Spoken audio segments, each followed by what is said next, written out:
with my IRL setup. I tested it today too, so that should actually be nice, even though I can improve it a little bit. I need like the better Wi-Fi connection thing for the Magic IRL box, but we'll see.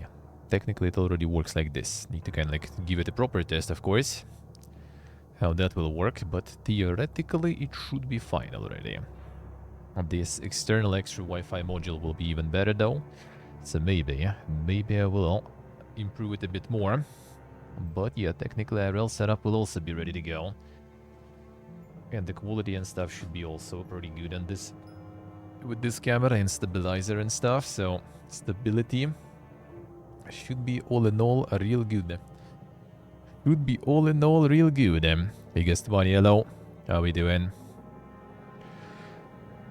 Should be real good. Yeah, he went back a while ago already. Been already over a month he went back. It's gonna be like 1 month and a half probably. Month and a half. It's not as bad as they make it seem. And we are not there for kind of different reasons. Yeah, no. Yeah, no.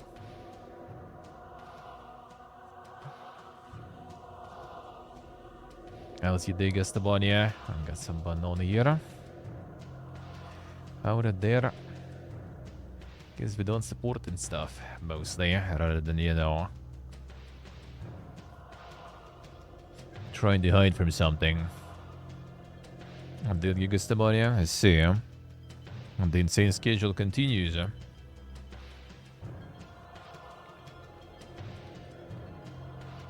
Friend basically just left because of me. Because I convinced him to go. And now when he went full broke mode with no money. And got also freezing his ass here. Because it's cold, And got some health issues and stuff too on top of that. And then just kinda... you know, debuffs. Debuffs your morale. To put it mildly.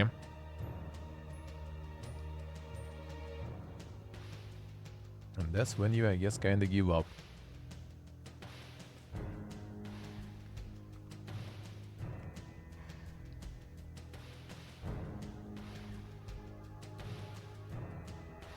A weak to dice attack, yeah, that he is for sure.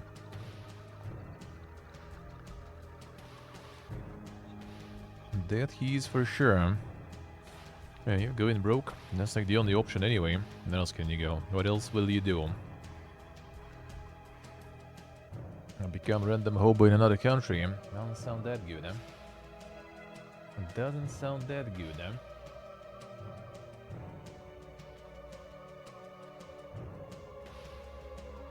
Noble love from 1 to 10? I don't know, it's kind of like hard really to grade it like some sort of like, you know, on some scale like that. It's just way too many nuances,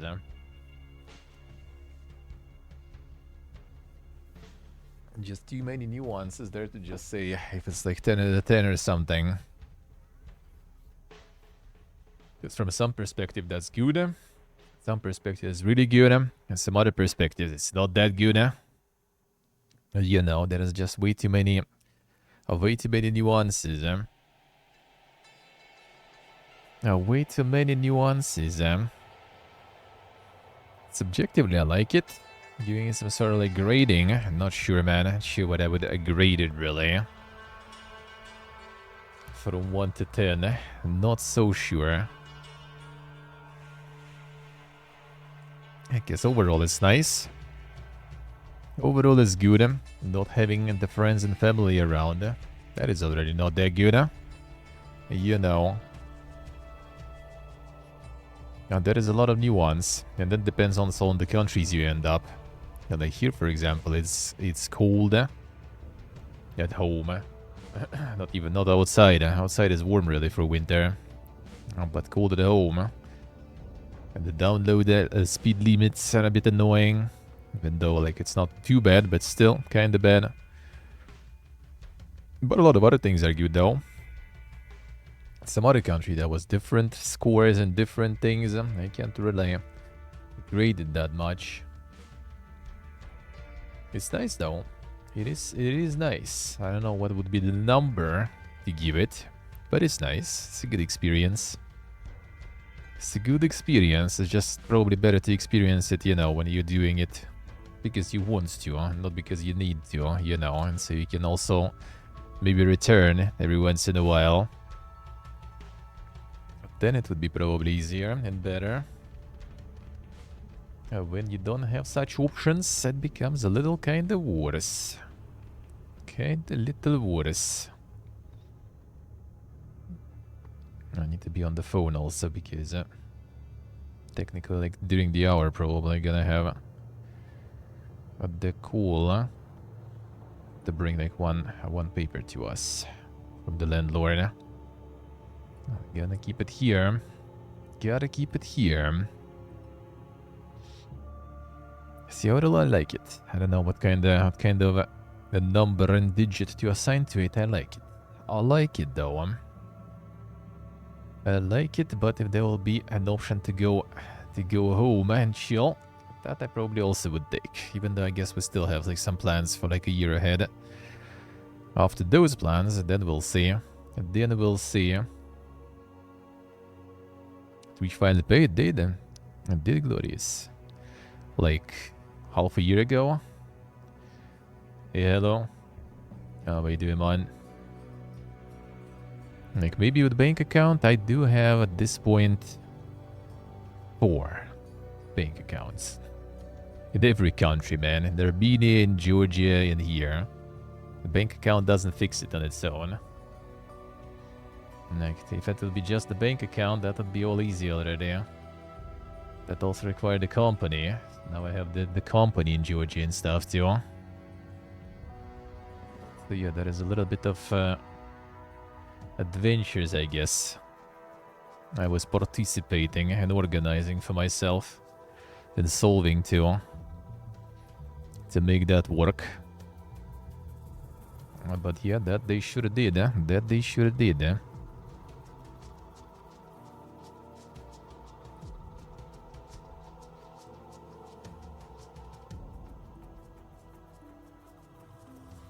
Big bank account not big enough to keep the streamer money. Damn son, I'm not sure at this point even if it's a beaming or if it's a serious question. Hard to say. Quote me, probably not serious, I guess. Probably not serious then, I guess. No, just like bank account is not enough. A bank account is not enough. A bank account doesn't matter. Bank account doesn't matter. And Twitch doesn't care where your bank account is. In which country and stuff.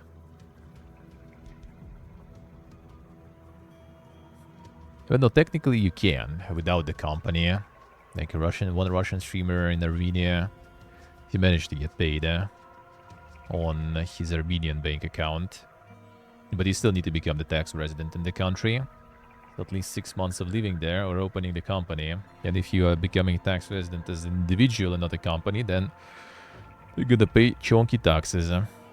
Which, I mean, I don't know if he did. I don't know if he does, because I think he's not really getting that much there anyway. But yeah, if you're getting paid like that, you probably want to have a company, because individual paying more tax than company most of the time. And most of the time, the streaming equals billionaire. Yeah, after 3 years worth, you get the glorious 6,000, dude. I can even tell you the number exactly. I even posted it before when I got it in August. Glorious 6,000 for 3 years. It was 2.5 years though, not 3, but still.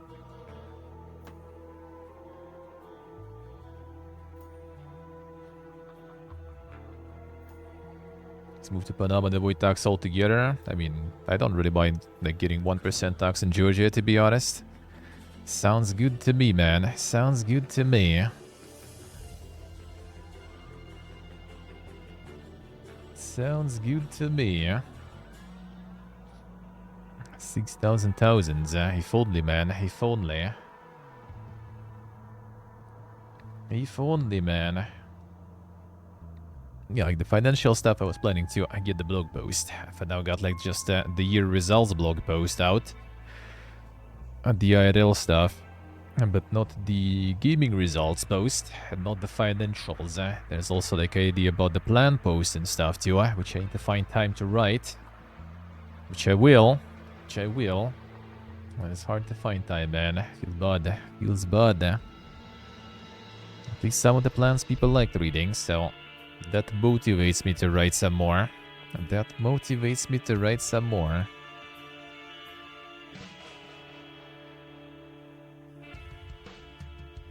The winter is there. The winter is there whatsoever, indeed. Yeah,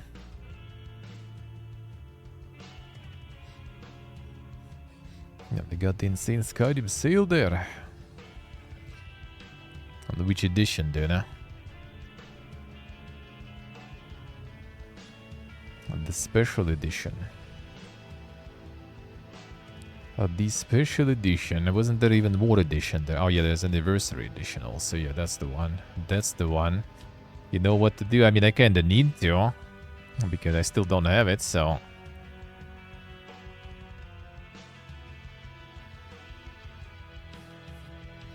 Oh, I can get the mega cheat here.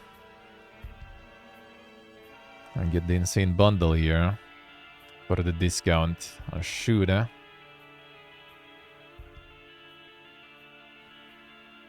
Wait, what the fuck is that?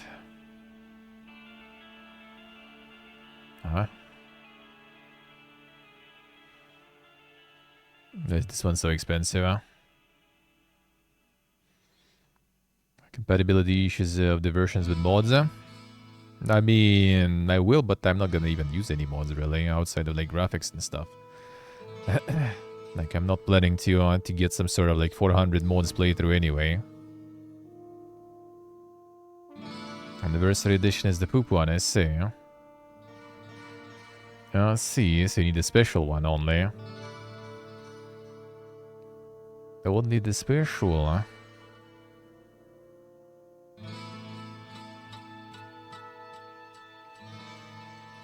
I believe in remaster time this year. I mean, it seems like it. I don't know if I'm gonna be playing it again, though, because it literally was year before last year.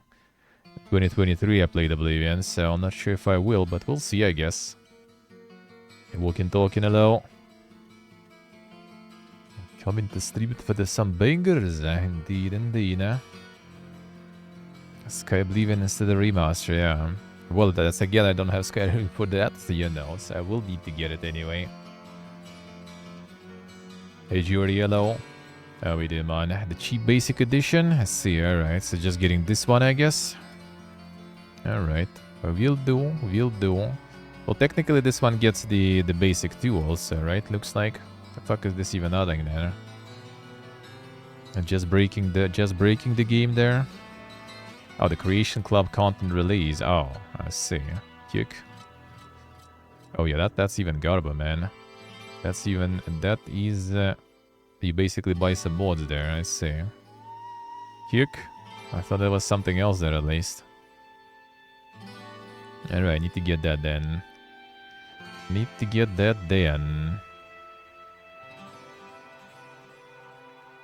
Probably not getting cheaper than this anyway. You know,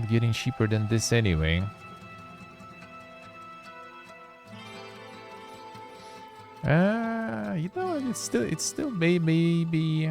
I guess it's still cheap though. Yeah, I'll check it. It's until tomorrow. I need to remember. Just remind me. Or remind me tomorrow if I'm not gonna get it today. I need to check because maybe we can request the key and stuff too. Usually with older games it's kind of harder because like even for newer games they sometimes fucking suck with checking the requests. With older ones probably gonna be even worse, but yeah, we'll see. Well, we'll see. Yeah, the fishing mod there already. I see you in there, right? Gotta get that because yeah, that's the next on the agenda. Morrowind I did play through on stream. Oblivion I did play through on stream. Now we need to get Skyrim eventually. Technically, was it like next year or something? It already goes into officially allowed Boomerathon content, so based on the age.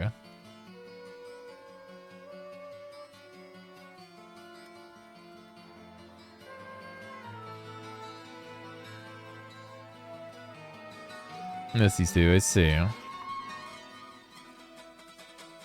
The Igor is for 75% out already. The joy of programming, software engineering simulator. But peak gaming, man. Peak gaming.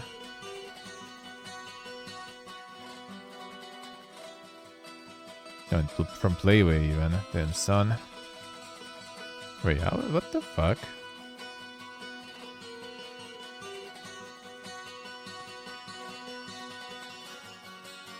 I mean, I think usually this tab is basically discounts on old games, like on already released games, not old, but you know, like few months at least, right? Like I don't remember seeing some new stuff in this one. And this one is very new. It's like Playway learn how to play the system even better. Or Gibbon just didn't have enough shit to put there, so they just got something new on board. Interesting. It's quite the interesting preferential treatment. Actually, maybe it was in early access though. Oh yeah, it was. Okay, fine. That makes sense then. But that's still kind of smart though. The extra boost. Fresh release. And getting the special offers there too. The Wombo Combo, man. I get the burst.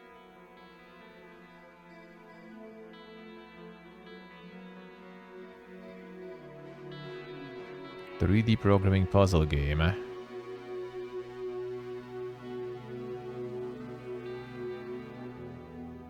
Controlling realistic machines, robots, drones, and more using real Python code. Damn, son. Build actual coding skills while playing. Deciding bite-sized programming challenges and progress to unlock new programming features and improved machinery. Prior programming knowledge recommended.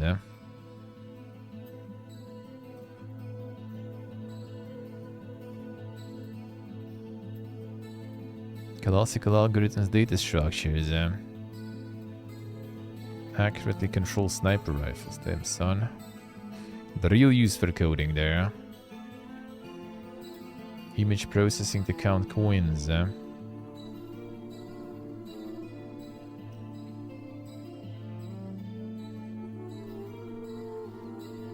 It's not a casual game. One of the most difficult games on Steam. Damn, son, Souls-like. They put the Souls-like tag there already. It does have difficult. No Souls-like. Feels bad, man. That's a skip then. That's a skip then. No Souls-like, no buy. No Souls-like, no hard.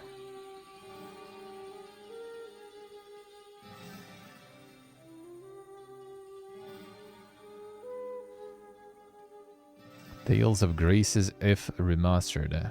Dude, these fucking names for these JRPGs are always like something. A Bandai Namco even. They didn't even bother to put some trailer on or something. Here's some pictures, brother. Amazing. And Weeb's gonna eat it anyway. Already eating. What the fuck? Level up plus... That's selling level ups and shit? Increase the level of all party members by +5. Bruh. Brother, man. I can be in reviews for that shit even. One review. Included in deluxe edition and not standalone purchase. Greedy motherfuckers, huh? Damn, son. Shouldn't be included at all anywhere, man. Let's be real there. Yeah, Booga, hello. How we doing?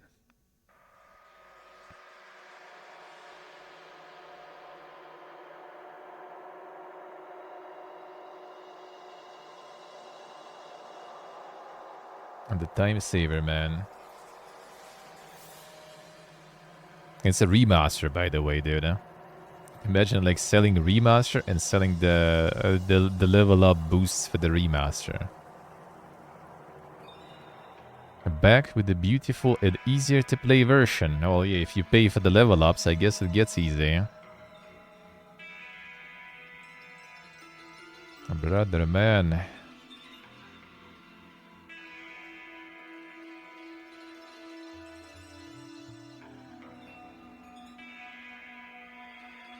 Solid remaster for a solid JRPG.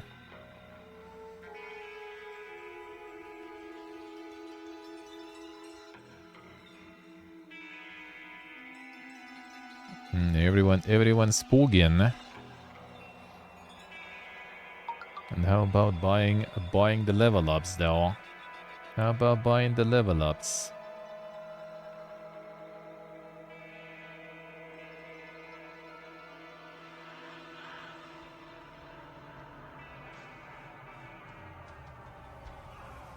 You dig, mate? And the game itself's pretty fun JRPG. Well, I mean, yeah, seems like the remaster for the classics and everything, but like, yeah. Selling the level ups, dude. It's actually kind of cheap for the remaster. It's regional price still, but still doesn't seem too dang, at least. But then selling the microtransactions.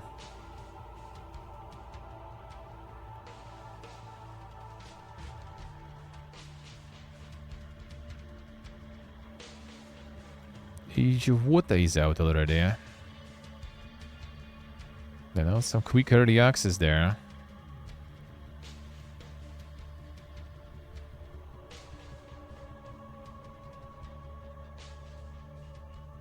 That was out like less than a year ago. Yeah, in April. Remember, I played like the demo sorta before that. I was a little dink. Kinda could be alright. But not so sure. I mean, the reviews are kinda, you know, tolerable. Seem potentially kinda interesting from a description. But yeah, not sure how great it actually is. You know, people already molding about all the insane PvP-ness endurers. A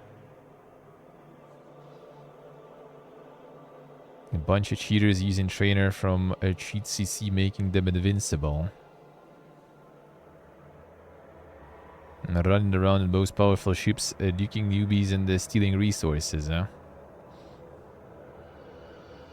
So the game is good, but the PvP-ness is fun already.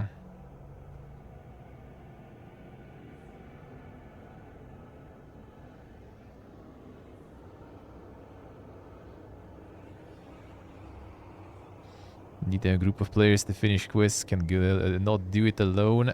Too many ship jump, yo. 6 hours to try and get one quest done, got no more time to bullshit like this. Damn son. Virtually no way to solve most of the missions, Play computer games to disconnect. Don't want the game that will require me to be part of a whole group just to finish the mission. Oh, didn't they telegraph that well enough, I guess? Online adventure game. I guess that's not exactly like that descriptive what it is, if you don't look into it well enough. It does say MMO probably, yeah. MMO online PvP and everything.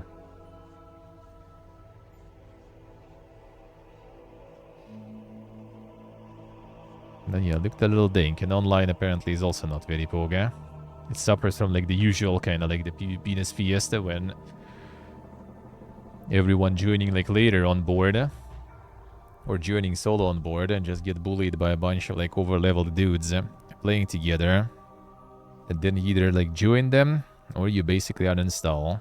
Then a lot of people just go with uninstalling. Titan's Realm mode. Decent reviews there. It's the roguelike Souls-like. Hilton.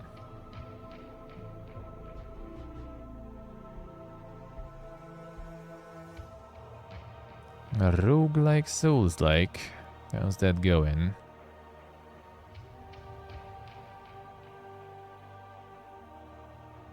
Too expensive.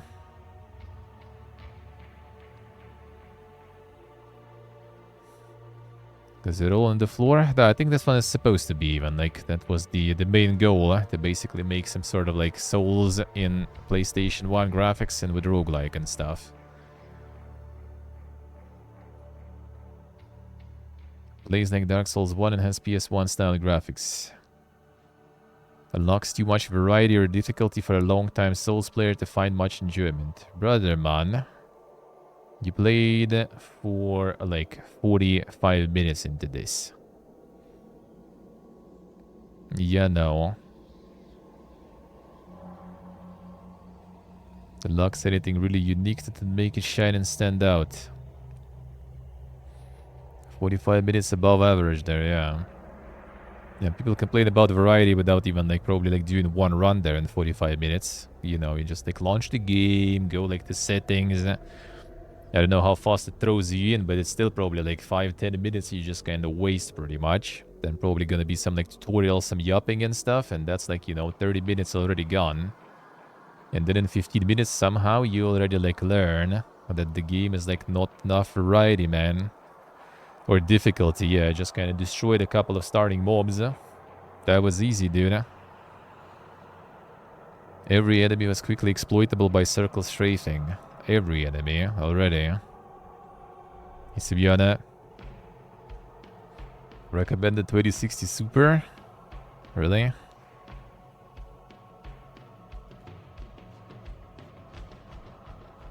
Nah. Oh yeah, it is actually. PS1 graphics, brother. PS1 graphics.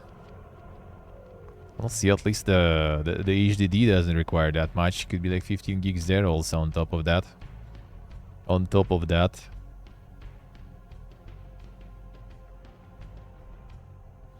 Blade Chimera, who'd that be? A dark and sinister Osaka. The Demon Hunter Shun. Battle some demons.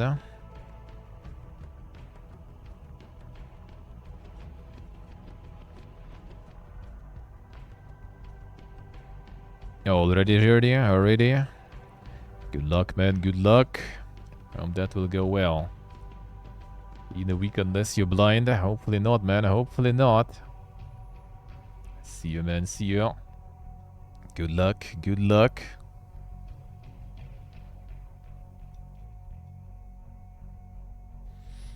They'll be fine, probably. Probably.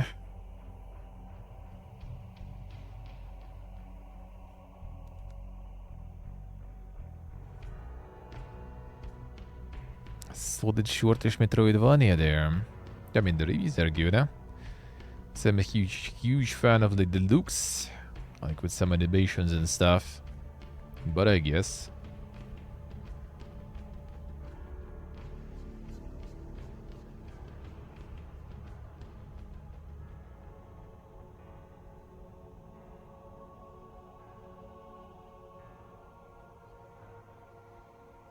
The insane Metroidvania then.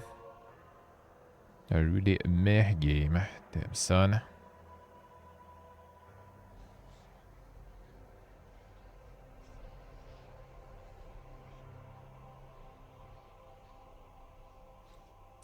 Design flaws. Super predictable plot. Kinda goes nowhere.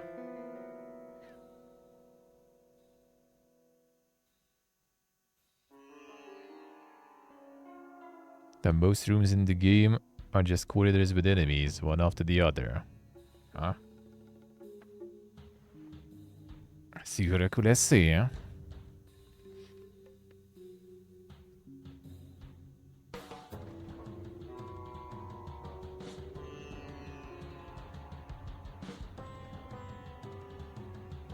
Very fun Metroidvania that is not a Souls-like.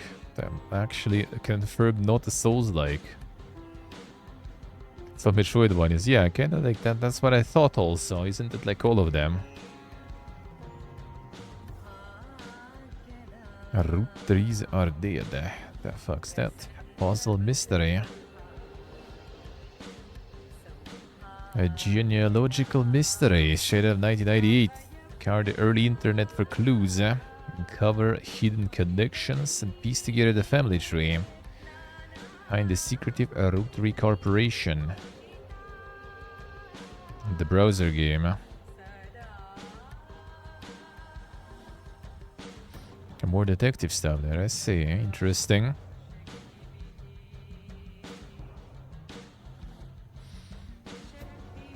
Kinda in the style of all the, well, the puzzly stuff is somewhat of like the case of the Golden Idol in a way.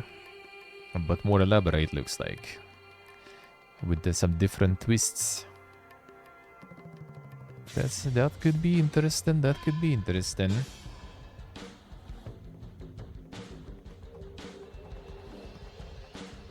Could be interesting.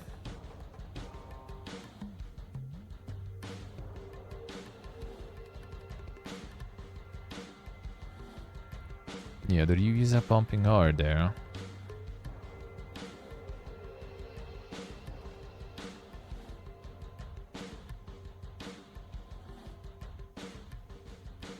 The Hammer Watch 2.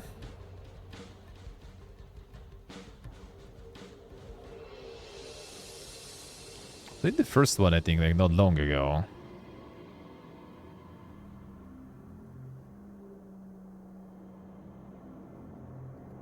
Wait, was it not Hammer Watch? Oh, it was a Hammer Watch 2 demo, actually. In 2023, June. Huh. Alright. I thought I played the first one, too. I guess that was demo then. Oh, Hammer... Okay, I see. I'll play the demo, apparently. Alright. Now it's out. Well, that demo was a while ago then. Let's see. But yeah, this one is actually kind of interesting. It was a chunky demo, I think, too.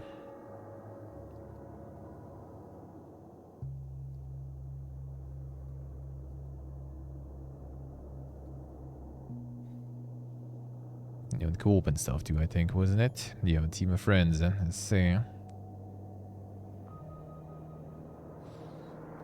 Oh, we didn't say co-op in, and which not equal the user Hammer Watch, yeah. Wait.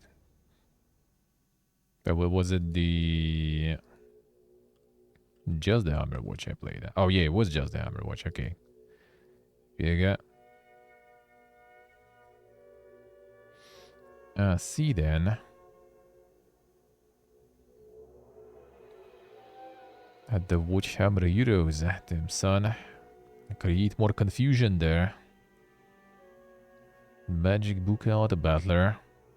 Think so, that one in upcoming, right? Last week. The Insane Auto Battle in time. A non-traditional strategy combines roguelite moves. Unique binding combinations, rich weapons and equipment, and cool magical effects, thrilling combat scenes. The Google Translate did.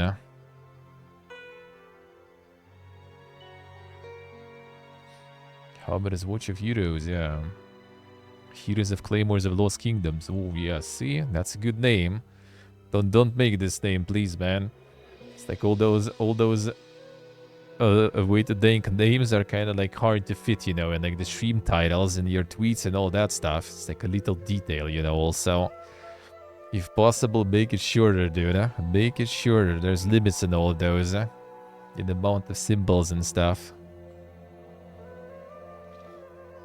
Or you start getting some sort of abbreviations when it's too long, And then you need to check if the abbreviations are kind of, you know, like distinct enough compared to some other abbreviations of other games.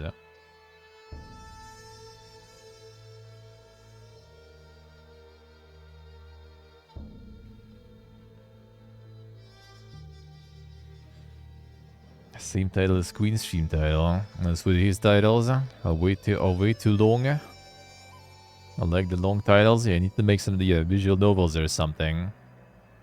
And with like the three line of the name there. Lost Flame still hanging here. Then this one's pumping actually.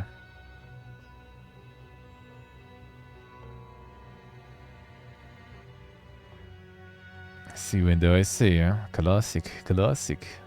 And my summer car is also here. There's like no games, man. No games. There's still like the popular releases for like a few weeks already hanging around. Not enough games, man. Gaben doesn't know what to put in the new and trending even. Gaben doesn't even know what to put there. Struggling.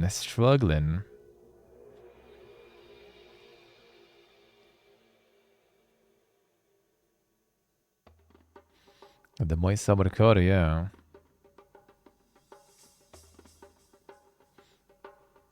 That's even kind of short one, Otan. That seems like a short one, even. Dynasty Warriors. This one's pumping, seemingly lately. Everyone's coming buckets there. Actually, good Dynasty Warriors there.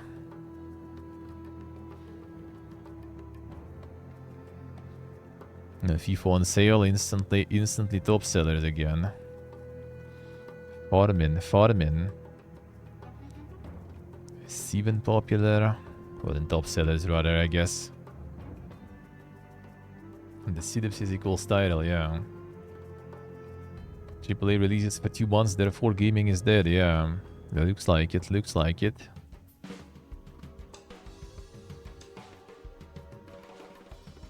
Let's see what's done, alright. Skyrim still in top sellers, yeah. Well, I mean, I don't have it, so I'll probably join also on the buyers. I mean, 90% discount. People getting convinced, you know.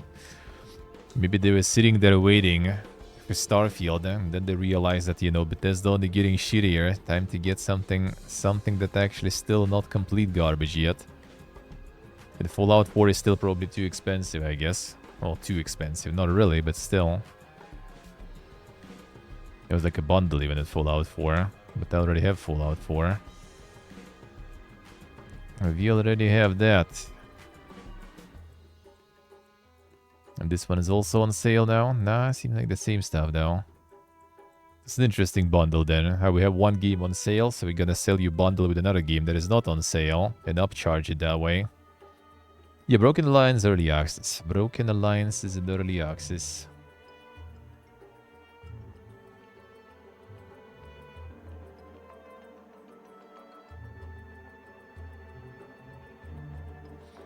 Dual tons. Doomin is going. Doomin is summoned there.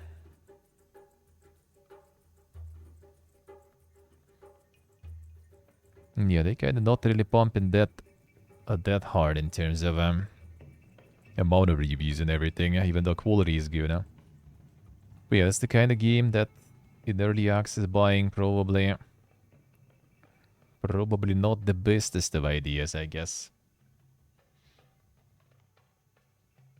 True, Chloe, true. I was not a fan of the art. Let's see. No, I didn't actually like everything. Like I would play more, and maybe I will during the subathon. I mean, it's only one campaign for now, so I might actually just finish that. I might as well just finish that, just to see how things go. And then I guess we wait for more updates, or maybe I'll just wait for updates. We'll see for more campaigns to release. But it was quite nice actually. It was really nice and comfy. Just a chill game to play.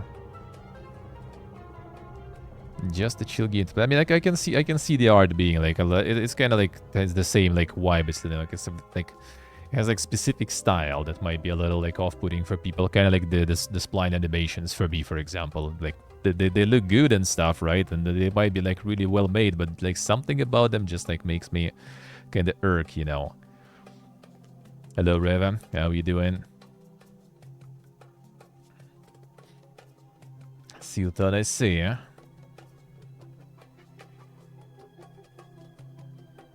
Other people clearly seem crazy about it. Let's see. Only can see the KCD2. Let's see. excited, but it was early access and say that I'm waiting. Could be. It could be that. I mean, it's in general, like, you can see the trend, though, with a lot of releases, like, a lot of, like, smaller releases also. Like, it's either, like, explode and goes, like, super hard. Like, this one is, like, one person made, I think, wasn't it? It was early access, though, so kind of hard to count. But, yeah, this one went crazy, for example. There is, like, some, well, I mean, this one is probably, like, not that. But actually, now this one is also new. Like, this one is going good too, looks, well, I mean, relatively at least good, huh? But yeah, it's just either they go real good, or they just completely unnoticed or something. I'm the only streamer who played on release, I see. I mean, you don't even see them, that's the thing. Like, you don't even, like some of the games you need to kind of dig for nowadays. Like, a lot of cool stuff gets completely unnoticed, really. Because, yeah, he's not anywhere here, I think, right? Like, can we even see it somewhere here? Actually, I have it in the library, even though it should be showing. Yeah, here's the Age of Darkness. It also wasn't actually in, like, the front page popular, but I guess it's kind of here, at least. Yeah, Bollinger is still there. Yeah, Bollinger probably farmed quite good. Yeah, Bollinger farmed good. Bollinger is really fun, though. I really did enjoy it. It seems like something you can also play for a while.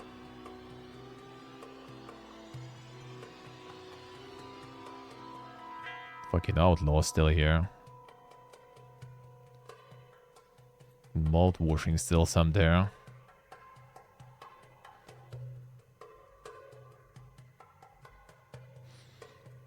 I can find some like on like the Twitter and everything. You can like get, but you need to look for it. There's like a bunch of places where you can look for some cool, like somewhat obscure things. And you can find some dang stuff there.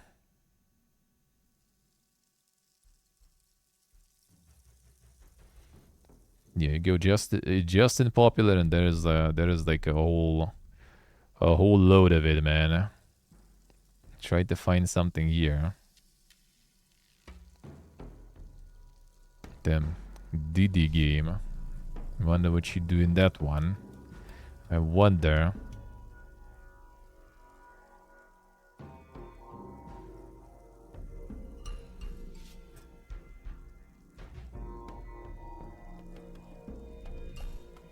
On the card out about as it placeholder AI pictures. Probably still rolling out slowly.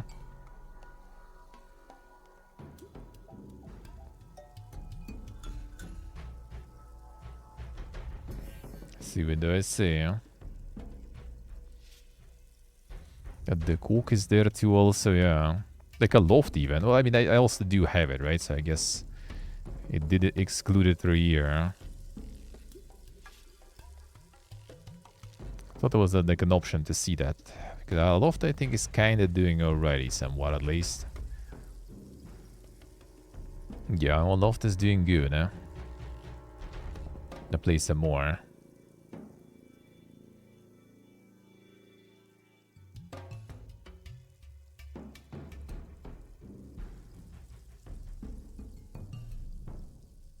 Seahawks, alright. And mystery. Social deduction. A bogus like. Game inspired by stories of SCP Foundation.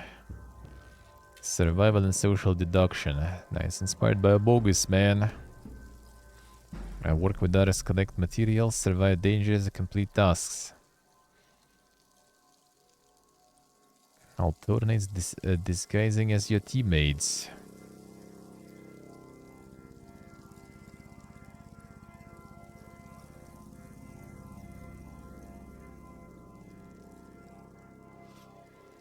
Let's see what I say.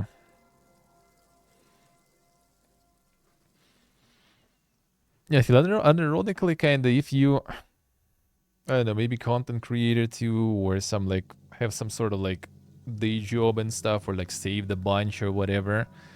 It's just probably better to like pick some, well, if you're interested, of course, in doing something like that.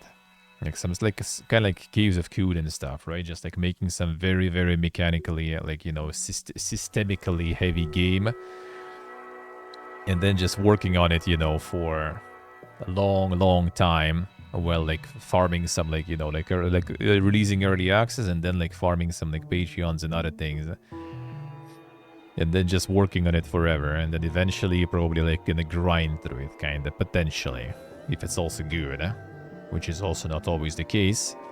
And can be quite subjective too, I guess. That I think is like the only way, probably.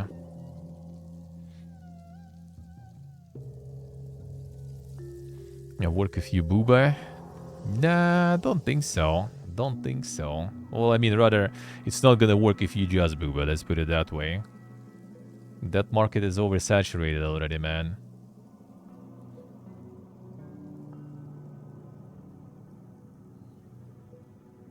That's the only way. Well, then there is no way, man, because your booba alone also not gonna help you with that. That is the survivor bias, man. It doesn't work on booba either.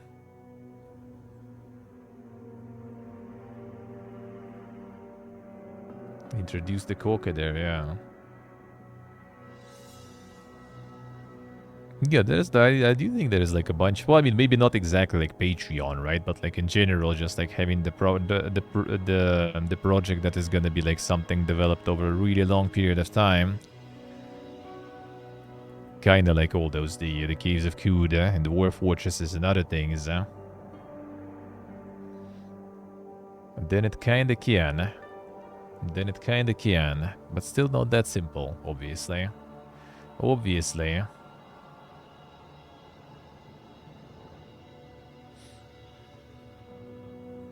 Oh, I mean they did. Oh, you mean the Coomer games? Yeah, Coomer games obviously farm in that sense.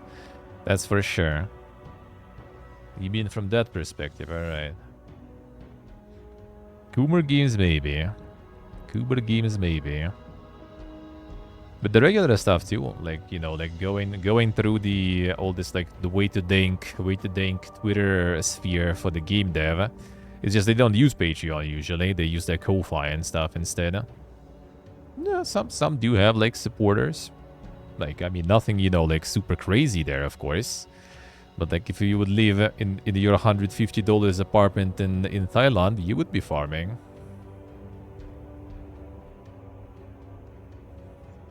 And non-holy show up? I think I saw it in SteamDB, right? Yeah, there is. It didn't seem like it's full booba though, because it wasn't censored in SteamDB at least. So I'm not sure about it. But it doesn't show, you know, in regular Gibbon. In regular Gibbon, it doesn't show. At Thailand standards, you might make it happen. I mean, and that's the thing. Like you need to make it happen for you, for yourself, and then place yourself where you kind of made it. That I think is viable. Because obviously, if you're gonna live in fucking Norway or Switzerland and trying to become some sort of like independent, you know, like successful like dev or whatever, whoever, you're probably gonna struggle with that shit because the cost of living is so high that you need to make it real good, eh?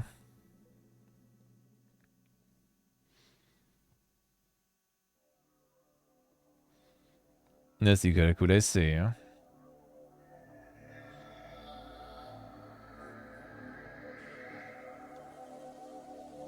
Yeah, probably still filtered out by some of the tags by Gibbon, so I don't mind. I don't mind.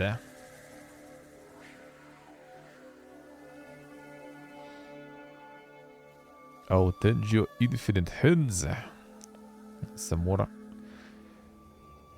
No, damn, it's a Mahjong roguelike now. Damn, son. Let's go. Let's go.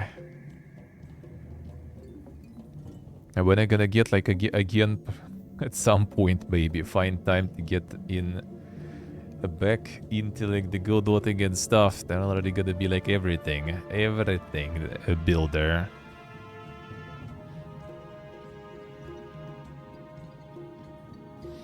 A Mahjong trader, yeah.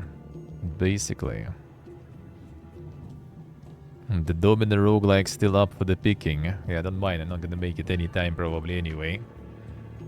Ain't nobody got time for that, sadly.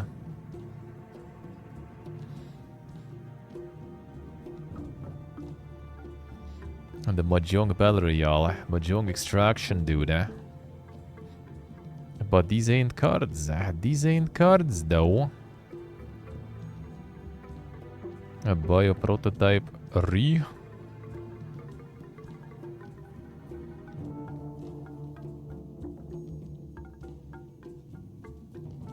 A Vibrational Experimentation rushes toward you. Hurry up and mutate. Let's see. The Mutation Survivor.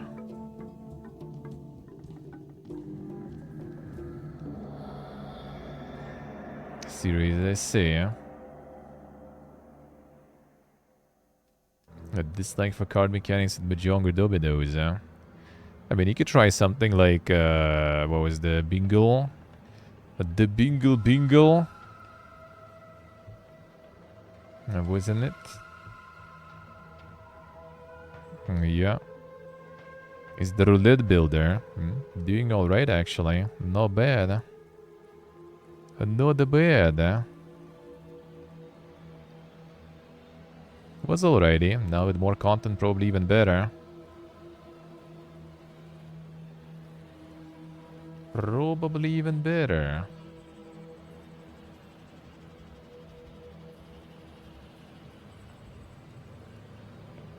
None shall intrude, eh? Well, there's more classic deck building there going on.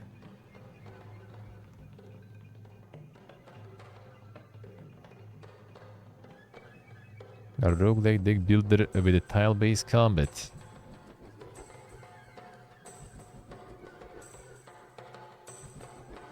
Become powerful boss. I play as a dragon, there I say. Viriversen.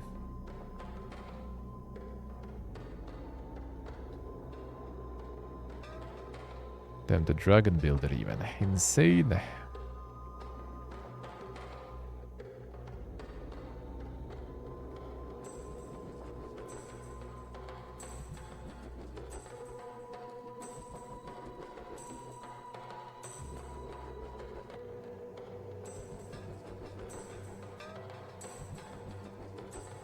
I refunded 0.3. Could be. But maybe gonna actually go somewhere. Just not so sure, man. Not so sure. Deck building's going strong, dude. The Idun Frontline Survival. Yeah, the tower defense. Defense RTS, that's how it's called. Can move turrets at will. Tower defense survivor.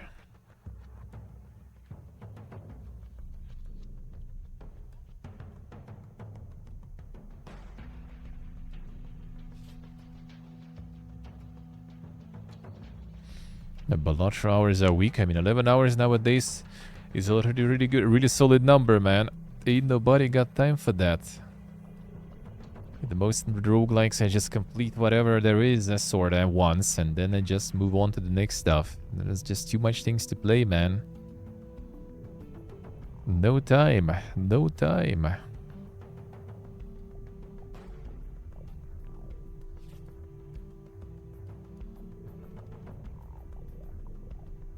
I yield the fall of Rome.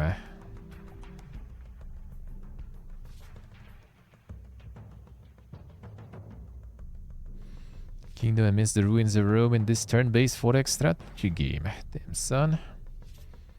The world crumbles, rebuild civilization, shape your people's destiny, unleash your strategic prowess, conquer provinces, and crush all who stand in your way.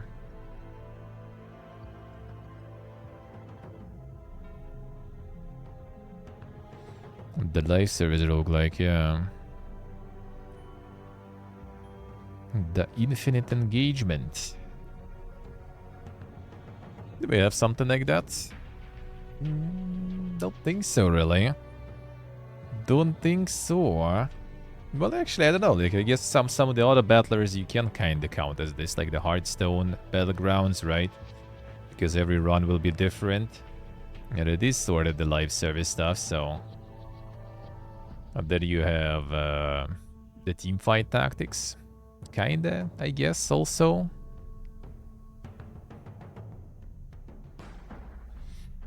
I bought an indie deck builder and turned it into DLC Fiesta, I see. Sure, if it's like that, really that good of an idea.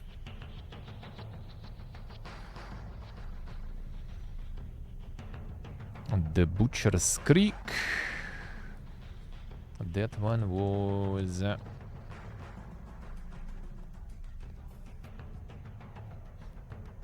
Oh, yeah, this one.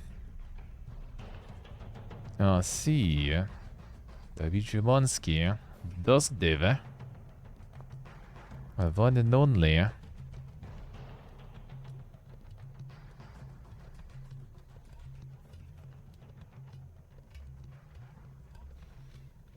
Could be something interesting.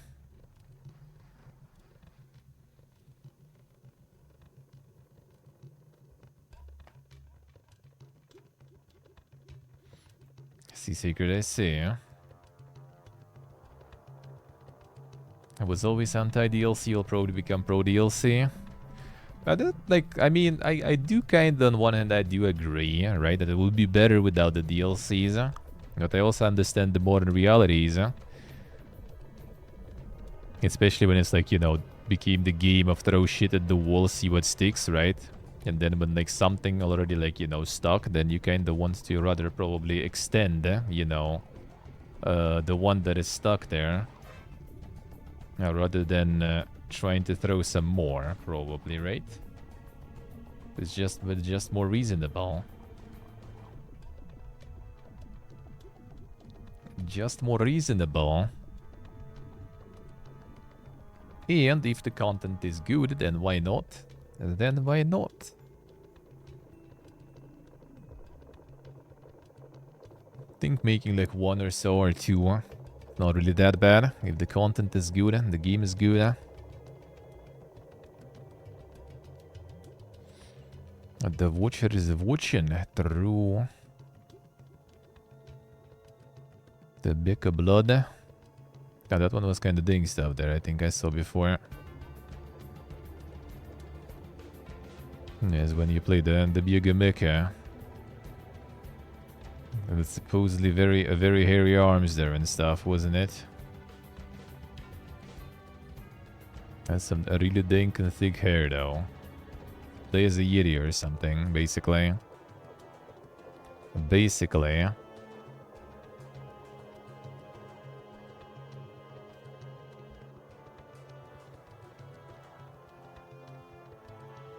Them hug the walls, classic.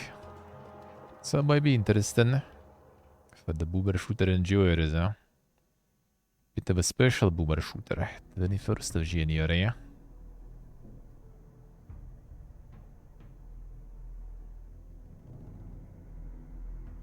Stomber Echoes. More Metroidvania-ing.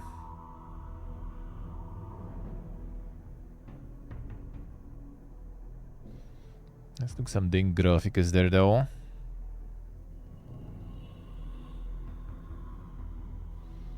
Some ding graphics on this one already. Something from Doom 2 mod map. I mean, could be. And some of the Doom 2 mod maps actually become pretty dang standalone games and stuff, so... why not? Why not?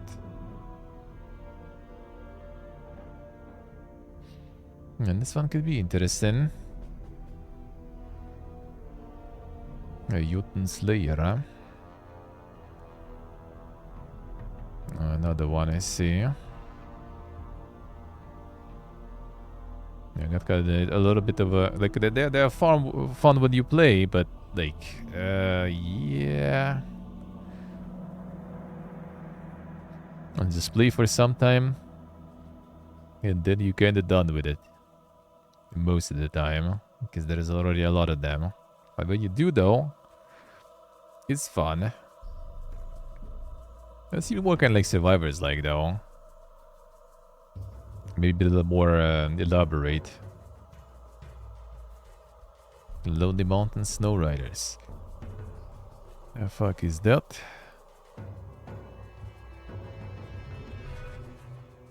A 2 to 8 person cross-platform, I see. The Super Racing. Airships Lost Latilia, I will play that one, yeah. I will play that one. Yeah, play the demo. Gonna play the full one. Got to play the full one. I'm gonna double check, but yeah, soon I think I can. That's kind of one hand was just the regular kind of Vampire Survivors like. With the little kind of like... maybe like a very like simplistic art style and stuff, but actually was kind of nice. Had some other things that were interesting. Some sort of like faction reputations and stuff. I tried to make the Ultan like, but with survivors, and not with deck builders.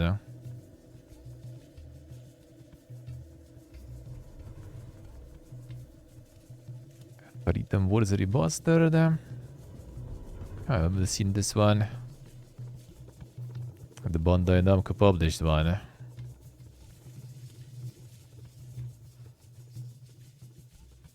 think we did. Bandai decided also to start cashing out on more remastering and stuff. See how it is. Yeah, Glorious, we were just talking about this one. We're just talking about this one. It looks like Gibbon filtered it out, so... I'm checking it then.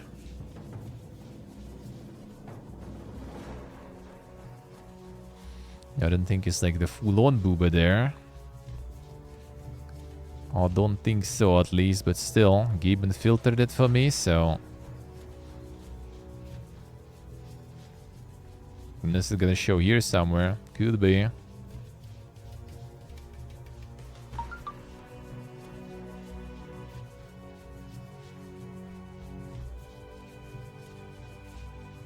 Isok, the hello. A lot to join the police odds during my stream. The different odds on any other streams. I don't think it's stream related which odds they show really. It should be based on your preferences, so maybe you should, huh?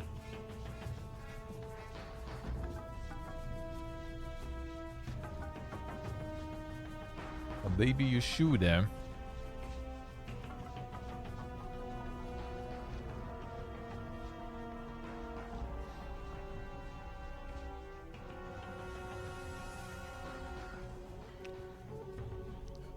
Could be 500, could be. Not sure, not sure. Yeah, this one we saw also last week. This one we already saw on the 2.5 DM. We got Cruel, so this one too. Yeah, this one also pumping quite hard.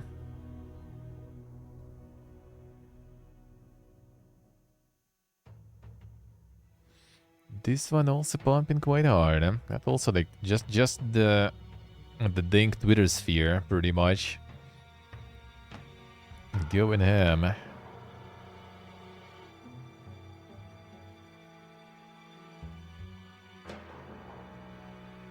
Click Mage we also saw before.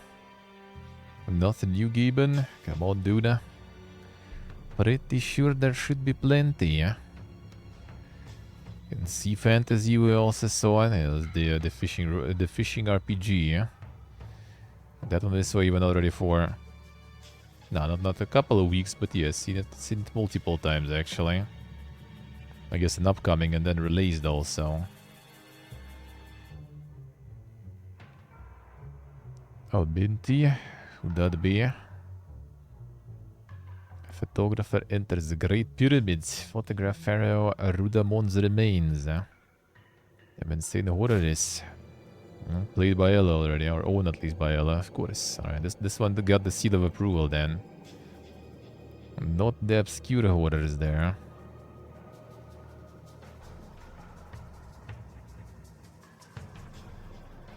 Curse digicam, so I'll add that one too. I lost a week actually even. And the party Kuzo also. And recommended is similar to Dragon's Dogma. Damn son.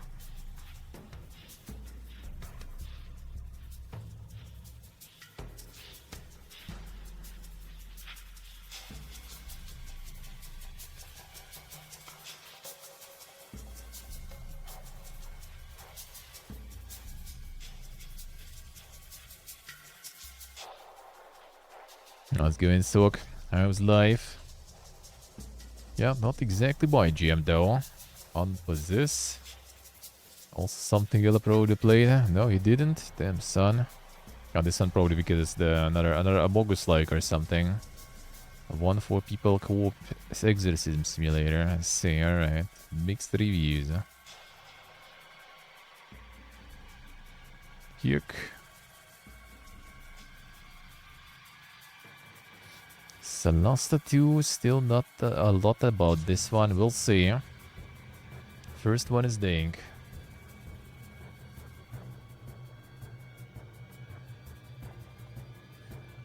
Yes, I see. Yeah, like more like, you know, if even Ella didn't find that horror game, then it's like either some sort of hidden gem or it's totally not worth it, I guess. But that's usually the case.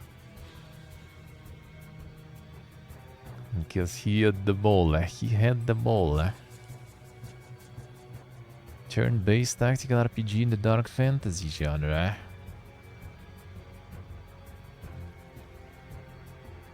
Yeah, here is battle army of skeletons and bosses. Upgrade your character and plan finds defeat the Lord of Darkness. Explore locations and an epic story. Insane.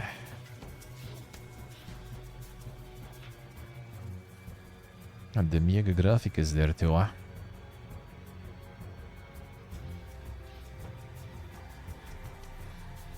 Support for all the decks and everything also.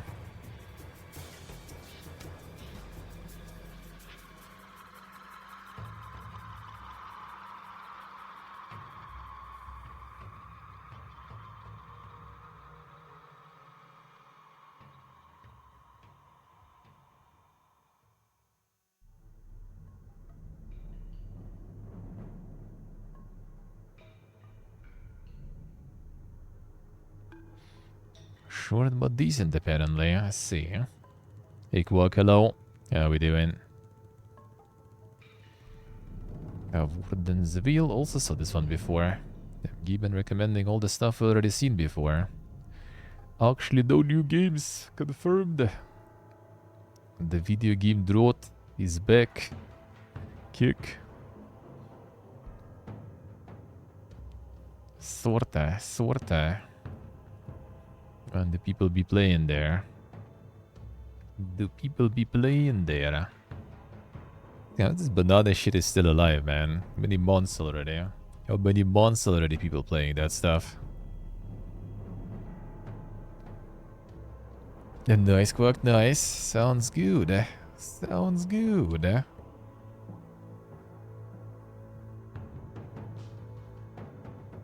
LEDM, good morning. How we doing, man? The pot of exile still pumping too, huh? No, the grindy, the grinders, man. 24 hours peak, 286,000. Players now 220,000. And just like constantly the stable amount of people just farming all the time in all time zones. And Marvel Rivals get like the 2 times the difference there. Hey Salpo, TikTok a band indeed. Indeed. Is it over now? The TikTok content creation is gone for you? Yeah, Marvel Snap also got. Well, I mean, it's the same company, but I guess publishing and stuff, so.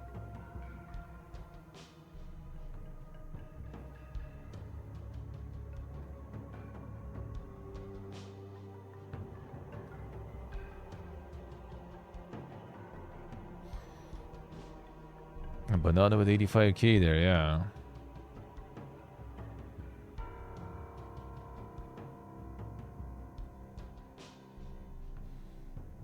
Let's pay to win gotcha in the Torchlight Infinite. Damn son.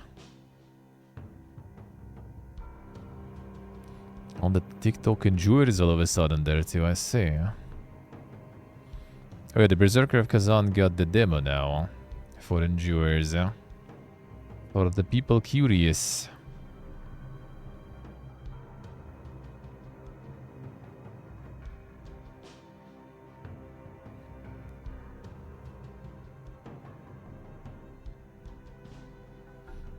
Should be banned worldwide. I mean, that ain't gonna change anything.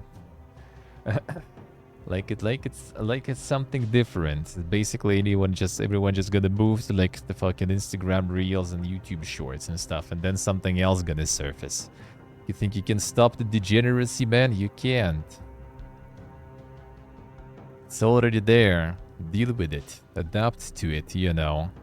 Live with it. You're not gonna stop it. You're not gonna stop it.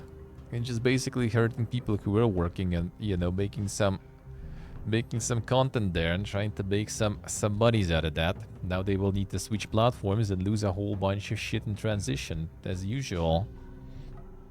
As usual, and adapting to different algorithms and other things.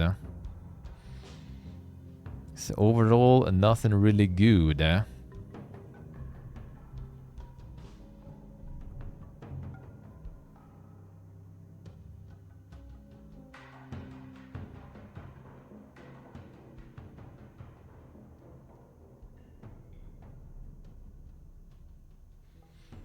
Playing games is better than browsing TikTok and stuff? Yeah, that is better though.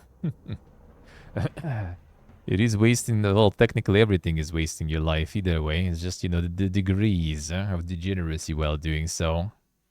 I do think it's better. But, yeah, doesn't mean that the first is bad. You know, it's just the way to do it. Just the way to do it.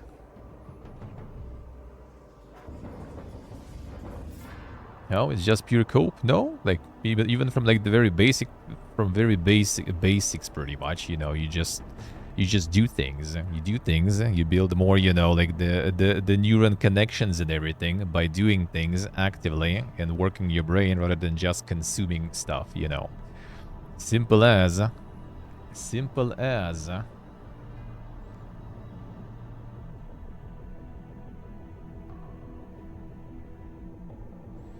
Doesn't mean that it's bad, as I said. Doesn't mean that it's bad, but it's totally not better. Oh yeah, there is Artifact Classic there again. Then did they get like the... After the news that it got like the boost of players, they got the actual boost of players now too?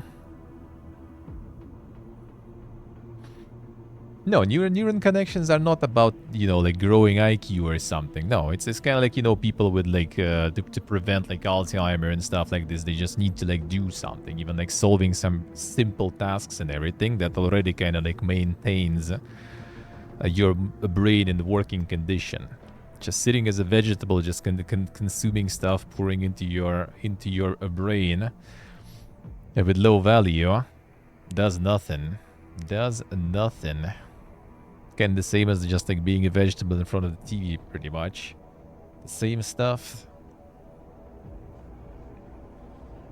Damn, the artifact is back. Boog. Wasn't it actually on New Year's or something? Yeah, there it is. That was in the news that we saw. People said there was some sort of bots or some shit that are going on. And there's still 1,500 somehow there. Interesting. By that logic, not that matters? Yep, basically. Basically. And by that logic, indeed.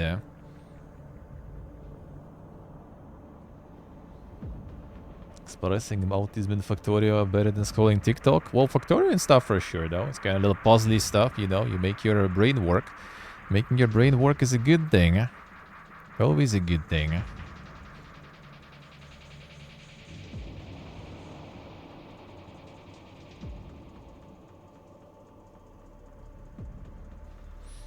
Hey, course out hello. How we doing, man? How's life? Good news so far. Just getting started. Just getting started. I'm already 30 there. Silly damn insane. That's a little too warm. A little too warm.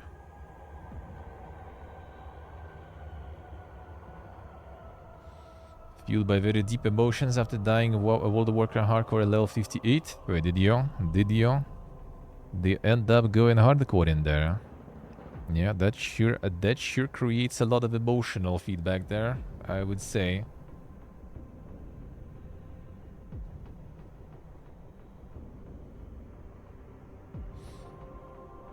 I need for entertainment choice elitism. No, it's not an elitism or something. Well, I mean, some people kind of do like be like that. Like, I'm not saying it's bad. I just think that there are better ways to entertain yourself. Like, you shouldn't ride a high horse, though. If you're like, I'm not watching TikTok. I'm a fucking elite of the internets, you know, or something. Yeah, that's dumb. That's dumb. But yeah, I don't think the things are exactly equal. I don't think things are.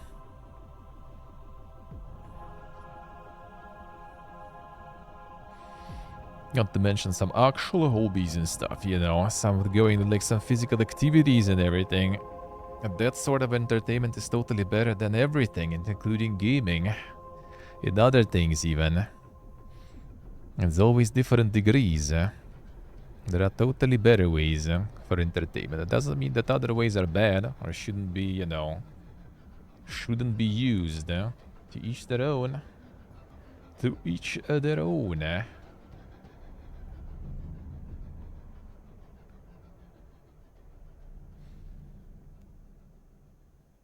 You know, just at least the dry 30 degrees, or is it also some mega humidity and stuff there? And that would be really bad,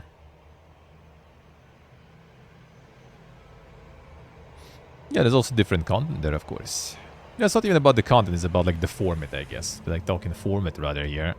But yeah, even in that format you can still get a lot of useful stuff there, I guess. So why not? Why not? A doom scrolling machine hoping you can find a good video soon. That's why I try to not to partake in that loop whatsoever, because it's so easy to get sucked into it. It's insane. Like I did read some, like there was like, well, it still is a platform, but that's like the Russian old platform though, with kind of the algorithm driven, like the text articles mostly though. And that stuff, yeah, you start getting into that stuff, start reading that, and you can just disappear into that for a while, because the algorithm just gonna keep feeding your shit there. So that's why I kind of try to abstain, try to not deal with any of that, because it's just too easy to get like a shitload of time wasted on that stuff. So like I want to learn something, to see something or whatever, I just gonna go and do that specifically. Instead of just like constantly permanently scrolling for some stuff, you know. Some recommendations and stuff, that might be nice though. Kind of prefer like, I guess, something like YouTube in that sense a little more than sometimes. Rarely. Don't really even watch it too much, but it's nice when I like, for example, was dealing with all the camera stuff. And was looking into some of the videos, how to like set some things up. And then, you know, you just get like something that is like, oh, alright, that might be actually also kind of something interesting, I guess.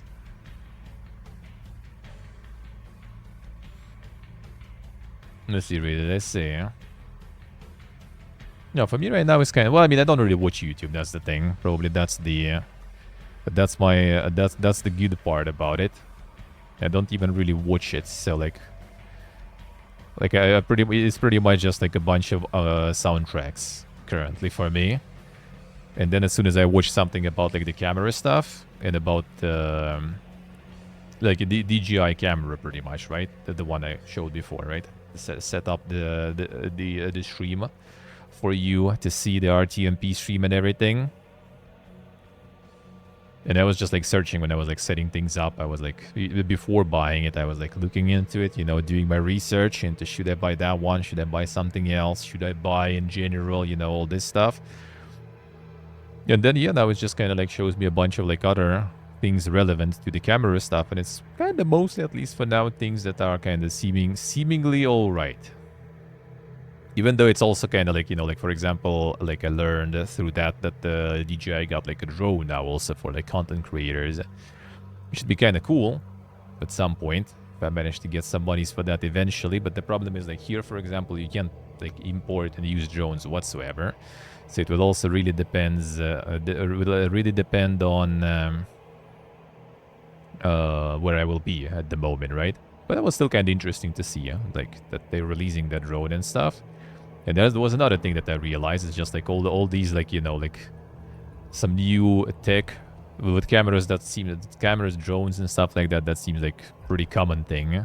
Like some new products rolling out from like DJI, you know, GoPro, whoever. And it's just like, it just got announced pretty much like yesterday. And there's already like a shitload of videos from like some mega channels and stuff when they're already kind of like, is this one good? Is this one better than that one? You know, which one is better and stuff, and like rating them and everything. And I'm just kind of like, dude, how do you even like really know? It was just like out yesterday. Like, sure, you got it for the test, I guess, before, right? But still, dude, that's a little too fast probably for like some good analysis and stuff. I would say, not to mention, like, as a lot of people said, like, don't watch those videos because people probably just got that, you know, like, early access to that, like, piece of gear. And there's pretty high probability that they kind of got, you know, reimbursed to do that and sponsored and stuff. So if you really want to get, like, some in-depth tech review for those things, just don't watch those, probably. Wait some.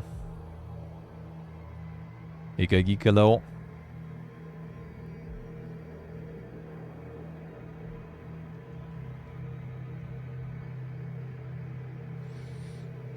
No, the insane tech advices there. I see.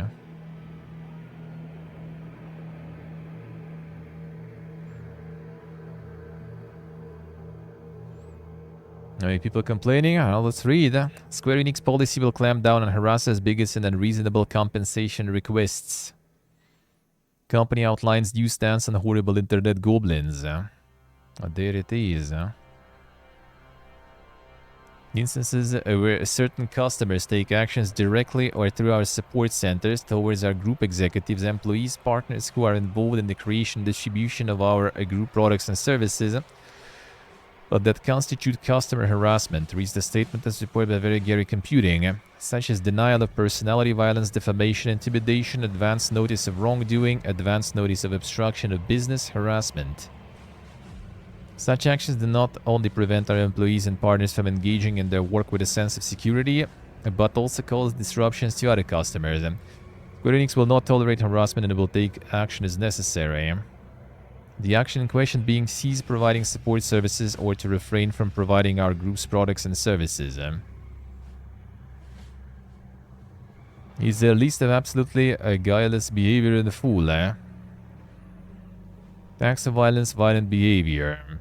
Abusive language, intimidation, coercion, duress, excessive pursuit or reprimand, defamation, slander, denial of personality, personal attacks, including email, contact and contact form, comment or post on the internet, advance notice of wrongdoing, advance notice of obstruction of business, persistent inquiries, repeated visits.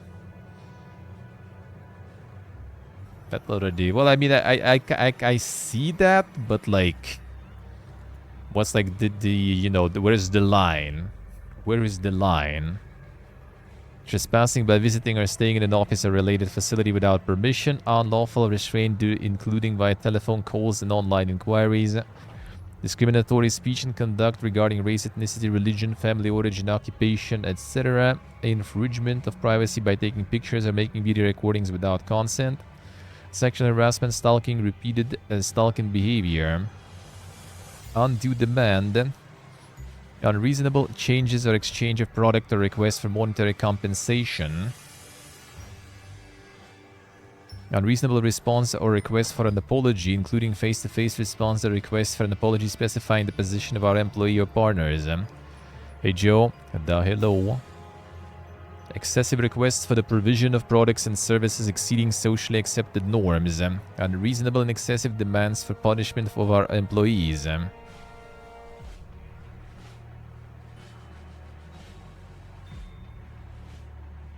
Brianna White was previously spoken out online to request that shippers please relax. Final Fantasy VII features a love triangle between her character Aerith, protagonist Cloud, and his childhood friend Tifa. Second, there is story element that a certain subset of the audience have historically taken far too seriously, and which apparently spilled over into real-life harassment of White. Damn, people got crazy over this stuff. Kirk.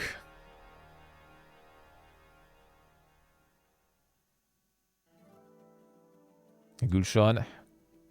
Doing good, you're doing good there.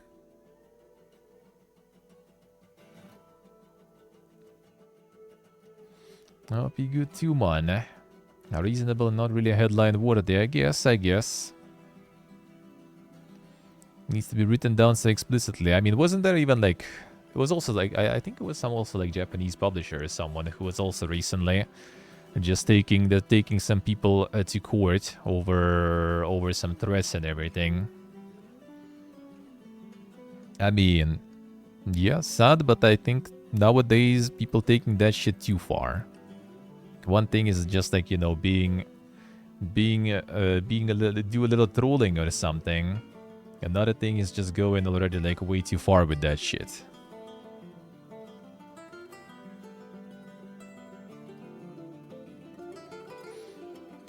Yeah, Raiders, yeah, apparently some people got a little too much terminally online, so, you know, a little too invested in things like that. Getting a little too invested in shit like this, so...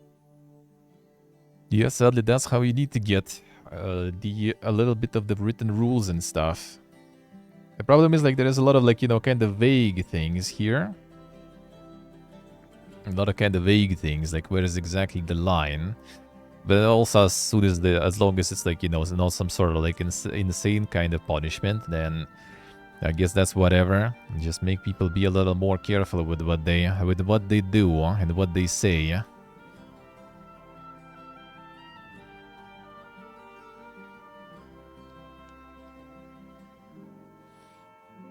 Messing with Roman ships is a big bomb in some communities, yeah.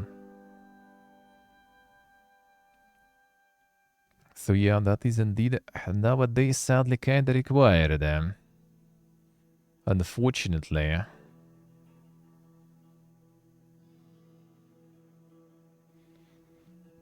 72 indie horror games and a haunted PS1 a demo disc just screeched into 2025, honking the horn and apologizing for being late.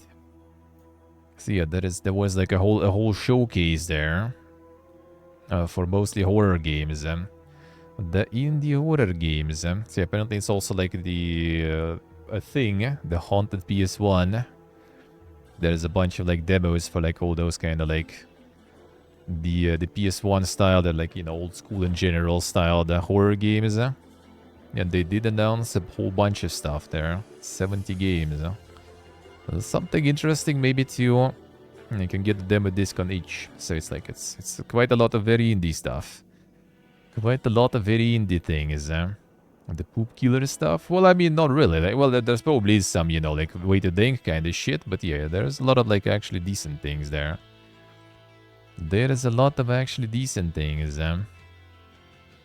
Oh yeah, like Dread Delusion, for example, wasn't that disc in 2020. Like, it's not fully meme stuff. We got a Learn's Lure.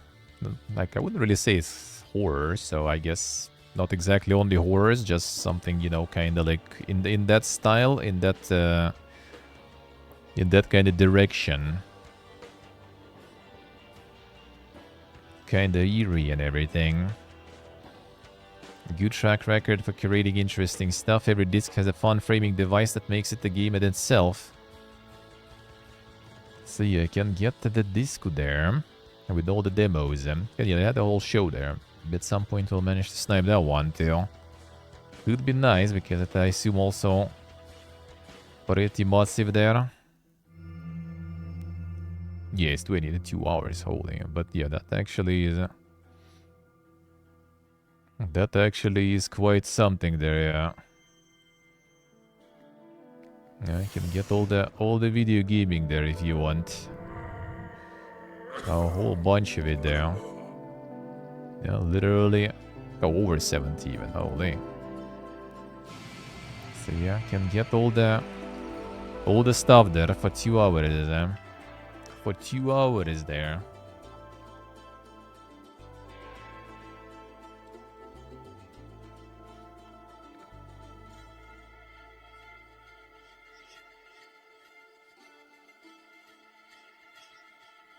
Soft flushed Corpus EdX and Judero. Nah, so the Corpus EdX I still remember. I still have it installed and stuff too. Like Corpus EdX is still there, and the problem is finding time for it, but it's still there. Same as actually Judero is also installed. I'm not sure if I will finish that one, but we'll see. We'll see. Last played 2 years ago? Nah, not that long ago. Not that long ago. Corpus EdX I actually played maybe like a month, 2 months maximum ago. I got to get some more.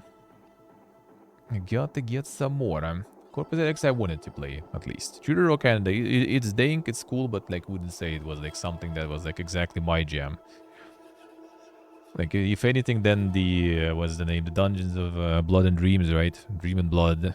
I haven't finished technically also after all the rounds. So yeah, it's also something I would need to kind of go for, but the time, man, it's all the time. Like, I would love to. There's so many games I want to finish, but like, I'm already finishing a bunch. You got Disciples and stuff. And Might and Magic probably gonna be done next week too. It's just like, dude, I can't.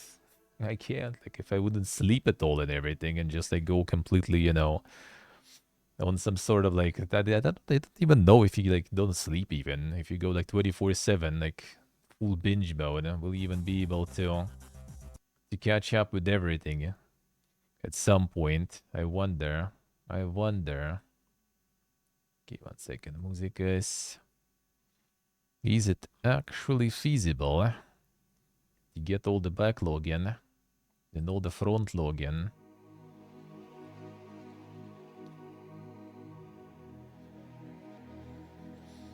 Yeah, the game dev stream soon. Yeah, that I was talking about it just recently. Yep, that is just like the time, man. All the time. Like there will be like the there'll be a subathon even, and like I'm actually curious, like how much I will be able to catch up with through that by like streaming, you know, like a whole bunch of stuff, you know, a whole bunch of time. Is it like rush through something also? Like if you rush through things, maybe, but I also don't want to.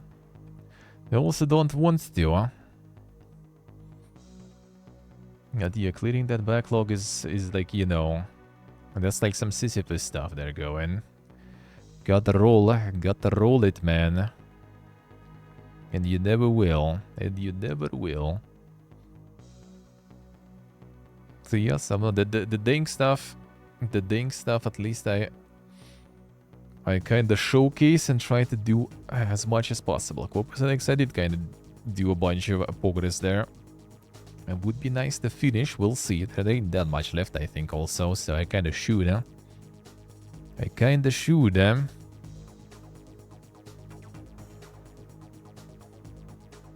So we'll get there. That was also Boomerathon and everything. So, you know, getting the old stuff. And for next week, I also have some of the more new stuff for the Boomerathon. Now that Disciples is gone, like even Turek and stuff are gonna flush. Even though like actually shooting in Turek is nice, but like all this like respawning enemies and oh, you miss something on the map. Well, now you will need to go back and like redo all the map with respawning enemies and stuff. So like, yeah, that I like, well, shooting and stuff was cool, but yeah, I kind of probably just gonna use that time for something else. A backlog full of games older than you, huh? I don't think there's many of those in my backlog, I guess. Let's put it that way. But stuff from like, you know, 90s, early 2000s and stuff, there's plenty of that to go in. And then there's the backlog of already newer things, man. And then there is the front logo with things releasing. Like the Sabaton, nice, a lot of time. And then, like, you know, potentially KCD2. We'll see if I'll be playing that one on release. And then there is also like a VOD also. And then there is also around that time probably gonna be the Dune dropping, which is technically potentially, you know, like the endless time thing being live service and stuff, right? It is just the resource that is kinda hard to find. Need to distribute that resource.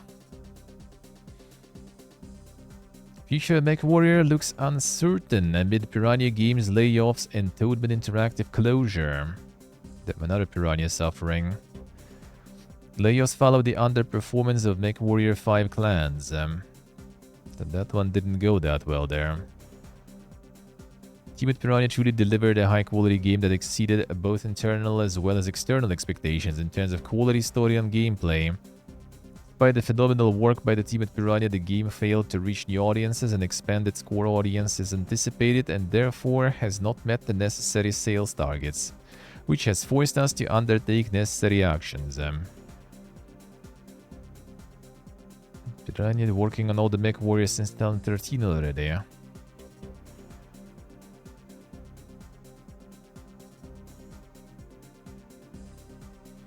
Already more. Already more.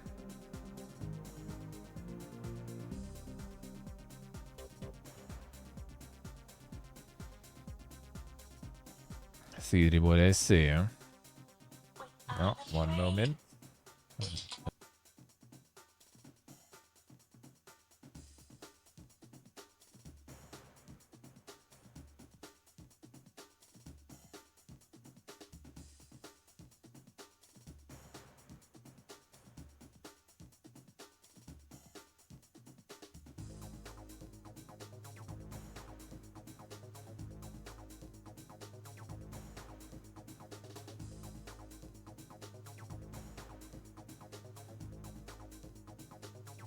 Alright, that is the landlord.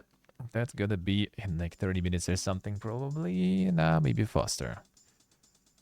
Gonna get that paper. Gonna get the paper delivered kinda to us, but I don't know, maybe I'll need to go down to the door, we'll see.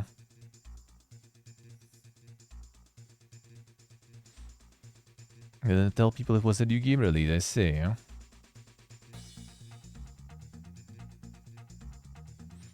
Issue on it. Didn't feel like the good old times, I see, I see. The Unreal Tournament OST is great. Unreal Tournament now already full free about it too, so don't even need to add that.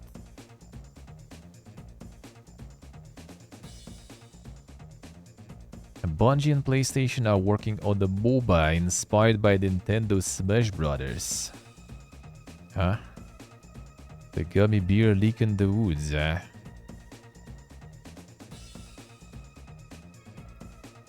Takes inspiration from Nintendo Smash Brothers series. How's like Smash Brothers series connected to MOBA games, Codenamed Gummy Bears, a project now apparently in the hands of another newly founded PlayStation studio with 40 Bungie developers sticking around to work on it.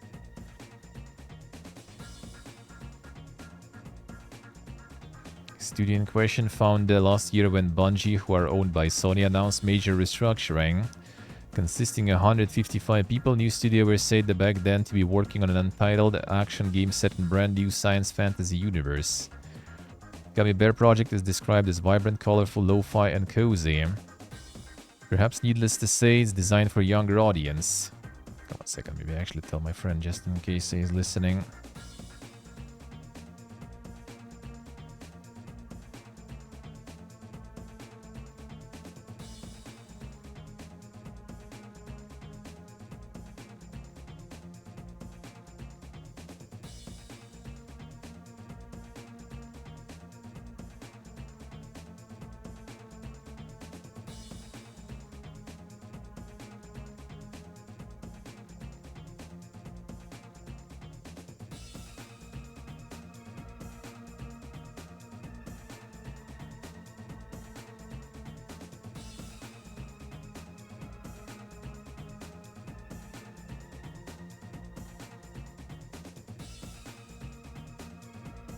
Alright, told my friend to listen.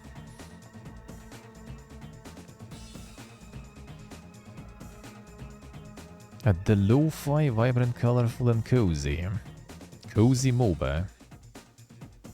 That's a concept right there. Designed for younger audience. In development for 3 years, uses percentage-based damage system where blows knock back characters further and further rather than traditional health bars, which is very Smash Brothers. Oh, I see. In that sense, then.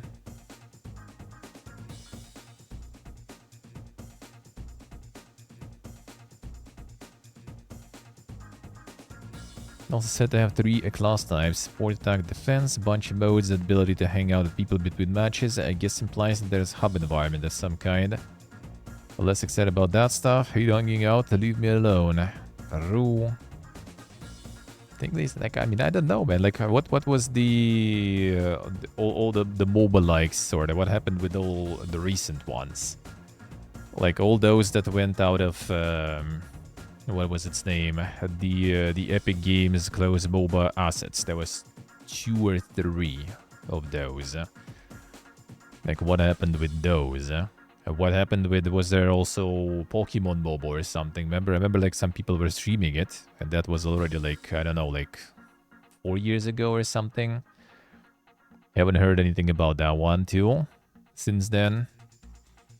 What else we have? I mean, we have Smite 2 actually, speaking of. How's that going? Smite 2, 7,000. Well, at least that kind of like... maybe a little better than Smite 1 now, at least. Yeah, just got kind of like free to... It just got free to play basically recently, so got some numbers at least. Well, the first one is not doing that good already. Paragon's pretty fun. Alright, let's see. Yeah, predecessor. There's like 2 or 3, I think, that are basically, you know, using the Paragon's assets and stuff. Smite kind of forgot to advertise free to play, I guess. Yeah. Could be. So yeah, not sure about the MOBA stuff. I guess I need to see. Yeah, maybe if they're going for like the younger audience with that kind of style. We'll see. But yeah, MOBA, I don't know, man. I don't know. Annihilate Dispense. RTS base builder, constant production and minimal micromanagement. Oh yeah, I think we saw this one before too. Now it's out. It was like an upcoming, and now it's out.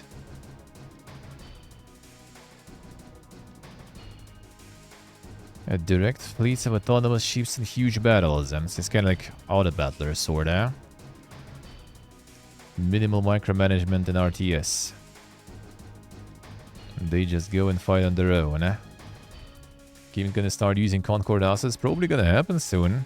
Not gonna go to waste.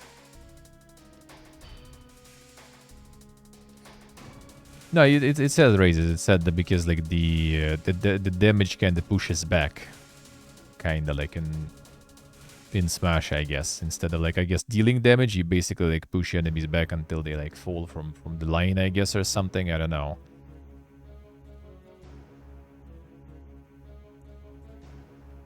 Not sure how it will work there. The Elder Scrolls 4 Oblivion's rumored Unreal Engine remake has a new take on stealth, stamina, and the blocking, say rumors. It's being fully remade.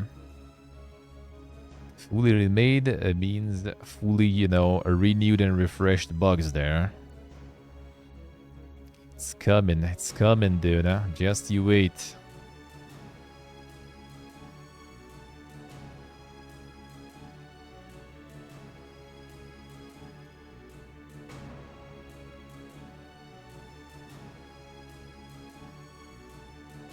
Fully remain using Unreal tools rather than Bethesda's creation engine. That point I actually like didn't even think about it. I just from this perspective just realized that. They just like rip mods completely though. So like, why?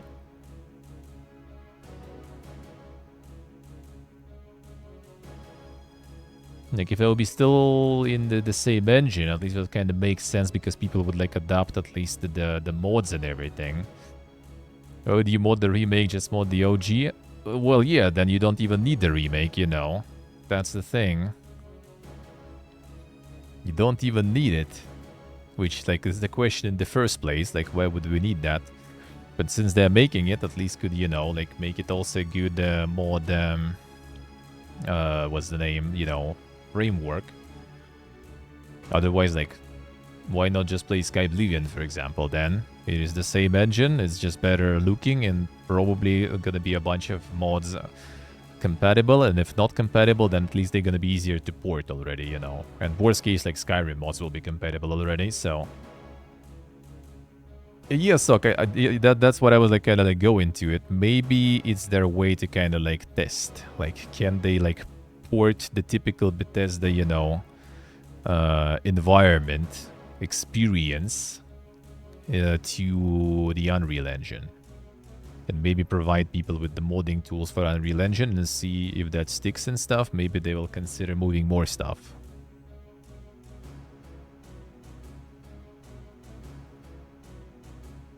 Changes to 6 particular aspects of 2006 game: stamina, sneak, blocking, archery, hit reaction, and HUD.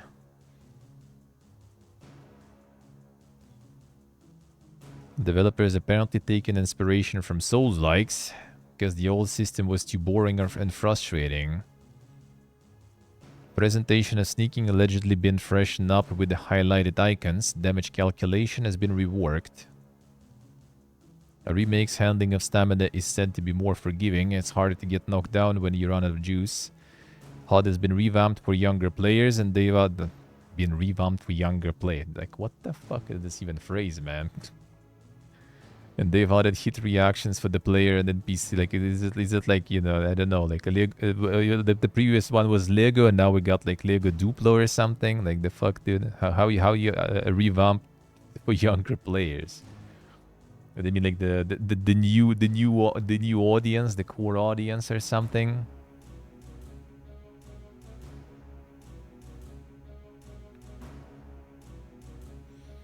The code with the zoom array, yeah. The glitchy dink memes, hello sir. The touchscreen compatibility, yeah. Archery finally now has a selection of third and first person viewpoints.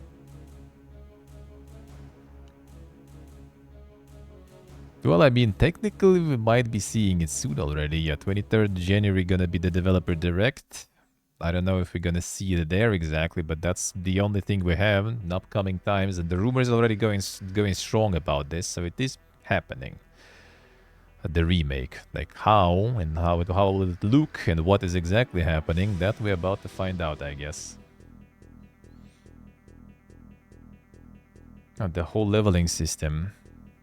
Yeah, but maybe it will be just the way for them to kind of experiment with something new for like the mainline releases later. And like, they're gonna just see like what people gonna think about some new systems, because they plan to do it with Elder Scrolls 6, for example.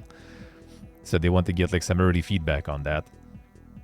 I don't think scaling gonna go though. I think scaling, they just like still keep raising even in ESO and everything. So I think scaling probably gonna stay. I doubt that will change. I doubt that will change. The leveling system, though, could be. Like, if they're trying to adjust it for a young audience, as they say here, right? Then maybe they will change that. Cease to USA.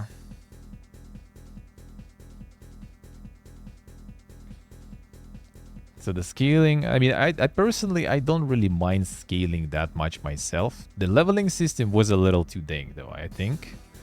Kinda weird, huh? Like, I like some of the ideas, but, like, overall it was kind of biega.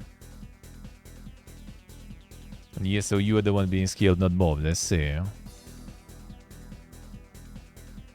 And maybe they will change that, maybe they will change that. Not...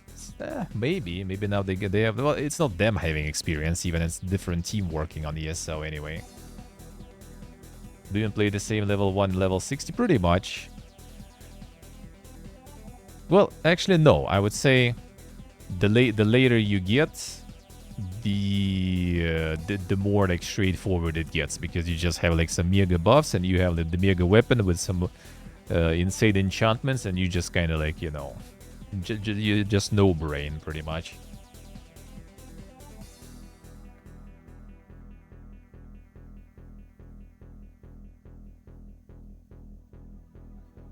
See when do I see? Yeah, I do prefer the adaptive scaling. Like I do prefer like so some areas kind of later, you know, still kind of become a little irrelevant to you, so you kind of pushed out somewhere else. And at the same time, say some areas shouldn't be scaling down to you because they should remain, you know, hard. I think that should be. So there should be some sort of ceiling and some sort of like, you know, some sort of floor for every scaling. So it kind of adapt and adjust a little, but not, you know, too much.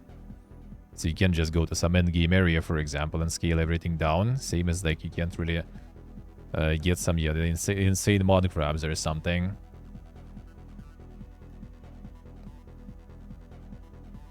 Because it's, if anything, like it's more fun even to get like different enemies and stuff. Like maybe even like scaling not through, you know, like just adjusting the enemies, but like having kind of in the way like Might and Magic has, but like more like... Actually, nah, not really. Might and Magic just basically recolors the same enemies and names them differently, and then they're harder. So yeah, that's not the best example, I guess. Yeah, spawn new enemies per act. Yeah, yes, something like that.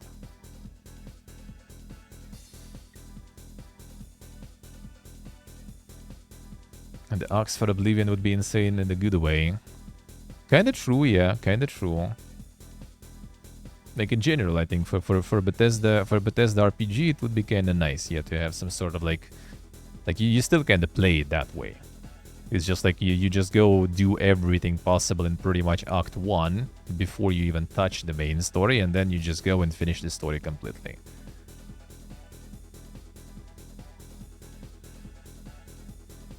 Path of Exile 2 hacker temporarily hijacks thousands of players' inventories via admin account. We totally fucked up here, say grinding gear. Damn, son. Fucked up dead hard there. The member of Path of Exile 2 support staff makes a change. That event is added to a list for potential later auditing. But when it came to resetting passwords, a bug meant change was saved as a note and not an event, Rogers said. Hacker was then able to delete the note, saying a password had been changed, an apparent attempt by the hacker to cover their tracks too. Because of this, it wasn't immediately obvious to Grinding Gear Games that what was happening with these account compromises, Rogers said. 66 notes were deleted, so that would imply that 66 accounts were compromised. Okay, that's a sign. Rogers said, although caveated that GGG only keeps logs for 30 days. Interestingly, the compromise was all pre-launch of Path of Exile 2. And Roger said, meaning that the hacker gained access before the game was even available to the public. Yeah, wasn't there already like people talking about some hacker mining like way before?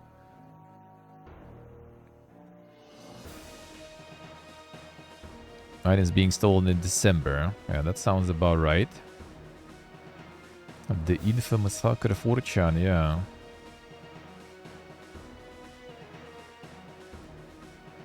Considering introducing two-factor authentication to player accounts after rolling it out for support accounts. Yeah, I mean, that does sound like a good idea, man, in general. 3 months of supposed hacks there, I see. Starfield's abandoned gore and dismemberment system sure would have made it less grey, but it wasn't low-key or realistic enough according to former Bethesda character artist.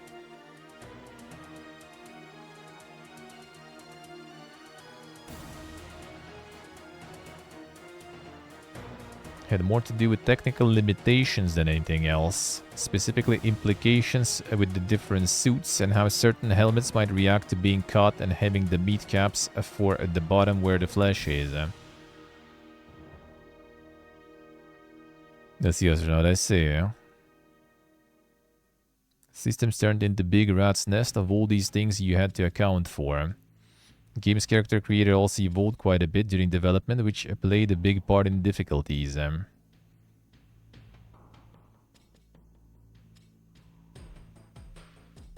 Starfield was meant to be more low-key and realistic.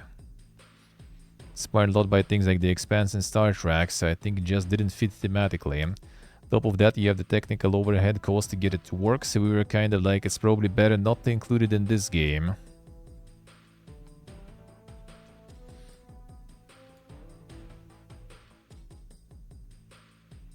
The technical overhead cost, yeah, I think that probably is the main thing. Higher cost, more effort, and higher ratings, so let's just not even get it. To be honest, that part I didn't really even like notice that much. Before I saw this, really, I didn't pay attention to it, so... Yeah, the Total Chaos we saw, this one is getting the demo, I think, soon. I think the demo will be out soon, so maybe we'll check this out. Maybe we'll check the demo out. So yeah, this is the from the Turbo Overkill creators. So we'll see, maybe. Just higher cost, longer time, true. We'll check that one out. The Witcher 3 devs, Vampire RPG The Blood of Dawnwalker gets a trailer, looks Witcherish. Yeah, I think everyone pretty much watched the trailer already. And not just the trailer even, but also like the whole yup segment, so... There's still no gameplay and stuff, so I guess we wait. I guess we wait until we see more of that stuff. I assume we're gonna see a bunch of that with what's the name? With all the shows that are coming. Like with the actual new trailers and with some gameplay, so we can watch that.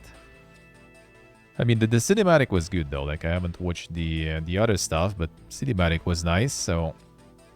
We'll see when they have more to show, you know. A Forest Reigns, emergent FPS set in post-apocalyptic Paris, overrun by an evolving forest and its deadly creatures. Adapt to use an ever-changing environment in your favor. Modify your guns, bond with factions, and explore the world freely. Your choices will shape the story.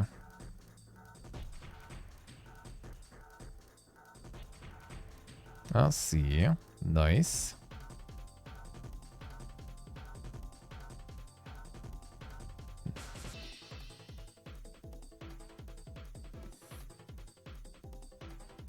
And the baguette like Stalker in the Forest, man. Kinda.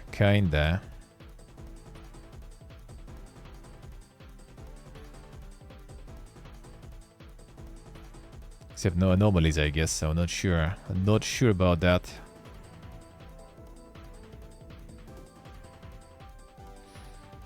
We'll see, yeah?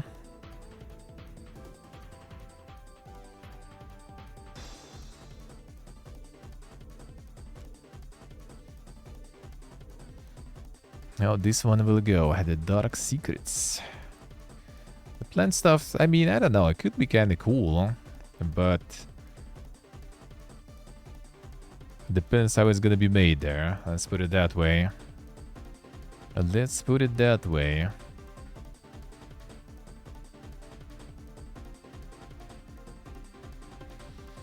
Marvel Rivals to get 2 new heroes every 3-month season, say NetEase, and no, they're not adding role queue.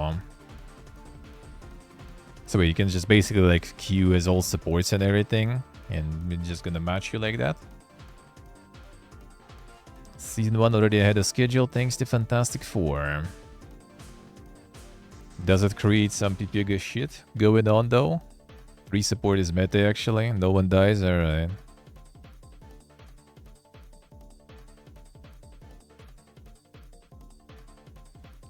You peek after peek after you queue, alright, I see.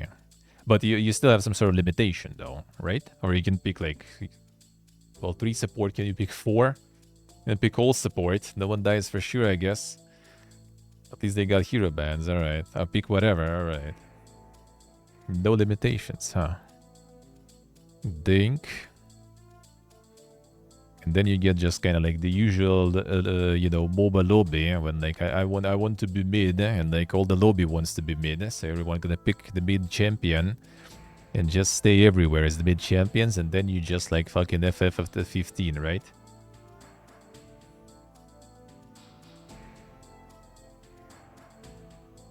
Game so balance is hanging on those bands, alright.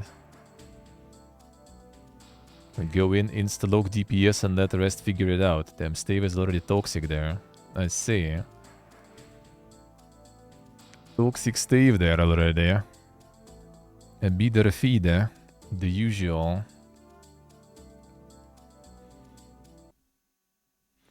Oh yeah, this one.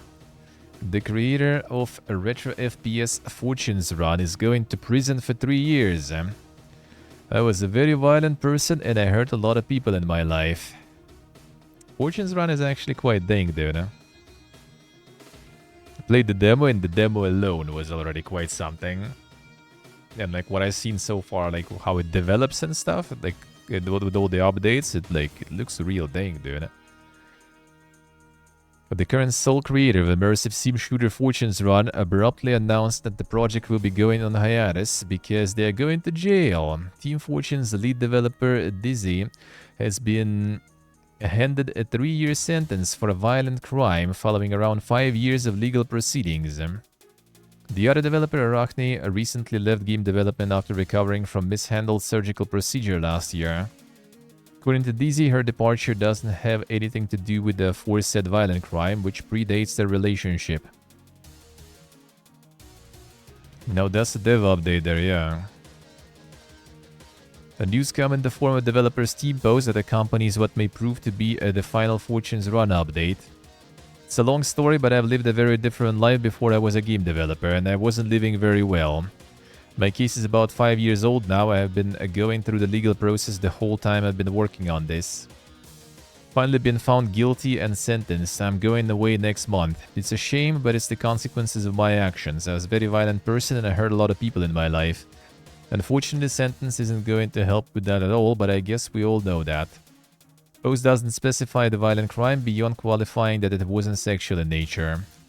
As for Arachne's departure, this is odds that my case dates from before I met the other dev, and that she is not related to it in any way. For context, DZ blogged about Arachne's hospitalization in July last year. Want to accuse me of something, accuse me of stressing her out with my legal problems and my crazy work schedule. Today's Steam post odds.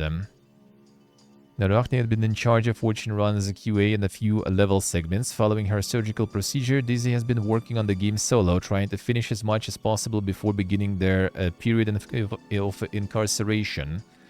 It's not clear when exactly the sentence was given. It's been very difficult to do alone, but I actually managed, basically not sleeping, complete all of the work in time so that it could be released before I'm sent away. Since Arachne and I decided to part ways, development will be completely interrupted until I'm released. Though many of you will be upset and disappointed, but please understand that there's absolutely nothing I can do. I mean, yeah, if that's already sentence, probably. These wheels were in motion long before I started making this game, and it's just been slowly unraveling in my face the whole time. Existing sales of Fortunes Run have been strong enough that Dizzy should be able to afford rent after their release from prison, and there is a chance they'll be able to resume development of Fortunes Run. In fact, there is not very much content left to work on. I've been making stubs and prototypes of the missing levels in my spare time. Extremely passionate about this stuff and I'm never going to stop making games. I'd like to finish this one, but I don't know what will happen. Now that's not the that's that dev update there, dude. All of the Team Cherry is also in prison, yeah. True, could be, could be. Did the fortune run out? Well, apparently it's also... a person also was like before already, like was it in jail or at least like sentenced or something to some punishment? Or like some illegal software stuff going on too. So that's quite the track record for the person. And the game is actually dank though. The game is actually dank. Gonna be like, you know, after that gonna just go with like, you know, inspired by actual jail.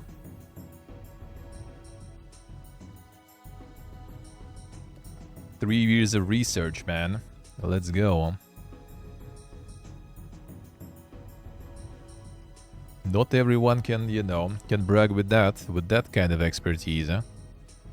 Making video games, huh? Harness the elements in fierce real-time battles stem from the lead designer of BioShock, creative director of Borderlands. Gathering and upgrading crew of fantasy creatures in this roguelike adventures across a world torn apart by war. The roguelike adventure. The Bioshock creators and Borderlands creators. Real-time battles, but do you have direct control of things though? I'm not so sure if it's like just the auto-battling that are going on basically.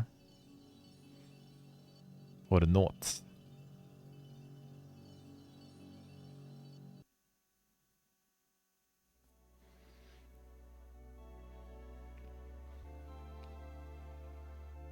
It's kind of interesting that this gameplay kind of like you watch gameplay, but you still don't understand what exactly, you know, how it plays. 2025 coming soon to early access. Like no UI, nothing like how you interact with that, how it works. It's just like mobs fighting each other. All right. Systemic elemental system. Systemic systems, Emergent gameplay system using elements of fire, water, tar, plant, and lightning. Strategically choose your squads to master elements and environment against hordes of enemies. Water extinguishes fire, tar amplifies fire, electricity crackles across the ranks in wet conditions, water can heal plant-based units. Just scratching the surface. Single-player squad-based roguelite campaign experience. Alright. Where players play as Yara Elani, sisters who have been driven from their home must traverse the war-torn Isles of Talaur to reach the safety of Bainun, their ancestral fortress.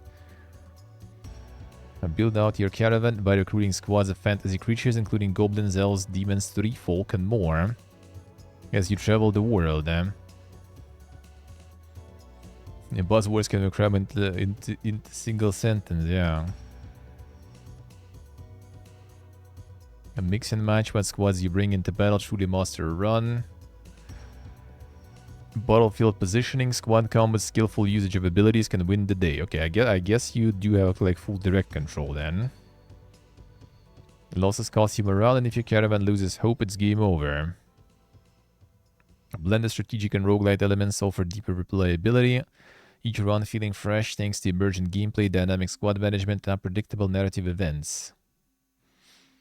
I mean, could be nice, Like the roguelike RTS with the... what was the name of that one? How could I forget that one? How could I forget that one? The Rogue Command, yeah. The Rogue Command was really nice. But that one was also with like the base building and stuff. Here it seemed like you don't really have that, just kind of tactical stuff. But it still might be interesting, we'll see. They have so many like interactions and stuff going, maybe. From the creators of Bioshock and stuff. That's POG, right? Right? Should be. The deep replayability there, yeah. Rejoice, Wandering Emperors, for Civilization 7 will be Steam Deck verified at launch. So like, I assume it should be like really well optimized then, eh? Right? Right? Surely. Verified doesn't mean it runs well, I see. This also comes to Switch in release, yep. I think even the current Switch. I don't know if they mention it here, but I think it is. I think it is actually. So like I do hope it will be at least optimized then. If it runs on Switch, it'll sprint on deck, yeah. Well, I mean, the thing is, like, it could be like Switch. Maybe on Switch they're releasing again with like some sort of cloud hack, right? Like they did with like some of the other, you know, big releases, which would actually make sense, right? You don't care about input lag and stuff. You just, it's turn-based, so that actually would make all the sense to put it into like the streaming mode on Switch. But we'll see, I guess. We'll see.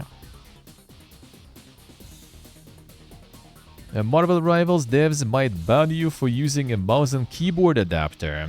We will take measures to vanquish this nefarious behavior. How dare you using mouse and keyboard? Evil being.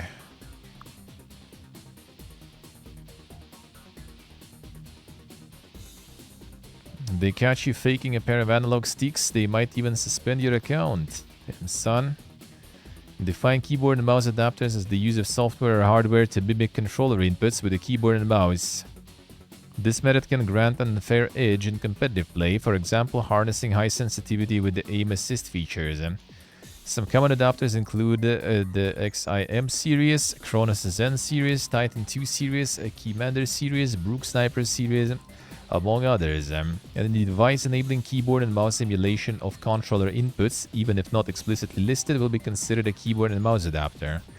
Oh, so it's this kind of adapter. Okay, I see. All right. I thought it's like people wanted just to use keyboard and mouse while playing on console, but it's way more dank. So it's kind of like you still have keyboard and mouse with all the benefits, but you also being identified as the gamepad user, and you get the auto aim, the aim assist rather. That is indeed quite OP. Yeah?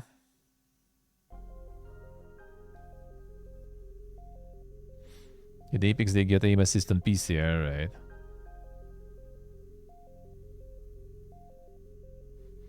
Yeah, mouse and keyboard with still getting the controller aim assist. Yeah, that's dank. That is indeed quite the combo then. Yeah, I didn't even like know that people do that stuff. That's 5-head, dude. That's 5-head, but yeah, that does sound like a bit too far, a bit too OP.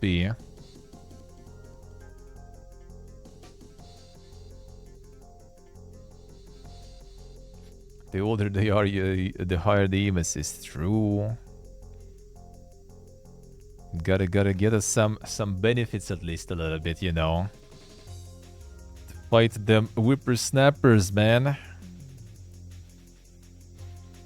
IGF 2025 nominees show what a wild and vibrant place indie gaming is. So what do they have there?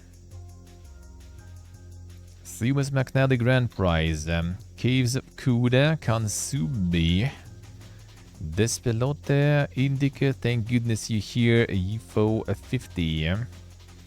Honorable mentions, Animal Well, Balatro, About the Warshin, 9 Souls, Tactical Breach Wizards. Excellence in Design, Balatro, Blueprints, Caves of Kuda, Kansumi, Pacific Drive, Tactical Breach Wizards.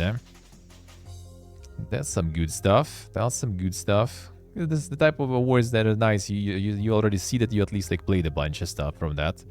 That's the good gaming there, man. Finally. Excellence in narrative. Caves of Kuda, Closer the Distance, Consume Despelote, Indica, No Case should remain unsold. Yeah, Tactical Breach Wizards I also kind of wanted to return to. I wouldn't really say I guess halfway in, but yeah, it's really nice. It's really nice. It was also really good because you played the demo and then the progress continued in the release, and that was just perfect, man. Excellence in visual arts. Children of the Sun, Kansumi, Haunty, Judero. Oh, that's a nice one. 9 Souls, thanks goodness you're here. I'm not sure about the Kansumi and Children of the Sun. Children of the Sun. Nah, not sure. Oh yeah, this is the one, the sniper one, right? Thingy. I think like Judero should win, or 9 Souls, but Judero probably should win just for the effort, man. For all the stop motion stuff, they should get that one. They should get that one. A new overlord, Kansumi, Despelote, Extreme Evolution, a Ginger. Individualism in the Dead Internet Age, an anti-big tech asset flip shovelware rant manifesto. Damn, hold on. He didn't announce your new game there with the ding title as you want it. I'll see how it is. Now that's the name.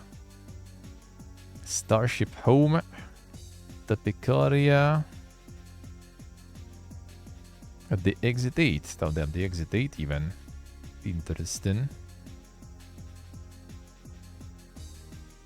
A best student game, dual ascent, displacement, a growth spurt, a mindering intermission into the after hours of a miscalculation. Then another one.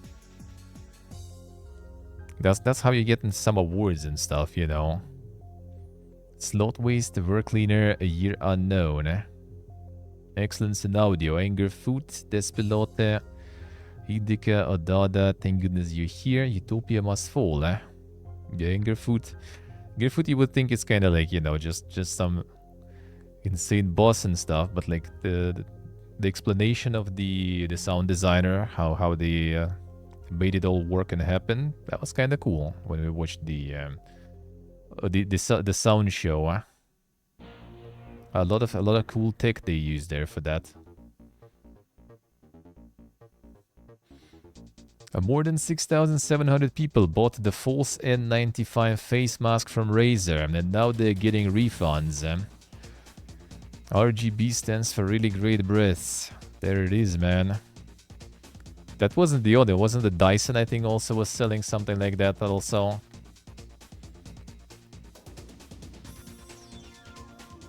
Finally getting refund. A $1 million payout from the gaming hardware company.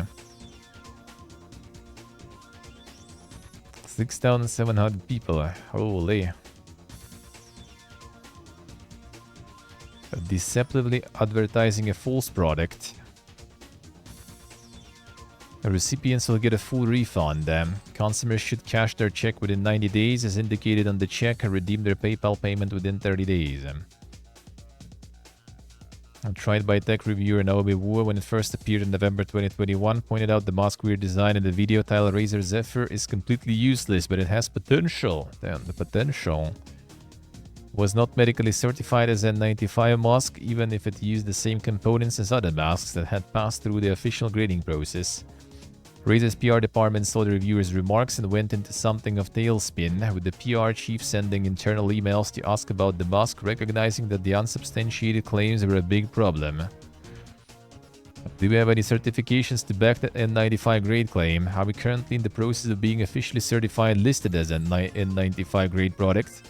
From a consumer and media POV, the key question here is, does Zephyr offer the same protection as an N95 face mask? If it does, how can we prove that? And if it doesn't, our marketing is misleading.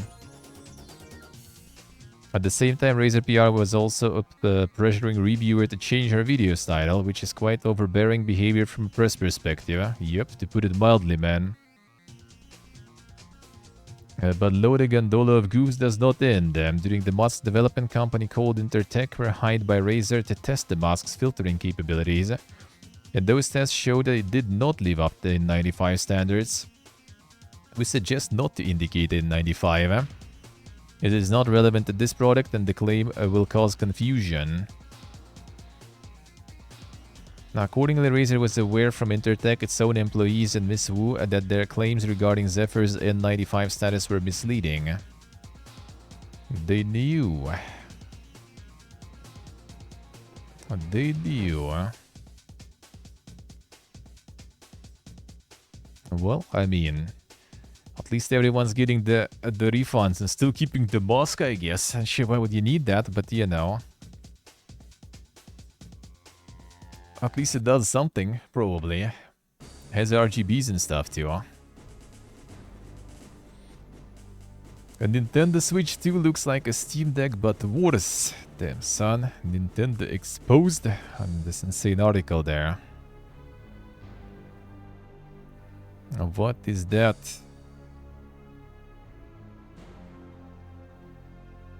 Switch's two shoulder triggers don't travel as far.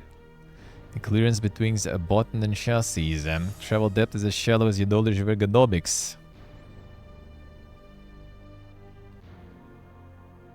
A deep pressing girth of the Steam Deck triggers, and the plane on that, not just because the massively zoomed in the photo. Switch 2 still uses convex thumbsticks, ignoring current thumb-shaped trends. They just like shuffled all the photos basically. Yeah, not really, I guess. The thumbsticks make no sense, unlike the concave sticks to the Steam Deck that will nestle your digits like a kitten in the fruit bowl. Switch 2 vents are smaller, so you can't have as much vent smell. Yeah, it's just a satire, dude, you know. Satire. Is my right as a consumer going to let Nintendo take away your rights? Switch 2 controllers can't transform into gaming mice.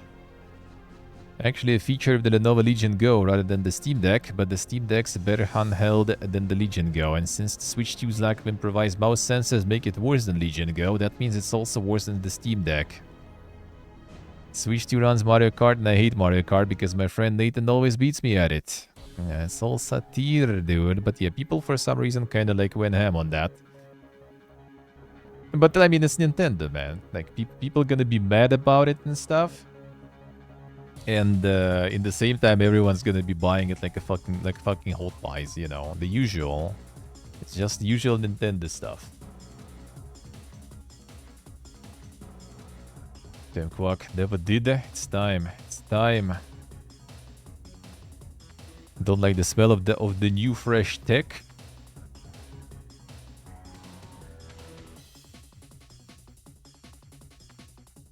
Well, yeah, the real reveal gonna be in April, though. That is true. That is true. So it's just a tease. Just a tease there. Yeah, not for your friends too, we saw, yeah. We saw. Not sniffing event? Come on, man.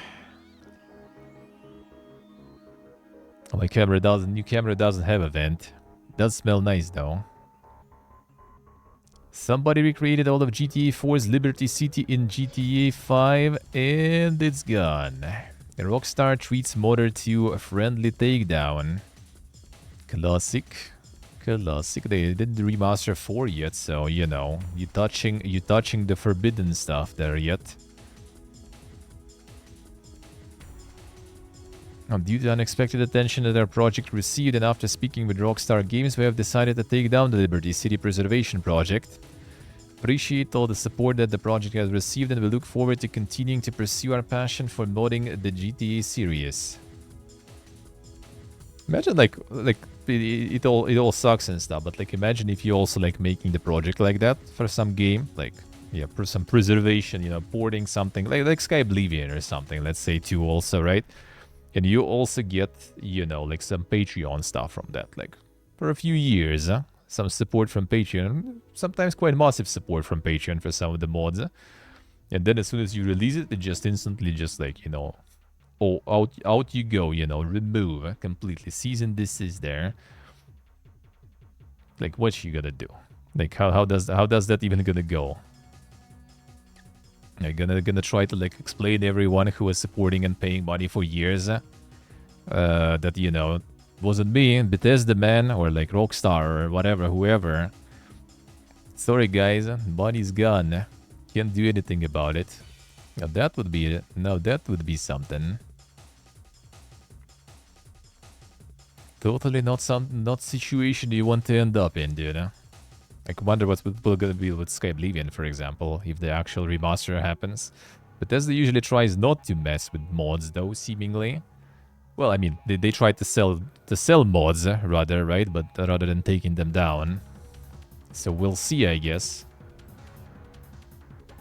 Accidentally leaked the product, everyone. True, that happened before. Yeah. I guess. That actually is true.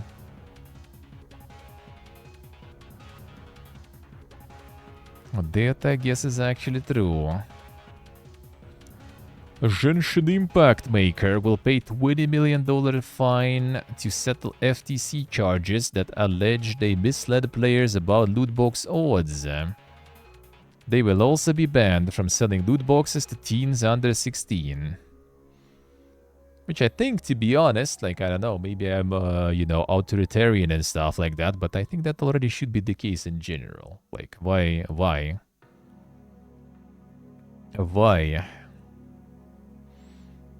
Like, if it's like, you know, parents, then let parents handle that completely. It's their money and stuff.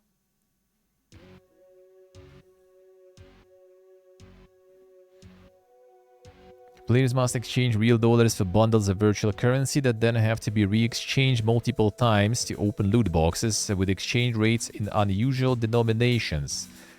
True. This complicated system, according to the complaint, misleads consumers about the amount of money that players spend on loot boxes on an ongoing basis, and the amount of money that players would likely need to spend to obtain certain prizes. Balatro 18 plus, true. A game has monetization 16 plus without looking into anything.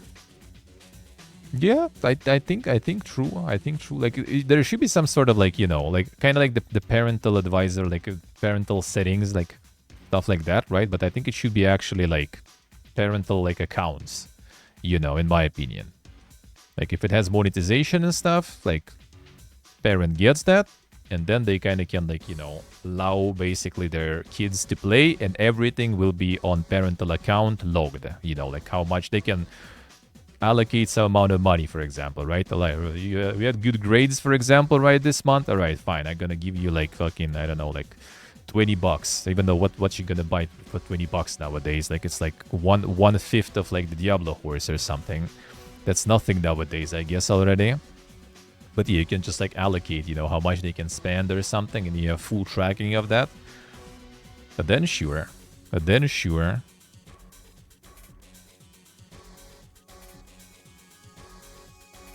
Yeah, selling loot boxes to children under 16 without parental consent. Like that is like how should, like why, you know, why even selling stuff without the parental consent?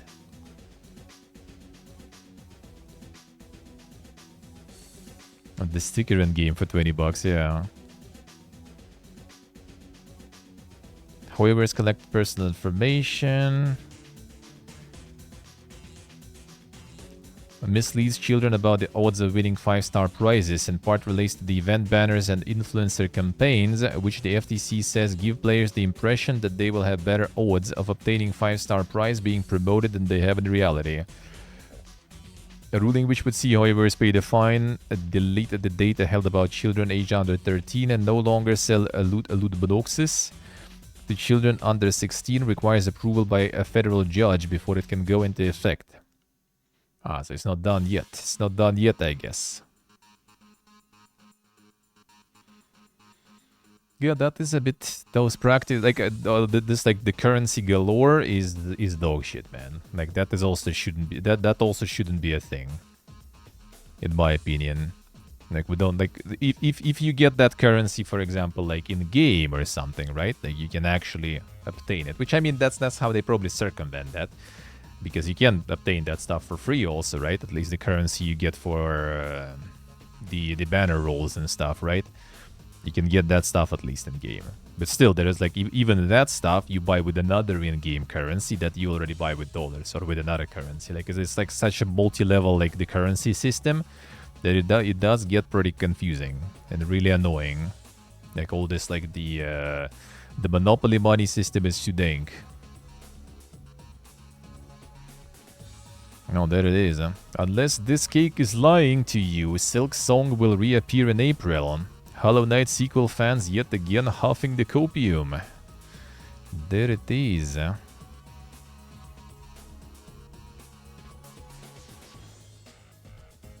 what was that one? There was like a whole research I read about this one. A Twitter account purporting to be a Silksong developer has posted a tweet that seemingly predicts the Switch 2 announcement while using a profile picture of some cake taken from a recipe book that was published on 2nd April 2024, which is exactly a year before 2nd April 2025, which is the date of Nintendo Direct teased in the Switch 2 announcement. The detectives, man. I wish people, like, you know, like, funnel that, like, energy and, like, the mental capacity into, like, you know, like, making, you know, something, I guess. I don't know. A conclusion being drawn on the aforesaid Reddits is that we'll finally lay eyes on Silksong on 2nd of April 2025, because after all, if the cake Twitter was correct about Switch 2 announcement, the implication is that Silksong is a Switch 2 game and will form part of the console's introductory showcase. There is apparently there already was some sort of debunk from actual Team Cherry people or something. I think they already said that it's like nothing burger basically. But I mean, who knows? Who knows? Gotta keep huffing. Gotta keep huffing. Firesoft would have sold this puzzle at the first glance. True. I mean, he already probably knows when the Silk Song will be out, you know. Like, after like 7 years in Blizzard, you get connections in other companies, so, you know, some insider info and stuff. PlayStation put the axe in a live service God of War game alongside a project from the Days Gone studio. RIP. Online multiplayer game. The God of War live service, man. That would be interesting to see, like, what the fuck would that even be, man? The Switch 2 trailer? We're just gonna watch the direct, I guess, when it's gonna be in April. Like, they didn't show shit, apparently, like, outside of, like, you know, just the general... Just the general, you know, like, picture of it, like, what to watch there, even. In April, when they show the details, and they show, I guess, the titles and stuff that's gonna be there. And that's the case. Not every Switch game is compatible. Didn't they say the full backwards compatibility? I guess not everything's gonna be compatible. Yeah, so when they roll out more details in April, we'll see. We'll check for sure. Why not?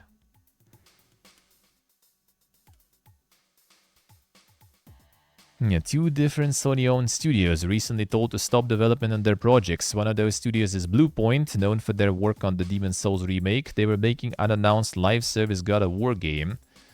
Other studio is Bend, developers of open-world zombie mob Days Gone. Don't know what they were working on, aside from the fact it was also to have a live service business model. So to be honest, 2 live service games not releasing is actually not a bad thing, really. Less live service I'm not even mad about, to be honest.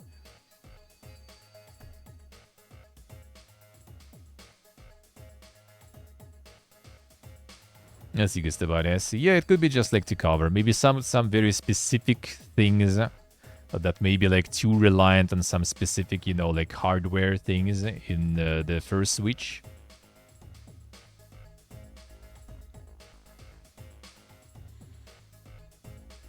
And the billions down the line with all those flops, true.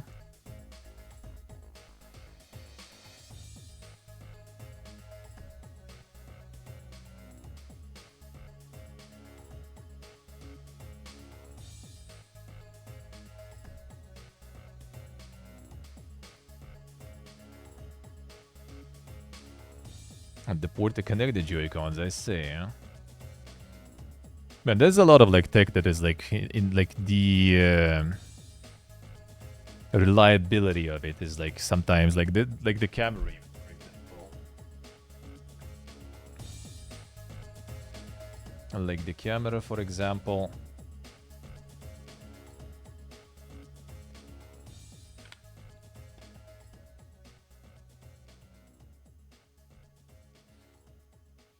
Like to turn it on and everything, and in general to operate, like you have this thing here, and this is the screen and stuff, right? That you use. Like look at how easily it moves. Like that's how you turn it on, basically, and then turn it off the same way. But like, dude, this is like it's just too easy to do. I feel I don't know. It's like I gotta be very careful with that stuff. Gotta be very careful with that stuff there.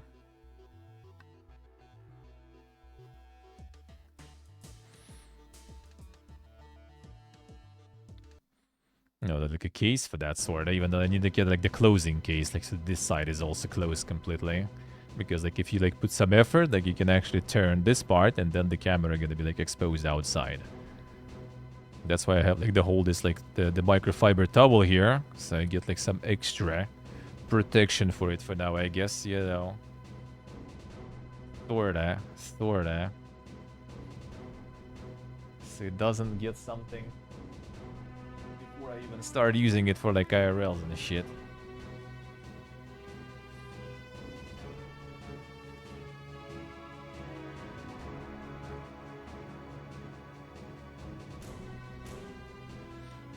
See, so I see. The Pringles can, yeah, true. Actually, kind of not a bad point. Not a bad point. Now, there's also like a bag you can also use for it that you can put everything in, but I just kind of don't want to store everything because I need like this kind of bag. But you also need to disassemble everything, and then reassembling will take some time. You know, so I kind of just want to keep it like ready, and so I can just go and film stuff basically.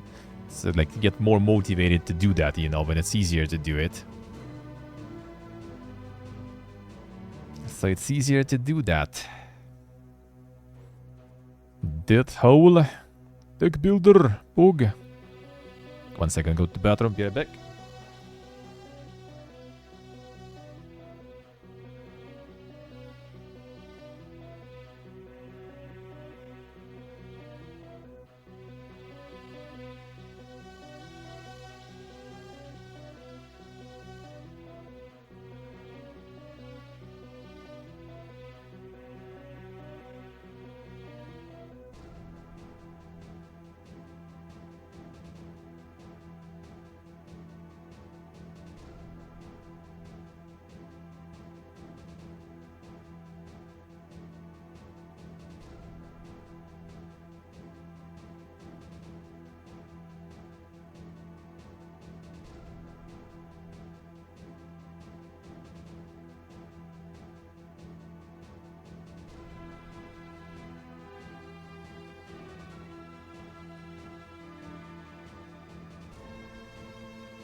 Right.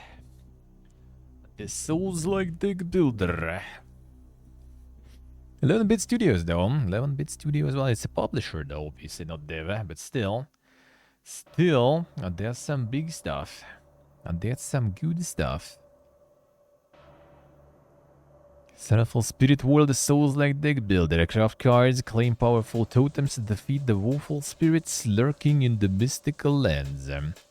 Reveal the tale of a grieving mother in her desperate attempt to defy death and bring back her son. Can't see how this is Souls-like. Difficult. Difficult. Difficult equals Souls-like. It's gonna be the demo. A demo soon. Well, I mean, demo we check. Demo we check.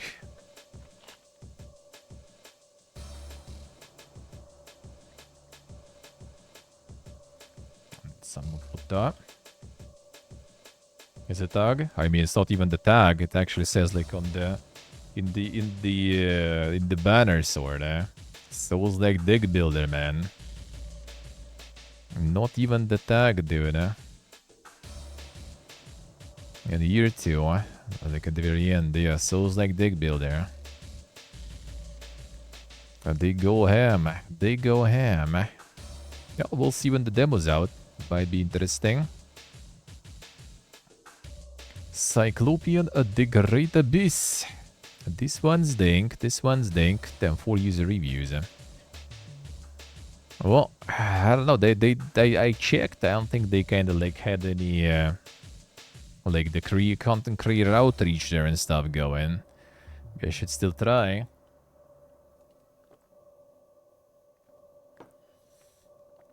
To just contact.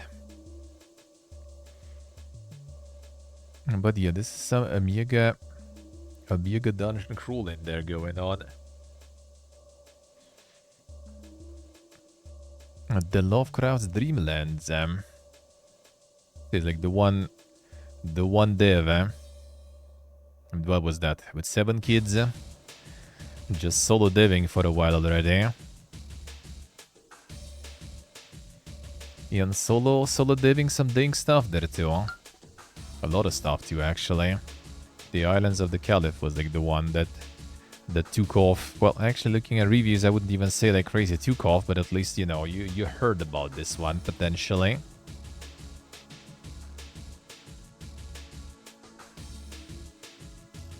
Let's see what I say. Can actually complete without issues. Alright, busy person. Yeah, imagine also game deving on top of that.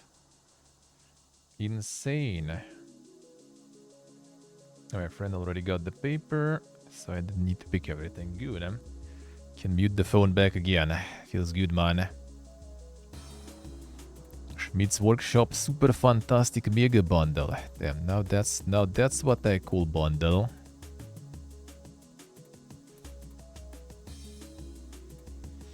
You'll see. They'll get my hands on it. Participation metrics suggest World of Warcraft's Mythic Plus dungeon runs are at an all-time low. Damn son, no one's doing the dungeons. No one's doing the dungeons. As the World of Warcraft experts, or the Sulpo. As much as we had to say it, there might actually be some credence behind the claims that Mythic Plus participation is at an all-time low. There will always be a drop-off in participation as the season progresses, but the War Within is the only one with such a steady decline. Then wasn't the expansion actually kinda poor? Now we added Dells to War Within. We knew that a number of players would shift from Mythic Plus to Dells as their primary activity due to the greater flexibility. People who have really enjoyed Mythic Plus gameplay in the past are feeling frustrated today. We agree that's a problem. I'm just playing hardcore now, dude. That's it. That's it. At the end of the day, falls to us to create conditions that provide everyone who wants to have a fun dungeon experience with the right level of a challenge in the group to run with. As we begin the cycle, the health of M Plus is a major area of focus for our design teams and for game leadership. I'm actually recognizing the problems and stuff. Can you imagine?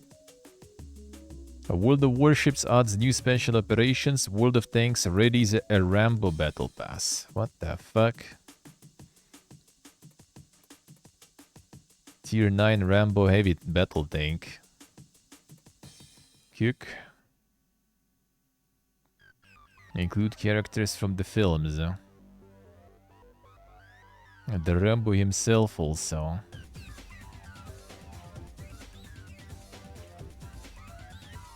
The battle pass with Rambo. The fuck is the Rambo tank even there?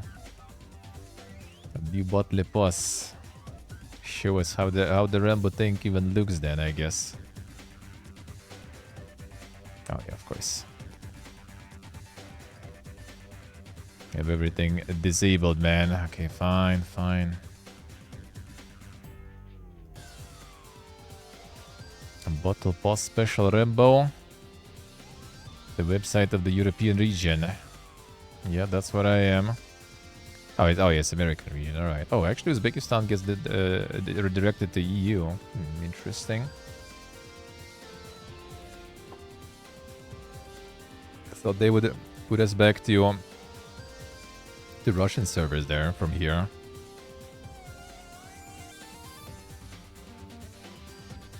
The Rambo missions. 2D style, good morning Vietnam. Let's see, alright. Way to dink. What a time to be alive, man. A Godfall and Duelist developer. Counterplay Games shutters according to Jackalyptic Games employees. Past 6 months or so, our project at Jackalyptic has been supercharged by the world-class devs at Counterplay Games. Impossible to overstate their impact. From very first day, they put their shoulders to the wheel like it was their baby. Unfortunately, we were unable to continue our partnership into the new year. Want to share the profiles of a few folks I worked with closely, strongly recommend and hope to work with again as soon as possible. Yeah, the Jackalyptic working on a multiplayer Warhammer 40k. Rip Duelist 2 totally not happening anyways. Yep, doubt it. They did the Duelist like a relaunch, I guess. But it wasn't them exactly, actually. It was actually the Steam page was still the same, right? Or was it one of those there? 28 January 2023. Yeah, I assume. That's the one. Anyone still playing? Damn, one person playing. Holy. The all-time peak was 16. Ooh.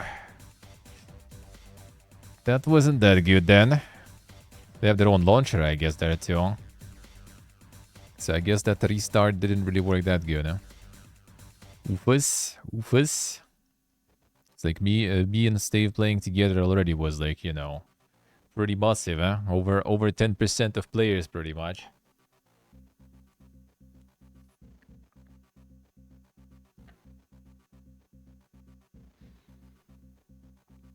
Never lucky. The trendsetters, yeah. The super, you know, hipsters there.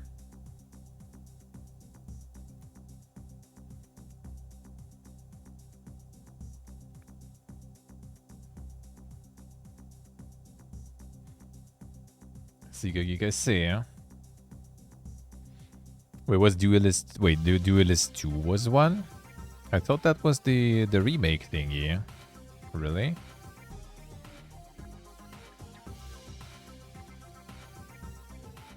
Oh, the Dream Slot... Okay, that I recognized too. Yeah, that one had a little more. Wait. Wait, what was in 23 there? Huh?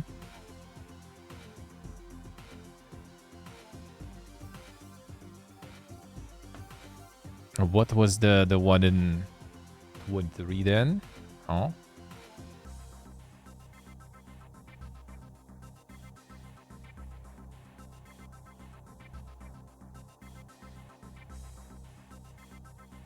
Two years ago, 2.1 years ago. Huh? What the fuck? But I guess, yeah. This one was a bit more popular indeed, eh? This one kind of was, Damn, there was even some spikes there.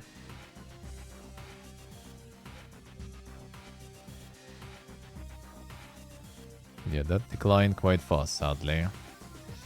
Feels bud. Have you ever let someone else level your MMO account? You know, like Path of Exile 2 players think Musk did. Did you? Did you ever? Did you ever? The Fiesta, man.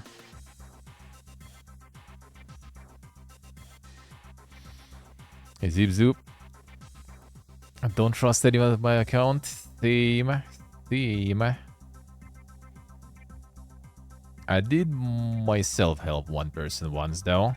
My friend. That I did. That was like literally just like missing one day of some sort of event, and he just asked me to, like, you know, get in and do that event because, you know, the FOMO and stuff. Actually, that was even multiple times. A couple of times it was with different people. That's it.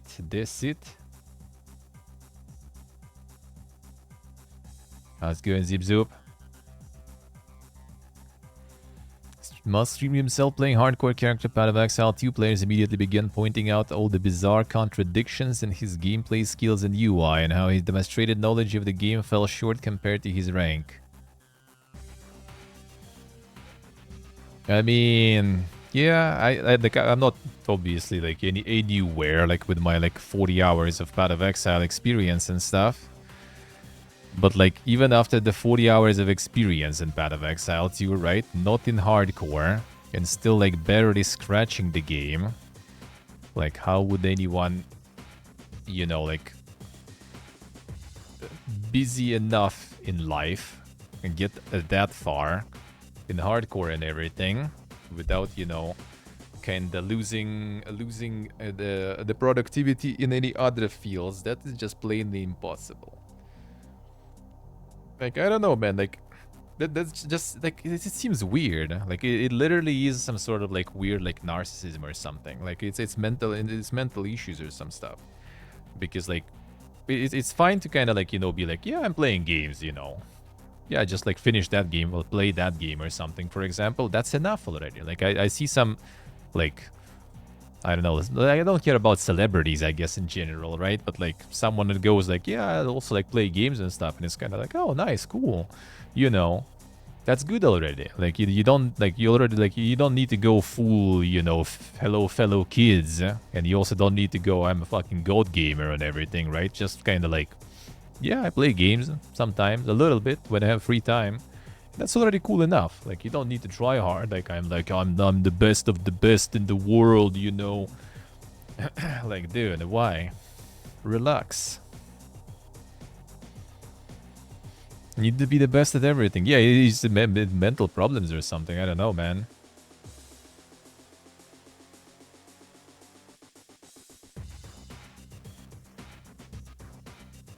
Or did that reach you with 100% pay people to grind for you? Nah, I probably wouldn't even play that stuff. Like, I would spend on microtransactions and shit, for sure. 100%. 100%. But, like, the grind, I don't know, like, why? Like, I would just not even play then. AP Implore the low.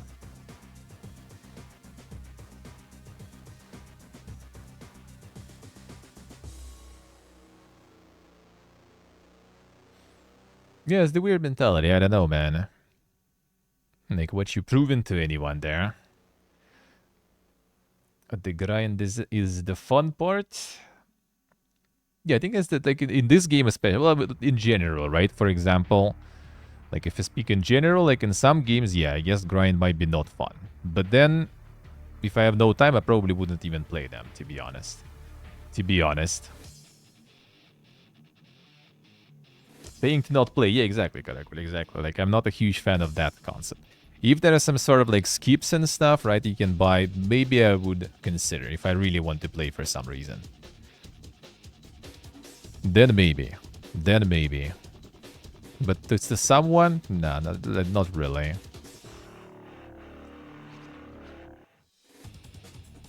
I expect from you? I mean, true, I guess, kinda.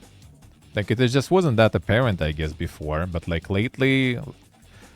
Like, I did even, like, back in the day, like, years ago and stuff. I was kind of, alright, I guess dude has a lot of money. Dude does some, like, cool stuff, funds some cool things. Alright, I guess. He's alright, not bad. And then the more you get exposed, or the more he kind of forces himself into everywhere, the more you see, all this, like, cringe, basically. But it's not exactly also cringe, but, like, the person is now, like, gonna be part of the politics, a pretty big part of the politics and stuff. And that just, like, straight up kind of, like, fucking scary shit, man. The last 10 years, I mean, dude, I'm, like, pushing 40 soon. Like, for me, 10 years is nothing. It's lately, man,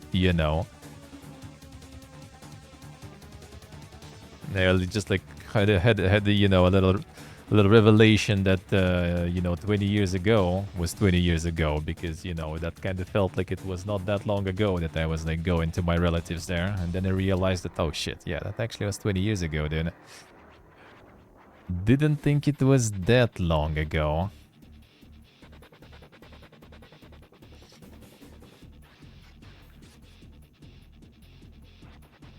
See, I don't know, man. That's just weird. That's just weird. The sense of just kind of like to create that feel of, like the like being relatable and stuff. You don't need to be some sort of god gamer or something.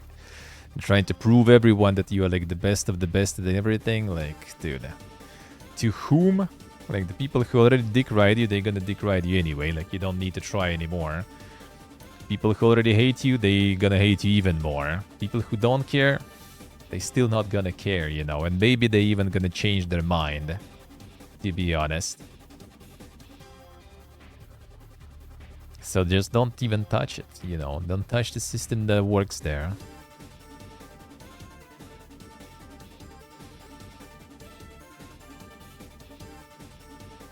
35 years since the Fiesta started, yep. I mean, it's gonna be like one more month, and it's gonna be like 3 years since fucking war and stuff started. You know. And then deeper in the year, it's gonna be already 2 years, as I'm like, well, I mean, the last year was the full year, and I didn't even step foot in at home, you know, so, like, yeah, the time just goes sometimes, huh? At least last year's, like, there was a lot of things happening with my moves and stuff, so it just kind of actually feels that it was a lot of time when you look back. When you look in, like, you know, more distant past, then it just feels like, yeah, like 20, like 10 years for especially is just like, huh? That was like yesterday.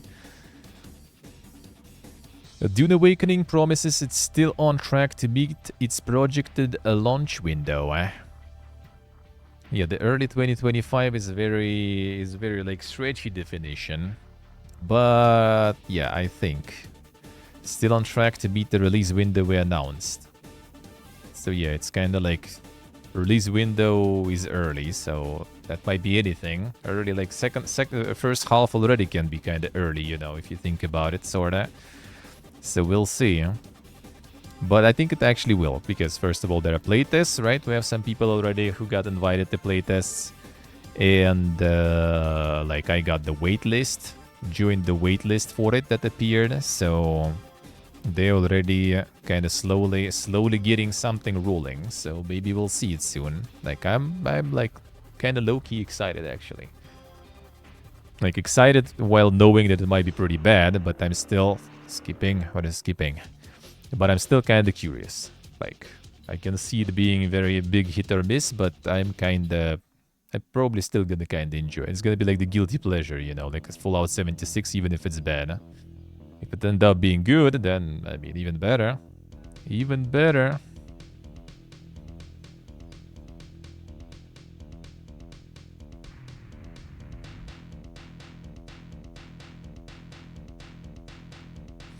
Done with Omega viruses? Yeah, I'd rather not deal with any more, to be honest. Even though after, like, the last, you know, almost 3 years, like, viruses were kind of easier to deal with, let's put it that way. A wildcard promises new maps and engine upgrade for Ark Survival Ascended and finally remembers Ark 2. Okay, I'm only interested about Ark 2 related.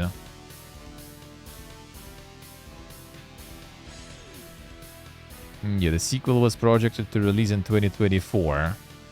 Clearly missed that target.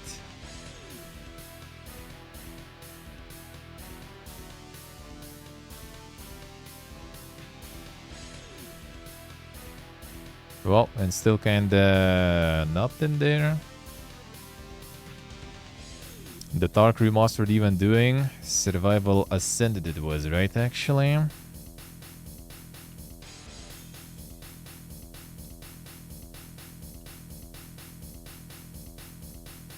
Probably pretty good. I think OG was doing better, though. I think OG was doing better.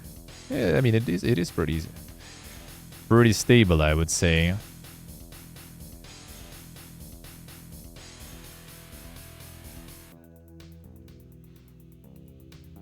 No, OG's still kind of doing alright. OG's still doing quite alright. Actually, 24-hour peak even right now. So OG's doing okay there. Very stable also. Mega stable. That I guess was also kind of like free to keep. That was when it was free. I see. All right. It's kind of interesting how it was like, you know, like boom, it's free. Everyone just played a little bit and then it back to normal numbers, you know. More or less, at least like for like a year more or something. OG doing better? Well, I mean, 42k versus 28k. I mean, kinda better. But I mean, probably those who bought this already had the previous one, so that still kinda counts for them. If they farmed. Arkman get PC repaired. Ah, man, it would be like nice. Like Ark is good, but you really want to play Ark on private server.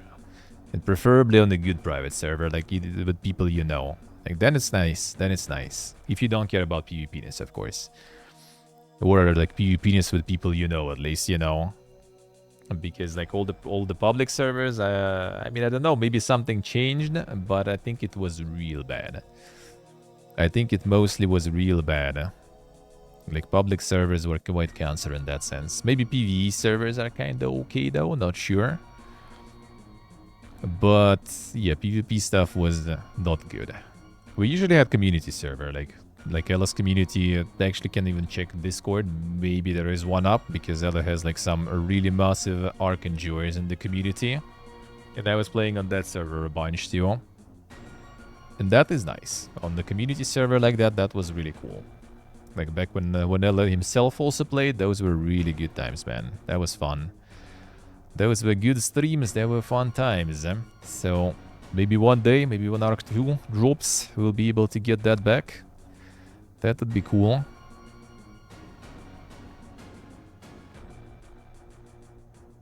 Then the Ark Lost Colony. In November. First canonical story expansion. A bridge between Extinction and Genesis in the lead up to the long dormant Ark 2. Yeah, that one's there, yeah. Probably, could probably. Did you get any updates, Theo, on the Brikinen? What is up there? Elder Scrolls Online addresses DLC purchase confusion and ongoing DDoS attacks. Damn, son. DLCs will be buyable with crowns still, eh?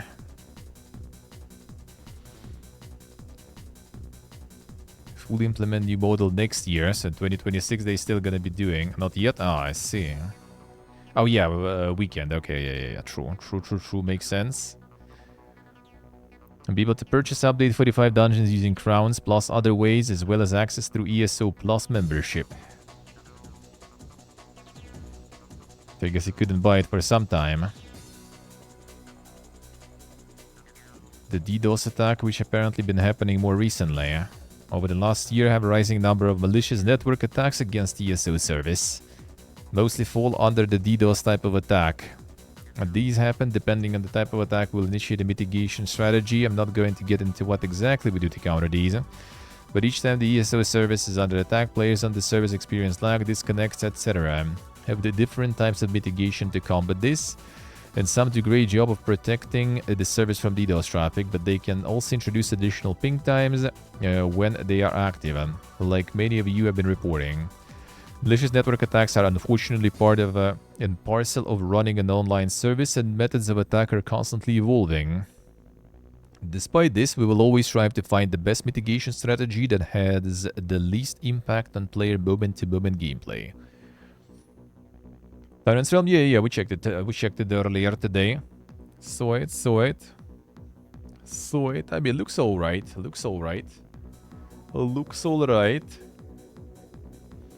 I'm not sure if I would be hoping on that, but we'll see. Who knows?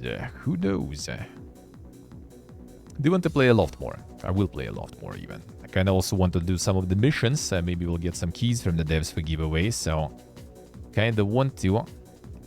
Dynasty Warriors Gigapositive reviews, yeah, that was actually quite interesting, because I remember people after the demo were kind of like not super happy. Oh, speaking of, here's the loft. Not super happy, and then suddenly after release, everyone's fucking coming there. Yeah, I like PS1 art style, true. I do actually like that. Like, it's nice. Something about it is really cool, actually. Let's see. I loved got the road mob there. Quality of life. Table map improvements. Steam Workshop. Functionality, added tutorial quests, a more diversity of islands and points of interest. Upgrades for glider and sails, new tool and monster tier, combat improvements and rewards, multiple ecosystem improvements, new crafting options and materials, improved day-to-day activities. Tons of new building options and materials, food decorations, accessories for animals, training dummies, mannequins for clothes, condition rewards for building. Compass, oh, you need that, dude.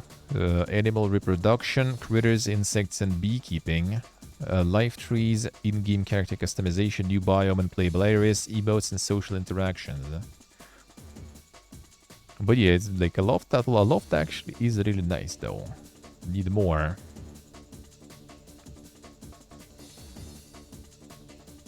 That was very good, eh? Brighter Shores says it wasted time improving leaderboards for top players following boycott. What the fuck is going on there? How's the boycott on Brighter Shores looks, actually?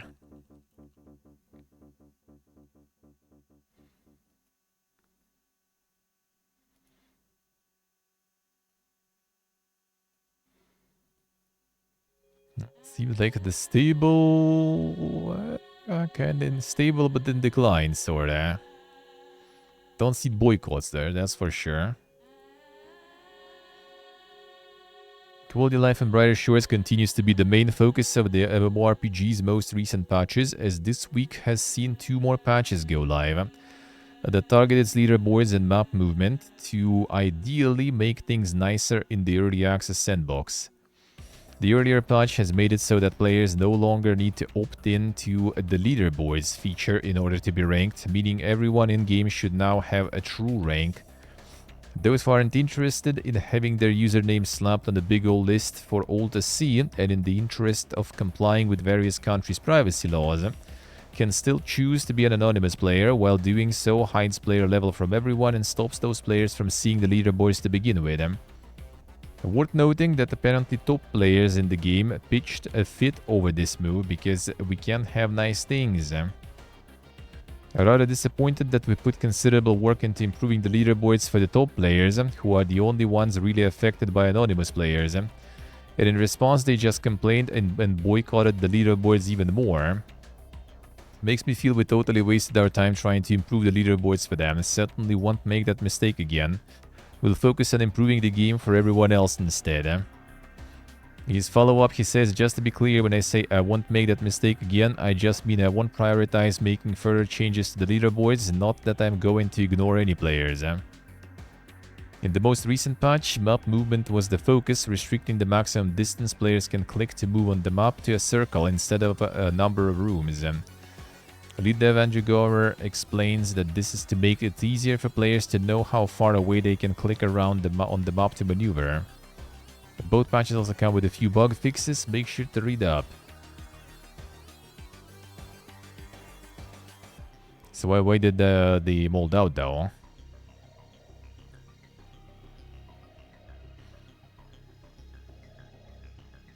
Considerable work, right? And just complained and boycotted the leaderboards even more.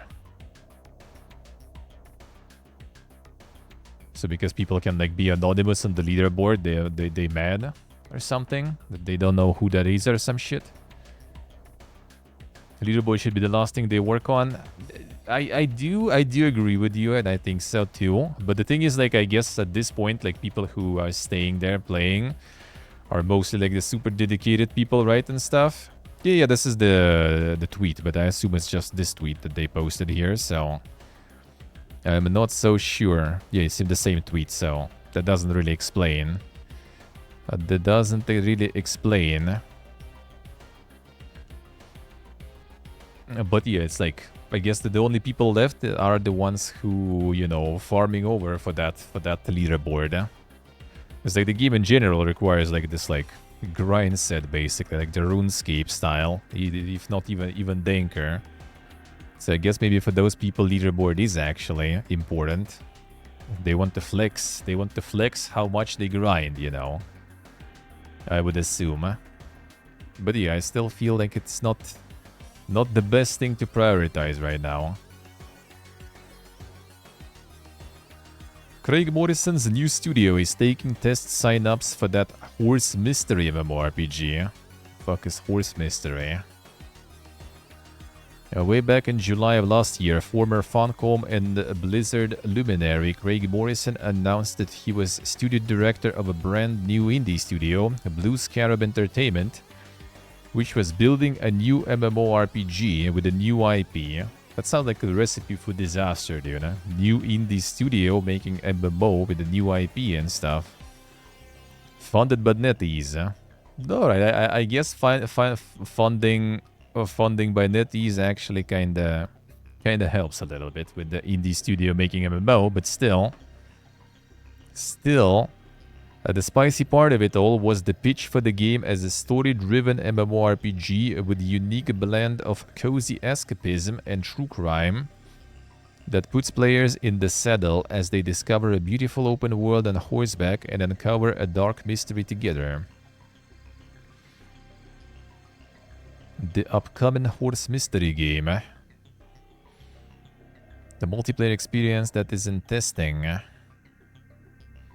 Sign-ups include basic questions like general interest and age, alongside the irritating question about casual versus core versus hardcore.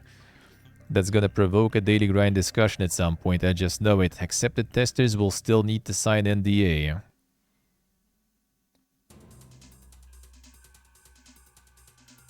Alright, so they're just getting testers for the Horse Mystery there. The Horseback Mystery, alright. That seems kind of like more something exploration-centered and stuff. Cozy escapism and true crime. The players in the saddle as they discover a beautiful open world on horseback. And cover a dark mystery together. Like kind of like secret world, but like cozy. Without combat or something. Ropardo's Bonfire Studios announces Archeron. A new PvP game, he says, defies easy description.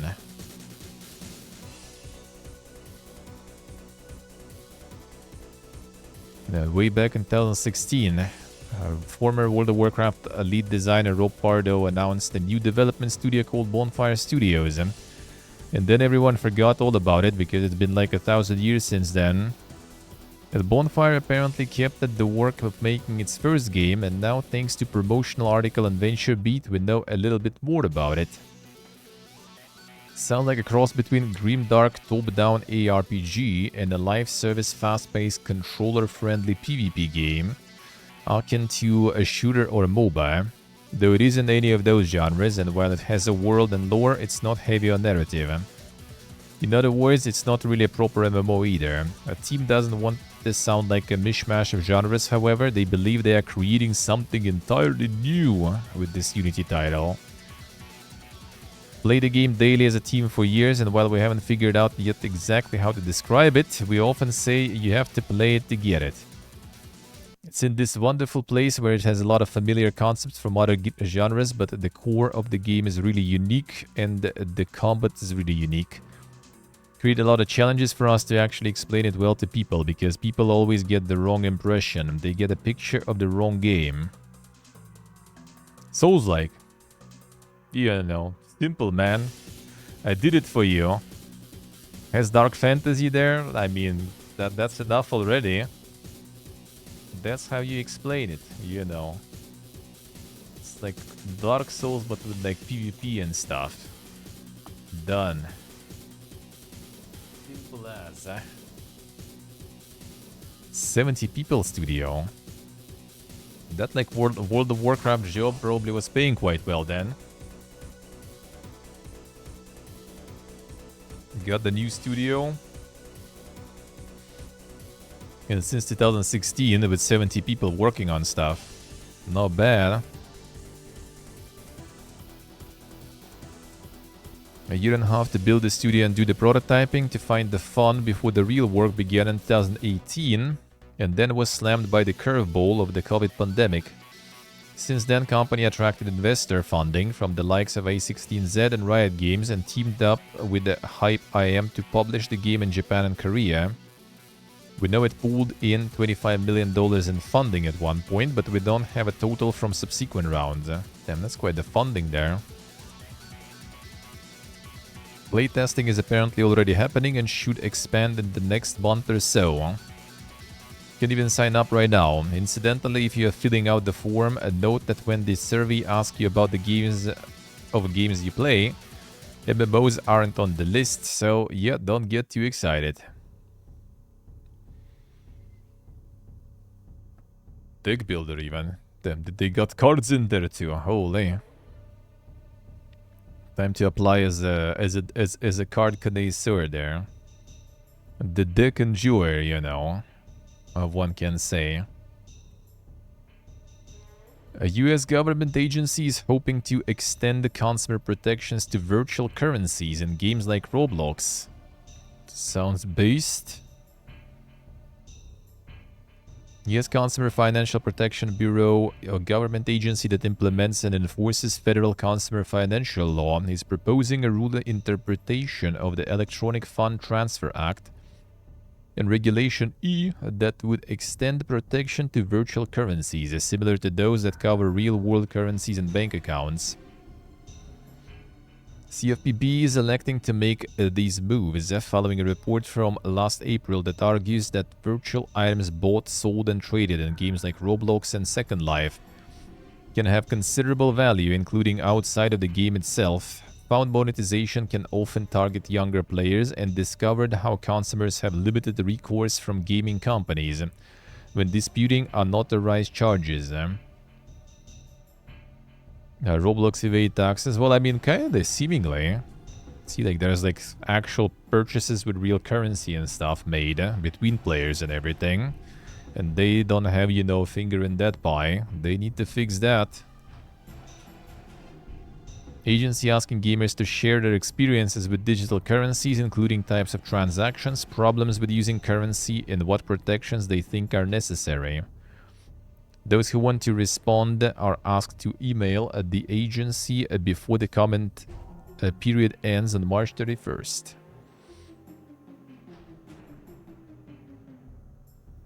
Something serious must have happened for government to care. Oh yeah, they got the report and stuff last April there. Consumer finance, data research. Issue spotlight video games. Yeah, like some people kind of, you know, put that to light. That, you know, actually people buying and selling stuff with real money. And big government guys were like, damn, son. There is some money going around with us without us knowing about it. Well, we gotta do something about it.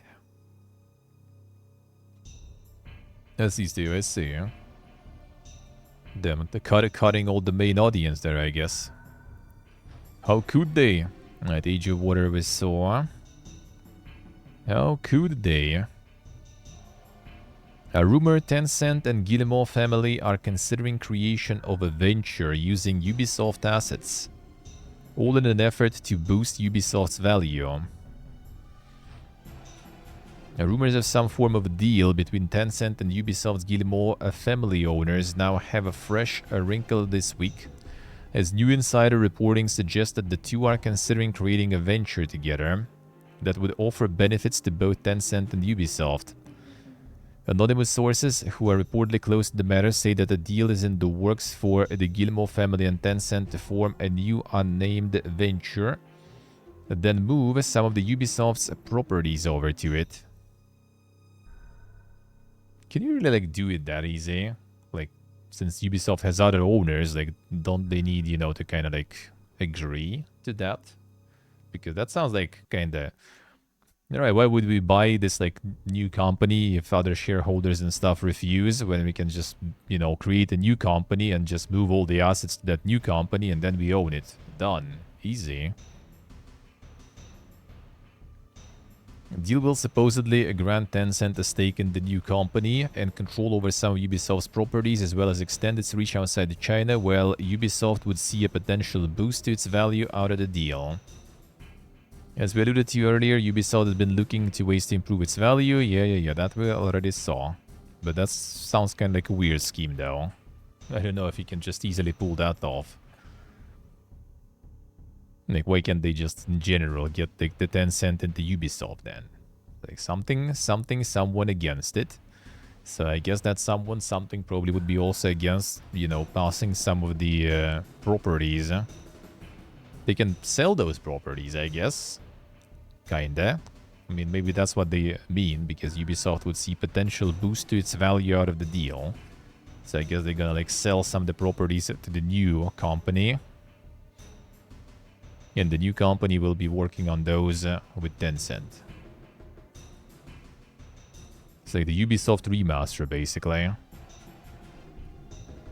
Actually, like the full remake, I would say, even probably. It's gonna be the same though. So probably, I guess, kind of remaster. Just the graphics gonna change. A Wolsen Studio unveils extra action RPG. Project Pantheon plans closed beta in February. What happened with Wolsen though in the end? Like they never finished it or something? Or they just kind of like, you know, released it just to say that they are done and that's it? And it still remained kind of unfinished? Because I remember people were kind of like, you know, pogging about it. When it was just kind of like, well, not just out, but like some of the updates I remember. People were like really pogging about it, and then it really quickly like kind of changed into hating it. And I'm not sure exactly what happened there.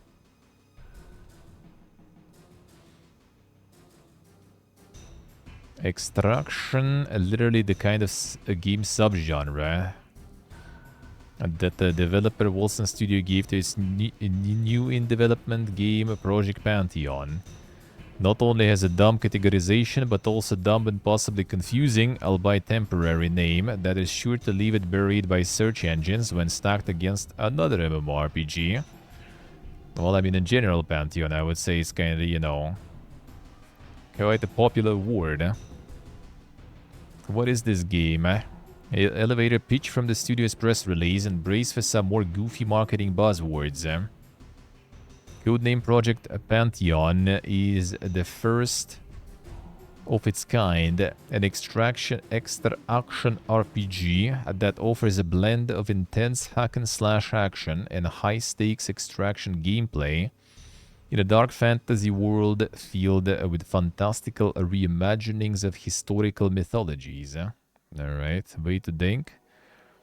Free-to-play title will draw players into aforementioned dark fantasy world as they explore maps, fight for loot and PvPvE combat, and attempt to leave with their gains to bring back to their private fort, where base upgrades, custom loadouts, and equipment or trading of gear can happen.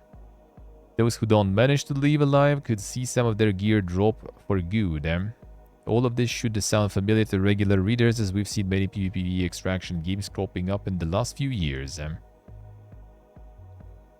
Headed for its first closed alpha test, which runs between January 25th and 26th for EU players and February 1st and 2nd for NA players. Content promise for this test includes the game's first map, rudimentary but functional first version of the player fort hub, and the weapon-specific soft class system. Characters will be pre-made, however. Players who are interested in adding their name to the draw simply have to register on the game site. There it is. Teaser trailer. Did they get some like gameplay in this one in general? Or they're just gonna be okay, there is nothing. Alright, it's just basically the debate. Alright. Classico. Astrobot, Indiana Jones, and Helldivers 2 lead 2025 DICE Awards nominations. Ballatra scoops up 5 alongside the Senua Saga Hellblade 2. Alright, so it's nominees. February 13 the awards will be. Game of the Year, Astrobot, Balatro, Black Myth, Wukong, Helldivers 2, Indiana Jones, and The Great Circle. Those Stalker, damn son. Still got the Indiana in already though. Outstanding achievement in animation, Astrobot, Call of Duty, Final Fantasy, Neva, Warhammer 40k. Outstanding achievement in art direction, Black Myth, Wukong, Indiana Jones, Lego Horizon Adventures, Plucky Squire, Senua Saga Hellblade. Would never be in like art direction rather. They snuck the Balotry in there. I mean, it wasn't Game of the Year nominees for the Game Awards still. Like, why wouldn't they? Why wouldn't they? Outstanding achievement and a character. A Watcher. 1000X Resist. A Yuffie Kisaragi, Final Fantasy VII Rebirth. Henry Indiana Jones. Troy Baker. Indica. Isabella Ingeborg. Senua Saga Hellblade 2 Belina Jurgens. Outstanding achievement in original music composition. Astrobot, Helldivers, Monument Valley, Senua Saga, Star Wars Outlaws. Outstanding achievement in audio design. That's Senua Saga should win this one. Frostpunk, Helldivers, Monument Valley, Senua Saga, Still Wakes the Deep. Outstanding achievement in story. 1000X Resist, Indiana Jones, Metaphor, Still Wakes the Deep. Thank goodness you're here. Outstanding technical achievement. Astrobot, Batman Arkham Shadow, Indiana Jones, Senua Saga Hellblade, Warhammer 40k Space Marine. Space Marine technical stuff could go. It was really beautiful. It was at the same time running really good. And the swarm mechanics are really good. That was really cool. Action Game of the Year, Batman Arkham Shadow, Black Myth Wukong, Call of Duty, Helldivers Stellar Blade. Adventure Game of the Year, 1000X Resist, Animal Well, Indiana Jones, Legend of Zelda Echoes of Wisdom, Prince of Persia Lost Crown.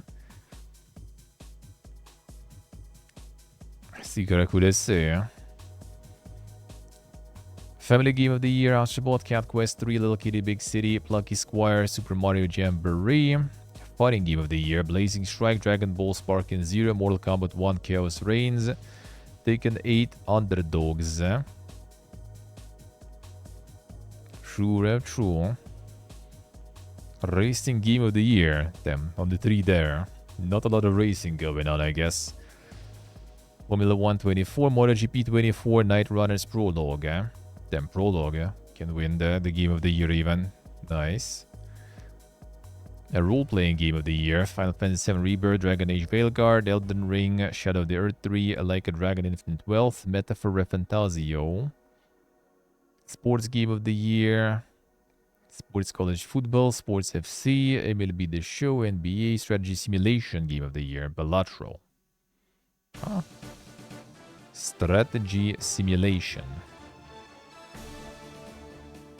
That's one way to put it. What are we exactly like simulating, or what are we strategizing there, dude? A big builders into strategy simulation sounds interesting. The odd RPG list there. Yeah, kinda.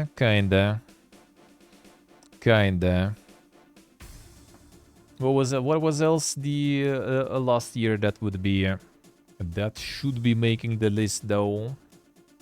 What did we play that was really nice in terms of RPGing? I feel like a lot of this stuff is just basically kind of like, you know, filler sorta to get the 5 nominees because they don't really know what else to put there.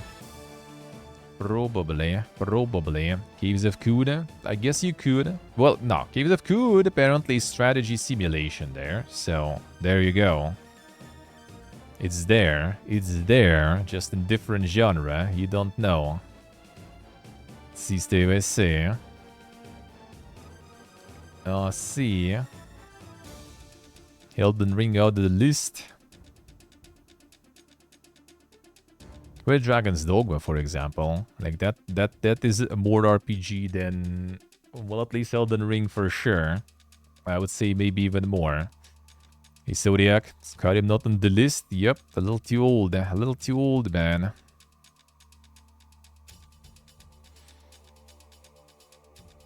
Yeah, strategy simulation got like a whole bunch of stuff there. Balatro somehow, Caves of Cood somehow, Frostpunk 2, alright, Tactical Breach Wizard. I mean, tactical, kinda satisfactory simulation, I guess, kinda. Immersive Reality Game of the Year, Alien Rogue Incursion, Batman Arkham Shadow, Escaping Wonderland, Skydance's Behemoth, Underdogs. Mobile Game of the Year. Balatro, Halls of Torment, Monument Valley 3, Paper Trail, Wuthering Waves. Online Game of the Year. Call of Duty, Diablo 4, Helldivers 2, Marvel Rivals, Warhammer 40k, Space Marine 2. Immersive Reality Technical Achievements, Alien Rogue Incursion, Batman Arkham Shadows, Skydance the Behemoth, Starship Home Underdogs. Outstanding achievement for an independent game. Animal Well, Balatro, Grune, Indica, Mouthwashing. There's some good candidates for this one. Outstanding achievement in game design. Animal Well, Astrobot, Balatro, Helldivers 2, UFO 50. Achievement in game direction, 1000X Resist, Animal Well, Lorelei and Laser Eyes, Ribbon, thank goodness you're here. That's a lot of nominations they have there. I feel like already like in February. Even like middle of February or something.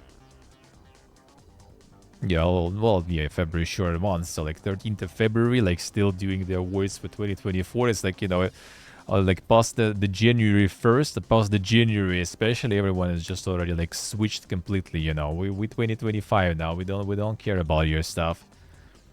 And what happened in 2024 is already irrelevant.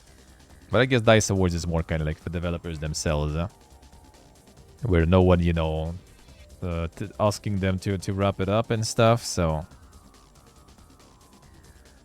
Awesome Games Done Quick 2025 raises $2.5 billion, and proceeds from week-long speedrunning charity event will go towards the Prevent Cancer Foundation. Nice. I'm really into the speedrun and stuff that much, especially nowadays, but that's still good, huh? That's a lot of monies. Sony's new patents include AI system to predict player behavior and reduce online lag. Another includes a trigger attachment to boost gunplay realism. Damn son, the actual trigger there. Utilize AI tech and anticipate player movements in the bid to reduce lag. Using a camera to study and record player actions, Sony is exploring how accurately AI can predict player behavior. Other patents recently uncovered also proposing using AI to impersonate players to catch cheats online, providing in-game help should the microphone or controller detect player frustration. Dude, alright.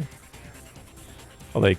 You have some like backseating companion in the game, you start molding and it goes like harder even. Like, oh man, why I have to be mad? You just need to do this in this puzzle. That would be probably quite the system there, no? In a separate patent filing which was submitted last summer but only recently released publicly, Sony also patented the trigger attachment to improve gunplay realism. In the diagrams presented, players hold the controller sideways and aim down between R1 and R2 buttons. Damn son. The insane shooting simulation. And detected throw against the wall, are you mad? Yeah. Insane.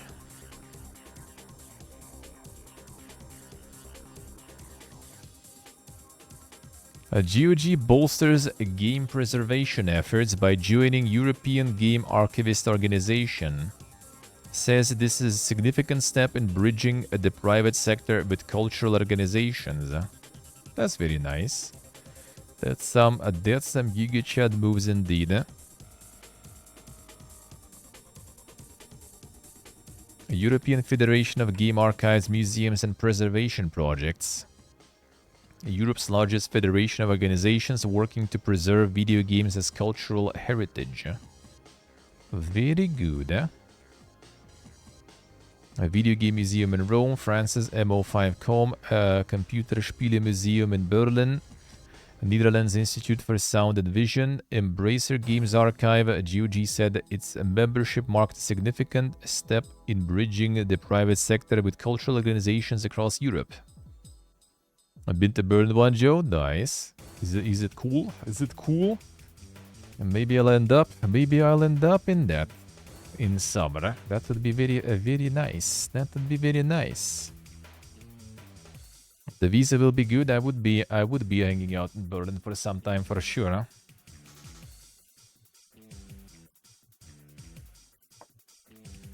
Oh, the paint station there. Let's see. All right.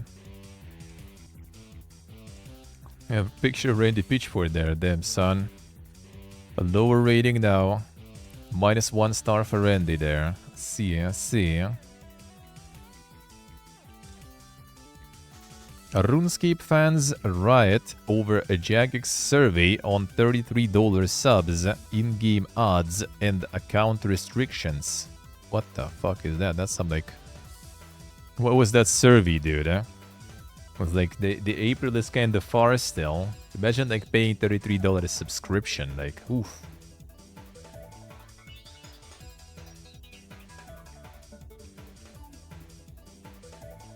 Conjoint survey sent out by Jagex to players of RuneScape and Old School RuneScape with the stated intention of exploring how players value different membership features and combinations. Several players shared the survey they received. One of the most complete was posted on Reddit with videos and screen grabs for what a Jagex is considering. This includes several new tiers of subscription, some of which feature lower costs, but apply some stringent limitations, such as access to either RuneScape or Old School RuneScape as opposed to both, like a subscription does now. I mean, that's kind of fine, I guess. Like, if you play only one, then why would you... You can get a discount then if you only care about one. That's okay. Ability to play only on mobile devices. I mean, if you play only on mobile device, why not? Shorten AFK timer. I mean, I guess. Significantly fewer characters allowed per account. Kinda usual in-game odds that display a non-gameplay intrusive manner. Now that's not very good, huh? The Adobe subscription there, yeah. Higher tiers of membership would provide access to things like improved data access. Huh? How would be the improved data access in MMO for like from player perspective, huh? Like, like the dedicated channel to the server or something? Extra security features, enhanced player support, access to unique game worlds, including those with higher population caps that are currently available. In some games that would be actually kind of cool, I guess, to be honest. Would I pay more for that though? If you could do it temporarily, like you want to kind of just like go like engage into some insane boss PvP with like a shitload of people around, that would be kind of cool. But yeah, not $33 cool though, that is true. Servers populated with players who have never received a ban. Ah, damn son, alright. The VIP servers there. Player customized Project Xanaris worlds, and with you being higher, proposed prices run upwards of $25 to $33 a month. A player rancor was loud and immediate, with in-game rioting, threats of quitting, or in many cases cancel subscriptions, and naturally plenty of memes that warn of a mobile game-like hellscape of odds. On both OSRS and the RuneScape sites, Jagex put out a copied statement that attempted to explain the conjoint survey methodology, point out that proposed changes are not final, and claim that exploring uncomfortable topics is part of great community management and data gathering. Options presented in the survey are generated using a method called conjoint analysis, where combinations of features and prices are shown randomly. It is designed to test what players value most and least, and naturally some options won't make sense or appeal to everyone. Yeah, but like $33, dude. That no matter which set of features you're gonna have, it's like, why?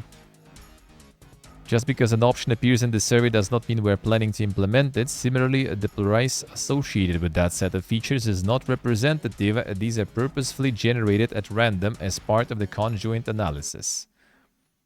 And if it's random, why it's not like, you know, $20 and $100 then? Yeah, just joking. Just a prank, bro.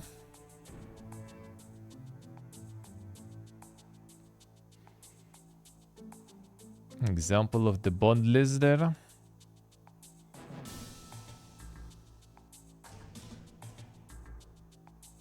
Old school or RuneScape 3. On member character, additional member character per month. 8 member characters and stuff. I see, alright. It does kind of seem like some of them are weird though. Like $7 per additional member character, and then next year goes back to like 10.49. It's kind of like a lot of random numbers there, I guess. Like, it makes sense, but still, why would you like use such already high numbers in like this generated stuff? Which, I mean, we know why, right? They just kind of like trying to test, you know, the waters. Like, are people in general fine with this price? But like, I don't know, like what kind of like mega VIP service you need to get for $33 per month, dude. Like paying $15, like I think it was 15 basically, to Toad, for example, for 76. It was a bit less than like 10 or something. I don't remember how much was it. That already stings, you know. That already is pain. And it's 33. Like, dude, it's like a good game on discount or with regional pricing. Baldur's Gate 3 exceeds 100 million mod downloads. Larian introduced mod support in June 2024, surpassed 50 million mod downloads last November. And actually, well, I guess more mods now. Faster downloading. I'll hear more of the mega layoffs coming in. The meta to lay off 5% of staff as part of performance-based cuts. 3,600 jobs may be at risk according to reports. One. Boom. Back to back. Microsoft to lay off unknown number of staff. Employees across gaming, security, and sales divisions affected. Another one. Specified these layoffs were unrelated to the cuts announced last week that focused on underperforming workers.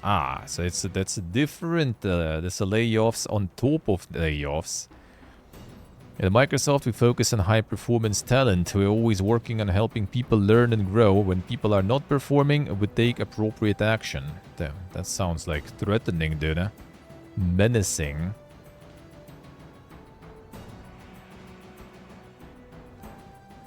Sony donates $5 million to support LA wildfire relief. Donation will go towards first responders, community relief, rebuilding efforts, and assistance programs.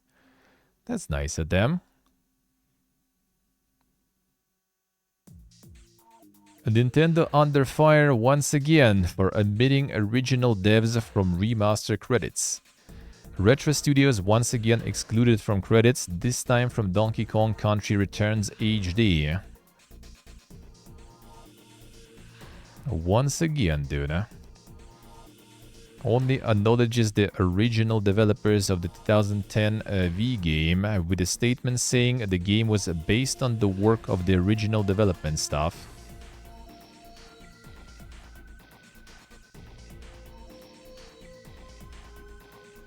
Oh, so they didn't even like put any people in, just like just mentioned that the work of the original development stuff. And who's the stuff, they don't know. Second time Retro Studios been omitted from the credits of a remaster. In 2023, Metroid Prime Remastered was also criticized for leaving Retro Studios off its credits list. Called it a tragedy, adding, when my son plays Metroid Prime on the Switch for the first time, the fact that he won't see my and my colleagues' names in the credits as the original creators is a punch in the gut. The guys who rebuilt it don't matter. I mean, on the road, like, rude, but kinda true, though. Kinda true. Like, the OGs should be in the first place, and the people who kinda like made it should be kinda, you know, already like after that. Nintendo also been challenged for previously excluding contractors and translators from its credit rolls too. Nintendo yet to respond publicly to requests for comment. No, they should get credit for sure. Yeah, like I mean, they did work on it, but yeah, I think the priority still should go to the original creators, in my opinion, because like I mean, they made the OG, they created it, you know, in the first place. Dragon Age: The Veilguard game director Karine Bush reportedly leaves BioWare. Boucher worked at EA for almost 2 decades, joining the developer in 2006. People saying that there might be like the whole, like the BioWare division was like Edmonton or something, kinda at risk there. 1 second, Musicus.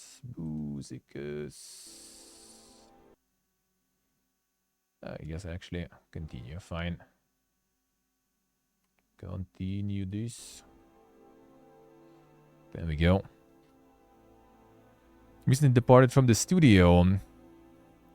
Cher worked at EA for 18 years, joining in 2006 as a designer before moving to senior design roles, including creative director and design director. She became game director of Dragon Age: The Veilguard in February 2022, overseeing development with the game's creative director, John Elpler. Let's see. Already left the position, not in the coming weeks. So we need to wait for the clarification what is up there. Yeah, well, I mean, the BioWare in general probably not going anywhere because they're already working on new Mass Effect and stuff, right? So at least that needs to happen. That's already gonna happen. So I doubt it. But I mean, maybe some of their departments, some of their studios might be closed though. I don't think it like really did that bad though in terms of sales. But it's also EA, so EA has like expectations that we already seen before that were, you know, oh yeah, just 8 million copies. Nah, bro, that's a failure, man. That's a failure. Not good, but neither that horrible. Yeah, I haven't played myself, but like, yeah, I think most of the sentiment is that it's kind of like, all right, like, not really that good, but nothing bad either. Just okay. Maybe not the best RPG in general. Kind of a bit more of a different type of game already nowadays, huh? Ready, Huxer? See you, Monsieur. Have a good one. Have a good one. Well, I mean, the combat and stuff is good apparently, but yeah, like some dialogues and stuff. Not even like the shit that was like all over the social media, right? But like in general, kind of like weird writing, I guess, trying to cater to some like, you know, how did they say in some of the previous news, the younger audience, I guess, or something.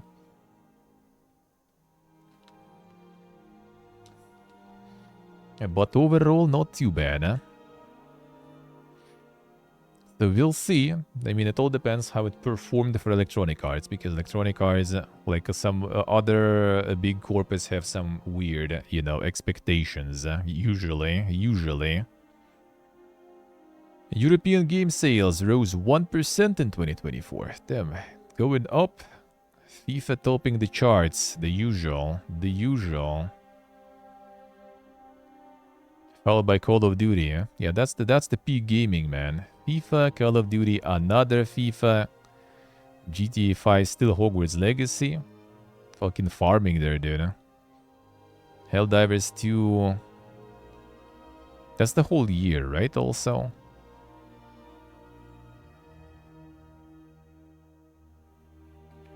Yeah, best game, like selling game across Europe. So like, fucking Hogwarts, then GTA still selling more than fucking Helldivers. That was like all the noise last year, basically. Not to mention 2 FIFAs, huh? Serious, I say, huh?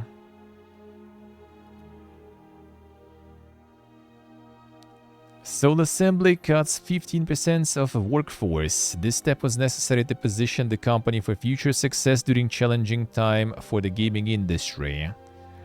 As the Just Dance VR Says the VR. The VR enjoying doesn't go that well. GT is ridiculous, yep. Came out on PS3. True.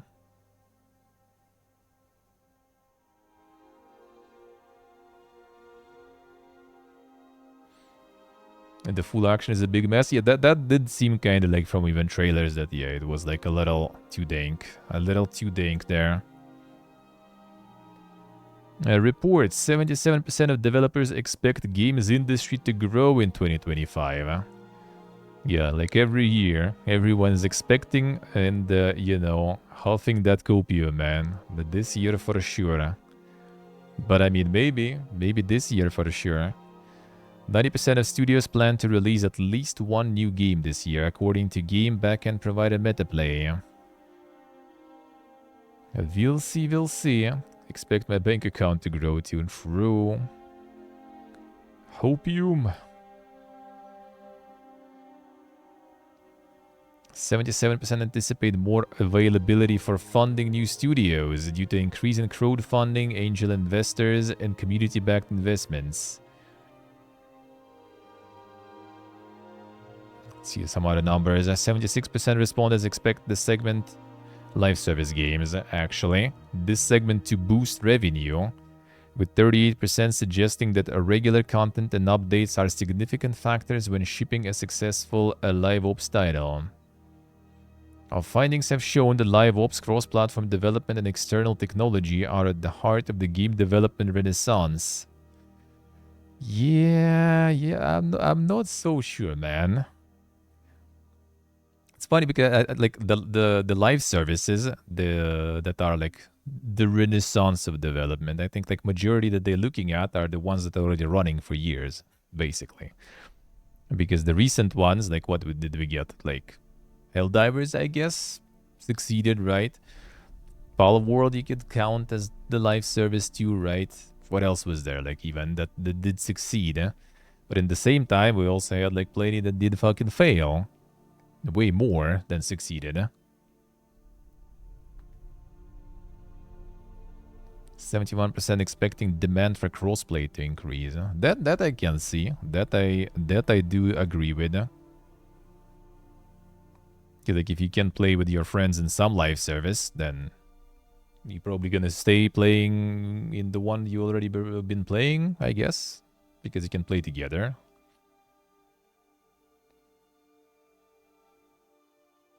A Nintendo patent attorney clarifies company's zero-tolerance position on emulation. While you can't claim an emulator is illegal in itself, it can become illegal depending on how it's used. Alright, the lecture at Japan's Association of Copyright for Computer Software at the Tokyo Esports Fest 2025. Fest? Or Fiesta? What was that? Entitled Importance of Intellectual Property Rights in the Game Industry. Nishura acknowledged that whilst emulation software alone is not inherently illegal, an emulator could become illegal depending on how it's used. Broken Alliance? Yep, Broken Alliance. I did even play a little bit. And I wouldn't mind returning to it. Yeah, played on Friday and the last Friday, so I wouldn't mind playing some more. I wouldn't mind. And when there will be time, I might. It's early access, there's only one campaign for now, so we'll see. Maybe I'll do that. Maybe I'll just wait and return when there's like more stuff to do. Who knows, maybe. Who knows? For instance, if an emulator copied a title or linked to sites where players could download pirated games, that would constitute copyright infringement, or if an emulator disabled its game encryption or technical protection measures, that would violate Japan's Unfair Competition Prevention Act. Shure explained that it's because of the subsequent illegal application of emulators that Nintendo is focused on fighting emulation creators like Yuzo, not just to protect its own IP, but that of other developers who produce games for Nintendo hardware too. see, Gabriel, let's see. Maybe. Gotta find time for everything, but I wouldn't mind. Titan Quest 2 build gets leaked online. The build of a bet is a beta version of the game from early November. The build, dubbed Beta 3.1, doesn't feature any multiplayer aspects. Rather, deployment was for internal testing of various gameplay features. Watch some leaked gameplay if you'd like. Should it not be taken offline? Well, nobody's not gonna do that. Not a final build of the game. Cider Gaming reached THQ Nordic and developer Grimlore Games for comment. No response been received. That's kind of sad though, that they're getting... We'll see about that. Like, first Titan Quest didn't really kind of like get me that interested much. But we'll see. I wouldn't mind giving second one a go. We'll see. Baldur's Gate 3 developers moved their full attention to the next game.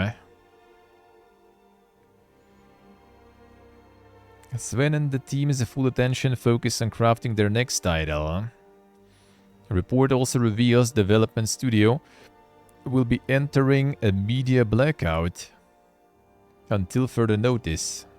How does that work? So they're not just gonna be posting anything, or they're not gonna be reading anything? What's that? What's that?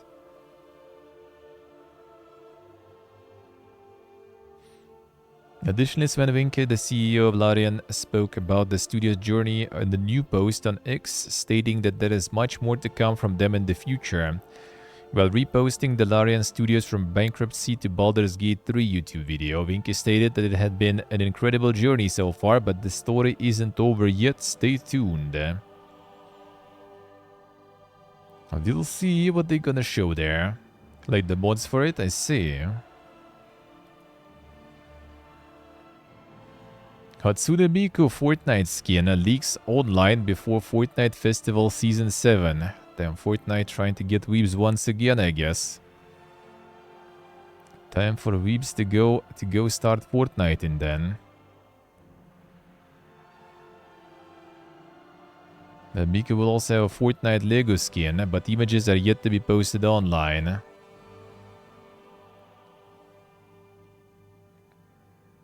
Time for the weebs to go to Fortnite now. Yeah, there's already probably... I think there was already plenty of weeb stuff there. Xbox to get a new game from legendary Japanese franchise. In 2025. Sources indicate that it's a new entry in a legendary Japanese IP, which has decades of history and should make a lot of fans happy.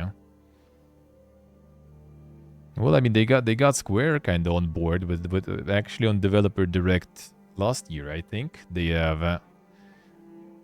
yeah, there could be something like that. Because they already did like something from Square announced, right? On the last year. Wouldn't be surprised, Developer Direct on January 23 will feature looks at games like South of Midnight, Claire's Obscure Expedition 33, and Doom the Dark Ages. Man, I kinda would be like more interested in something new though, to be honest. I hope there will be more. But yeah, Developer Direct actually last year was underwhelming, I think. Like, we literally just got some updates on things we already kinda knew. And yeah, like some Square dropped something, and that's pretty much it, I think, wasn't it? Maybe like one announcement or something. So wouldn't put our hopes up, probably. 23rd, next week, Thursday. We'll see. I mean, we will watch that for sure. It's just about how I'm gonna plan the rest of the stuff, though. Because the subathon will be starting next week. I'm gonna learn tomorrow. Like, tomorrow, hopefully, for sure. We're supposed to learn on Friday. What's the plan, right? I'll learn tomorrow evening, like if I need to go back, right, or I don't need to go back, which I hope I don't, and then I can plan already. If I don't go, then like probably like maybe even like later next week or the week after, we start then. We'll see.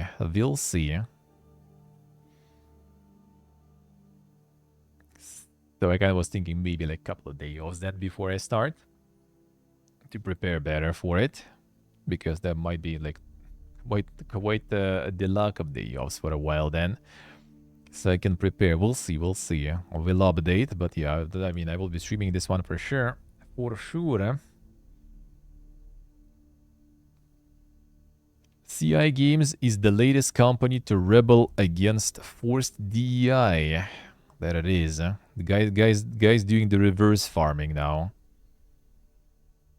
In a statement secured by Srefa Investorov during a recent CI Games investor call, Ryan Hill, who heads up marketing on a global scale for the firm, said while some video games have recently taken the opportunity to embed social or political agendas within their experiences, it is clear that many players do not appreciate this, and as a result, we have seen a number of high-profile releases underperforming commercially during the last year alone.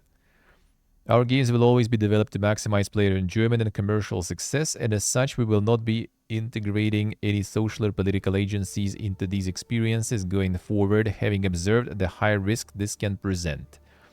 It's funny how is the marketing person saying that, so like I think it's just kind of, you know, trying to farm in the reverse way, basically. I've reset the same damn title 3 times, yeah. I think they just kind of like farming this way, most likely. Are trying to farm in the reverse instead of farming the hate from a bunch of content creators farming that stuff. They gonna be trying to farm the love from those, and being code based and everything. So we'll see. We'll see. There might be more of that to go in. Number of high-profile releases underperforming commercially during the last year alone. As a result, I wouldn't really like put the equal sign that it's a result of that. I kind of don't really think so. It is all way more complicated.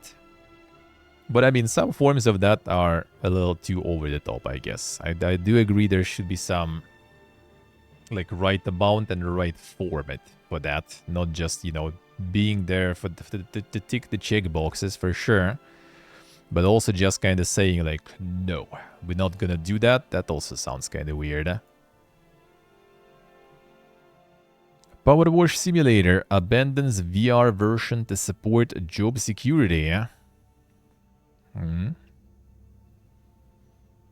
So to let you know, we won't be continuing support of Power Wash Simulator VR. We absolutely love and believe in VR, so this doesn't mean that we won't support it in the future, but we aren't able to continue with support right now. We've been faced with a crossroads. We have a truly excellent and kind VR team who are working on the platform which costs us more than it makes, while also having a list of job openings that we're looking to be filled on other projects. We took the decision to redeploy our VR team into those other projects' roles, and whilst I would love to live in a world where we could support Power Wash Simulator on every platform going, I will always choose job security for my team. While I know that you must be so disappointed, I also know that if you were in my position, you would have made the same decision. I mean, that's nice. At least like no layoffs or anything. Just move people, stop the VR content pump. I mean, game is out already, right? It's just like support, I guess, with like content and stuff for VR. I mean, it's like it's a single player game, man. Like you don't even need to, like, I feel, apologize that much for that.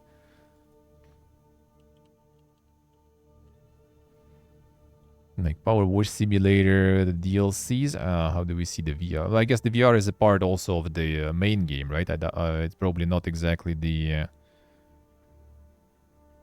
Yeah, I guess it's not even a separate game or something. It's just like, yeah, no, I guess the new content that they're making not gonna be supported in VR or something. Well, I mean, dude, it is what it is. Kind of impressive though that the game is like farming super hard. And they still kind of in this situation where they can't really afford that stuff.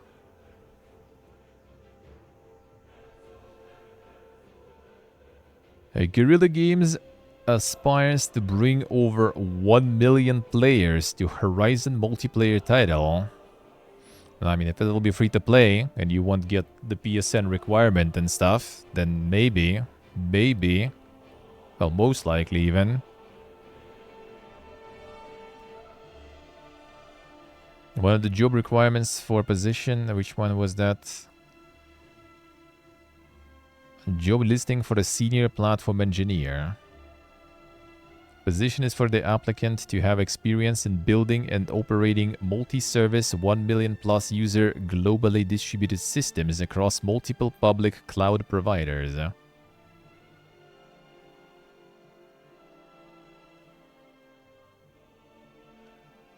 Multiple public cloud providers, alright. Well, that at least kinda actually at least hints on, more things. Looks like it's gonna be some sort of like system with like layers and stuff, I would assume. With cloud providers, rather than having some sort of like, you know, separate servers you connect and stuff. Which I guess nowadays is kind of like common way to do it, except for some MMOs that still kind of go with server system. I mean, I wouldn't mind actually. Horizon world is kind of interesting, even though I haven't played the recent one on the first one.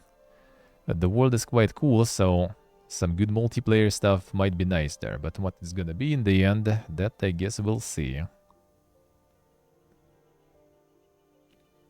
Activision purchase hasn't helped Xbox Game Pass, report claims.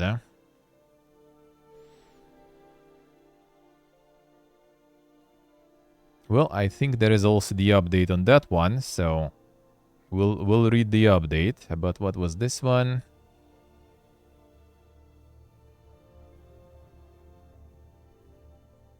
Sources say that several leading game studios have resisted Microsoft's pitch that they should put their titles on Game Pass in exchange for fees that Microsoft offers to pay to the gaming studios.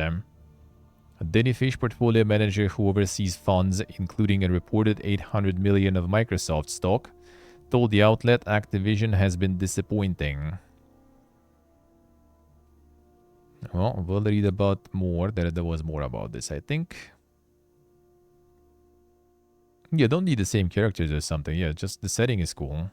It's like it's also post-apocalyptic, but it's kind of interesting post-apocalyptic stuff.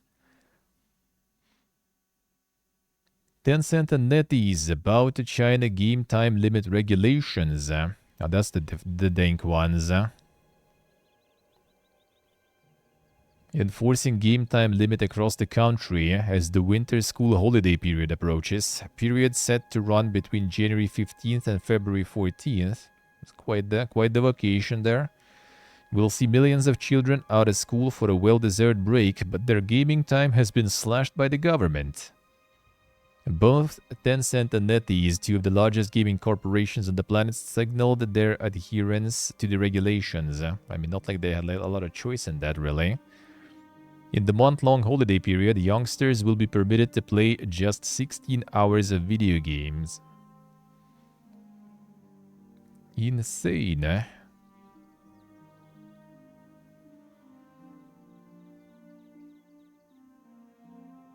Anyone aged under 18 permitted just 15 hours of play between January 13 and February 13.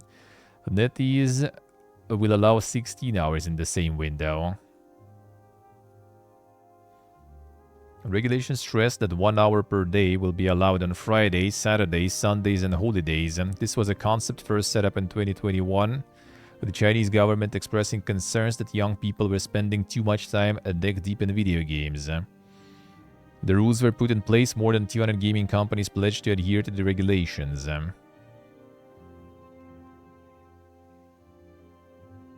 Scary quote taken from the Stars report is written: Tencent said that it has tightened its detection measures to better detect and punish transgressors during the upcoming holiday. It's also created a risky account database which flags adult accounts that may be borrowed by children, requiring facial recognition to verify users.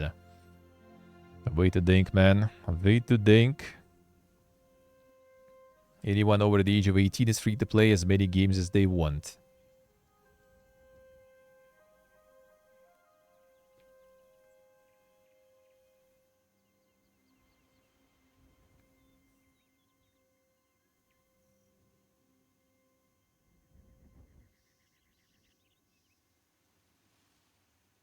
Based on high buildings, you're the only guy left. Seemed like that. You're a rather colorful game. Yeah, that sounds like I Am Future, really. That was a very colorful game. I played that one. That one was quite colorful.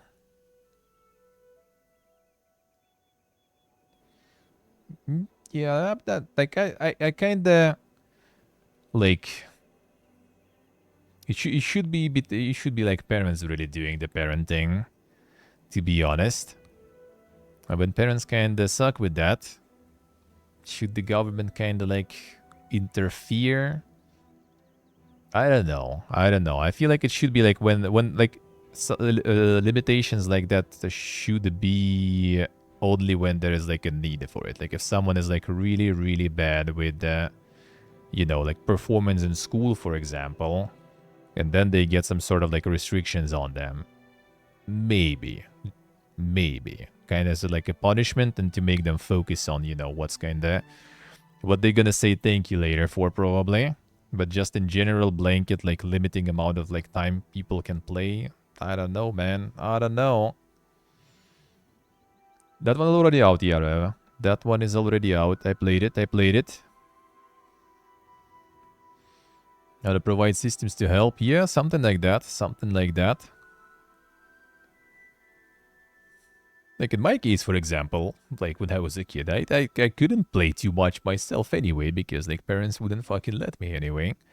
And if I would like kind of when we were like doing bad with school and stuff, like we would just like parents sometimes could be just like leaving to work and taking the PC power cable with them, and stuff like that. So it's not like it was like a way better before for us back then without any government interfering there. Hey, potato.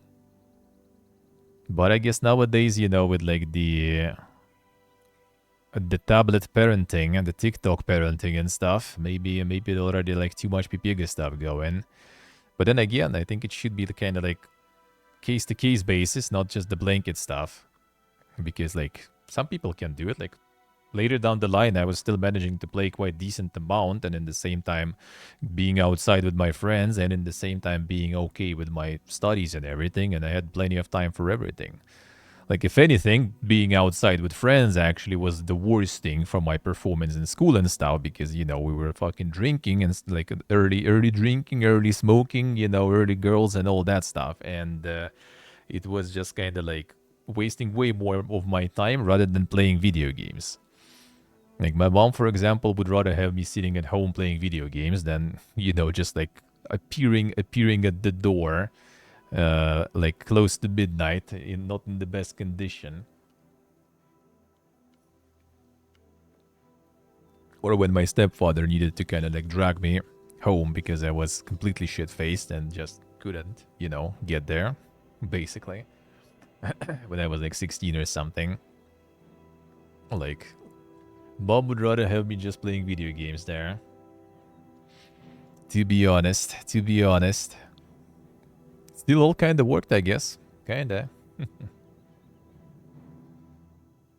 Moderation is important. Straight out restricting makes things more tempting. Yeah, that is actually also true. Yeah, all this kind of like forbidden fruit. It do be becoming even more. I mean, how and why we got into this early smoking and drinking because it's forbidden and it's cool,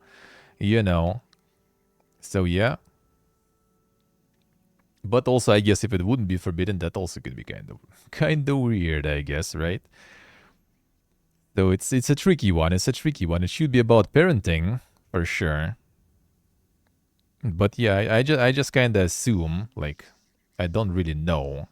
Do I have any examples even thinking about it? Like everyone in my family, at least like my younger like brother sister, that was good parenting. Like, do I know like more kind of parents in my circle, like my cousin, for example, he's like with her son. No, I think they kind of good with parenting and stuff too. I don't know. I guess I would assume there is a bunch of like not a really great parenting going. But then should the government interfere in the parenting process? I think like how it is like how it was back home and stuff. Like if someone is like performing bad at school, you know, going to school and like you can see they're like, you know, not taken care of, like dirty clothes and stuff, right? Then teachers already, you know, call like the specific, you know, agency for that department. They check on the family, check on the, you know, like circumstances, environment in the family, you know, and then do some decisions, right? Like what to do with them. Do they need some sort of restrictions? Do they need some sort of like, you know, penalties for the parents? Do they need like if it's really bad to like, you know, get the kid out of the family and stuff? And just like preemptively just like applying some measures, that sounds kind of a bit of an overkill.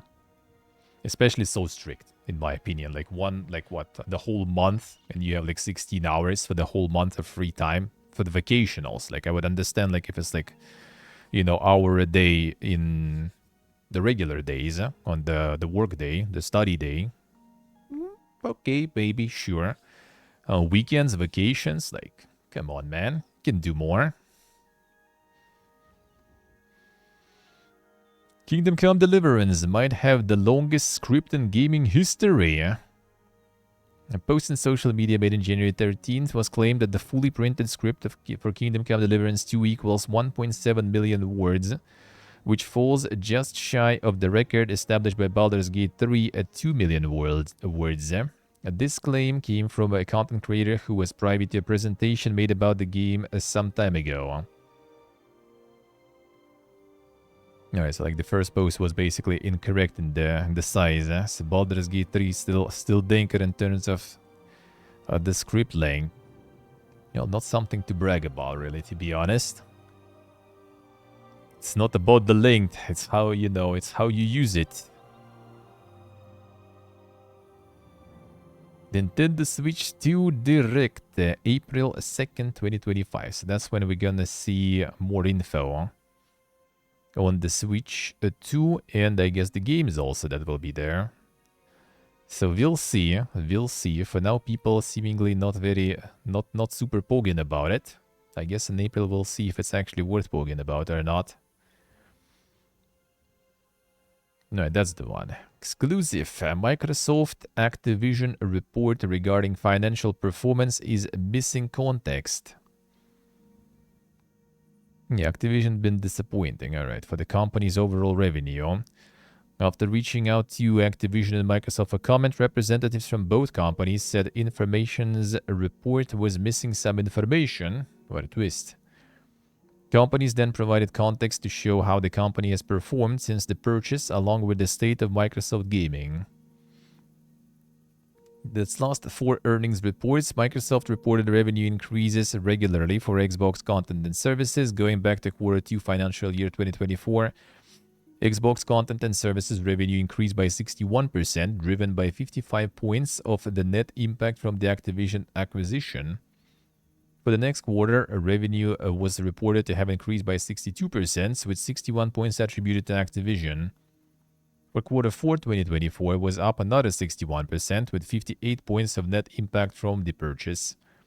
Lastly, Q1 of financial year 2025 saw the revenue increase by 61, with 53 points coming from Activision. Breaking the numbers down, Activision accounted for over 85% of each quarter's revenue increase. It also shows over the last 3 quarters a slight steady growth outside of Activision's impact from a low of 1 point to 8 points as of Q1 financial year 2025. What's more, Microsoft CEO Satya Nadella alluded to the purchase's benefits during the company's Q1 financial year 2025 earnings call last October about the acquisition and gaming's growth. Set new records for monthly active users in the quarter as more players than ever play our games across devices and on the Xbox platform. Saying the business position for long-term growth. Alright, so basically Activision wasn't really disappointing then.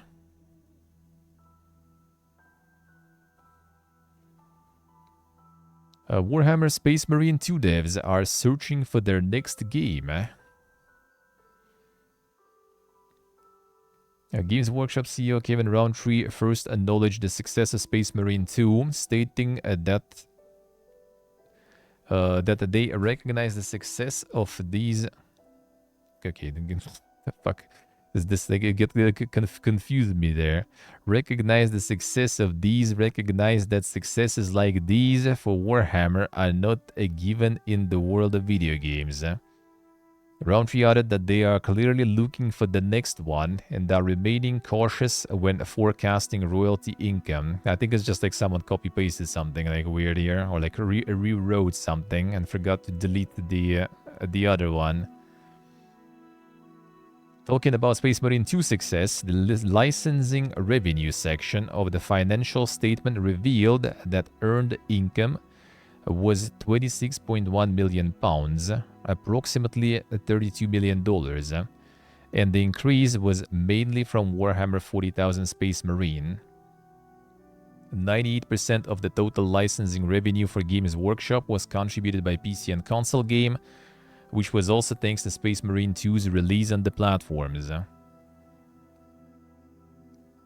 So I wonder how big of a cut they take. So like they got 32 mil just from pretty much like Space Marine, well, licensing. So like that's like considering they didn't do anything, that's good. They're just giving their franchise to Space Marine 2, boom. $332 million there. A game director previously stated they had already proposed some story ideas that could either be DLC or a sequel. We'll see, we'll see. I really enjoy Space Marine 2. That was real good stuff. That was a really nice game. Kick intends to buy TikTok US from ByteDance, it's suggested. What the fuck? Perhaps in jest. Yeah, that probably was in jest, dude. I don't think they operate with such amounts of monies.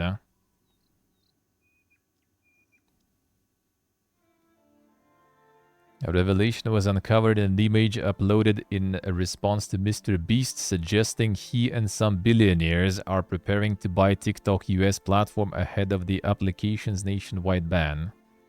I think everyone just memed there, dude. Just send the letter of intent. Alright, let's see. For how much you plan to? For the price of? Ah, I see, I see. And they have gambling website behind. Surely they got enough. For something like TikTok, I really doubt it, dude. I really doubt it. Like, sure, they probably farm a lot from that gambling. Especially not paying any taxes and stuff from it. But, like, they also kind of, you know, pretty much running Kick with no income. Because, like, no ads. Only 5% cut from subs. Which most likely is taken by the, like, the processing companies, basically. They sponsor some, like, Formula team, I think, right, or something. They sponsor some, like, some celebrities and stuff, too. Which most likely they just pretty much dishing out money to them without getting anything in return directly. Like, the only return is the turnover of, you know, new gambling addicts there. And, like, I don't think they have that crazy much of an income just to buy, like, I don't know, it's billions. Yeah, the TikTok US is gonna be billions, dude.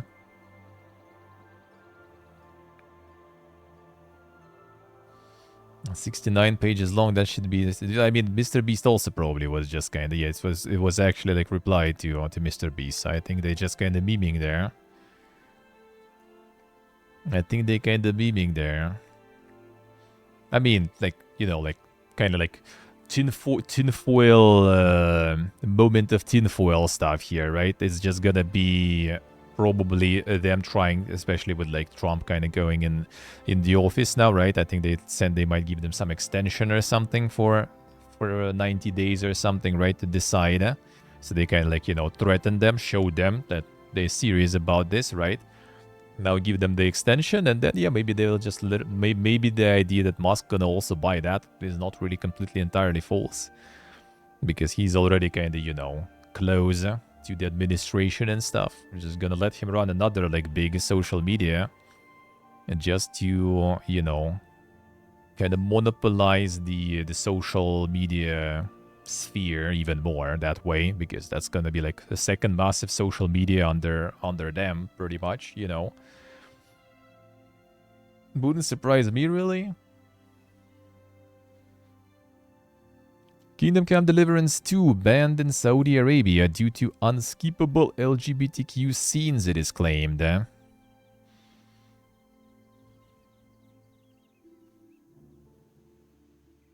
Hmm.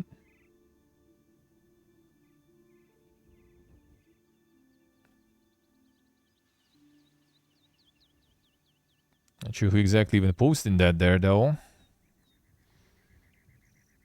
Does feature sexual sequences and nudity, but so far during my preview of the game, I've yet to stumble upon any LGBTQ themes, bar a couple of romantic conversation options with the same-sex character. Doesn't mean it doesn't exist, of course, just like it doesn't mean that the report published with VGA 4A is legitimate, and as such, it should be taken with a pinch of salt. And most recently, Saudi Arabia banned The Last of Us Part 2 for depiction of same-sex relationship and the inclusion of a trans character. Those elements were pivotal to the unfolding of the story, so for the censorship agencies in Saudi Arabia, that made more sense than a cutscene in Kingdom Come Deliverance 2. I'll also stress that I have not come across a single cutscene in Kingdom Come Deliverance 2 that couldn't be skipped, which casts further doubt upon this claim. Seems kinda weird, man.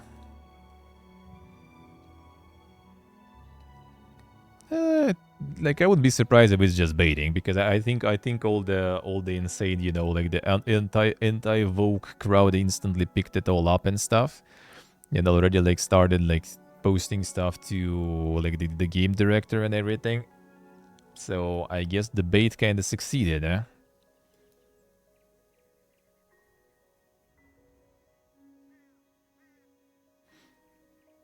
A Riot activates in-game fundraisers in Valorant, a league to support LA wildfire relief.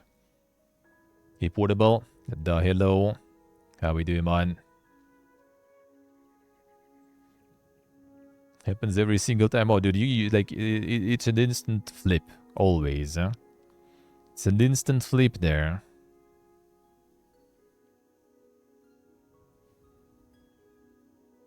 See if I see. Different concerns there, yeah.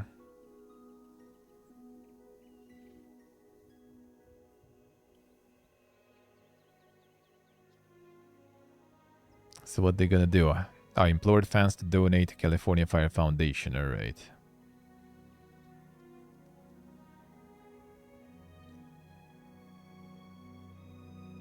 Yeah, donating themselves, alright, let's see. Respawn Entertainment's Star Wars RTS game will be revealed in April, it is claimed. Damn, son. The Respawn's RTS. Between April 18th to 20th. Public announcement and trailer would be released during Star Wars Celebration in Japan, which takes place 18/20 to 2025. Leaked a while ago. Sufficient evidence that the claims were genuine from one source. Yeah, announced in January 2022, Respawn Entertainment Star Wars RTS being developed alongside Bit Reactor, led by games industry veteran Greg Forst. Respawn will produce the new Star Wars strategy game, while Bit Reactor will lead the development of the title. Oh, okay, so they're gonna be like basically kind of publishing it. All right. In April. I mean, could be. It's a bit weird because like why April 18, 20th when you can wait like 2 weeks and do it on, you know, May the 4th, you know. That would be kind of like when everything Star Wars happening. Maybe they just kind of don't want to do it when everything Star Wars happening and stuff and decided to do it a bit earlier. Could be that. Doing good, Portable, doing good. Doing pretty good. How about you, man? Some EA show. I mean, could be. It says some sort of Star Wars celebration in Japan. Like, what does the Japan has to do with Star Wars Respawn? You know, what special it does have there? I don't know. I don't know. I mean, could be though. You never know. Maybe.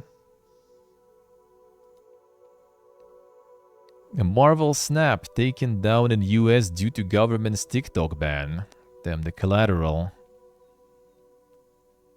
TikTok officially went dark in the United States due to the enactment of a law banning the social media application. As a consequence of this ban, the availability of apps from ByteDance, the company that developed TikTok, has been restricted on mobile app stores. This unfortunately includes Marvel Snap. Players in the US who attempt to sign into the game are greeted with the message very similar to the one TikTok users are seeing. Because people like kinda, like bought all the cards and other stuff in the game and then like poof, it's all over, man. Marvel Snap developer Second Dinner stated that both it and publisher ByteDance were surprised by TikTok ban affecting their game. Marvel Snap isn't going anywhere, developer wrote on X. We are actively working on getting the game up as soon as possible and will update you once we have more to share. That is kinda weird. Yeah, we'll see how this one will unfold. Alright, let me check what you guys posted. There is like a big industry report we're gonna check with a lot of charts. We're just gonna scroll through a bunch of the charts, see how exactly it is.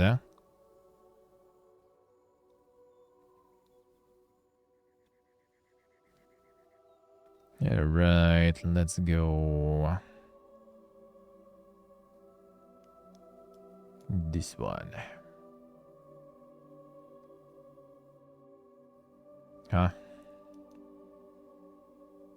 Or maybe not.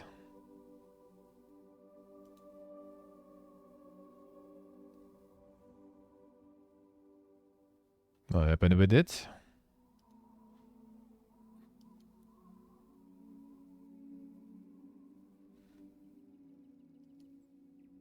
Let me see.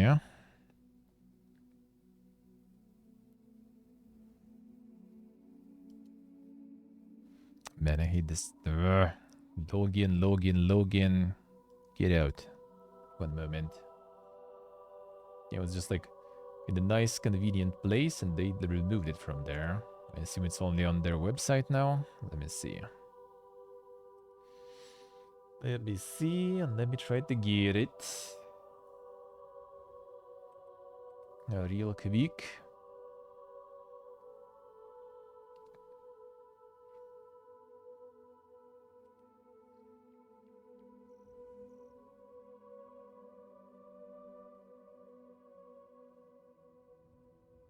Oh, wait a second. Maybe actually it's still one moment. Maybe I can get it there.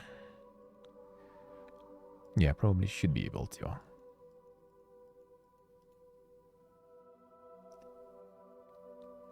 Okay, it was removed from there. All right, fine. We're gonna check it on different one then.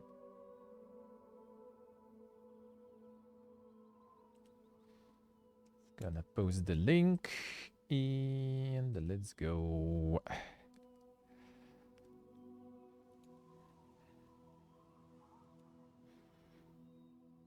There it is. Okay, I'm gonna open.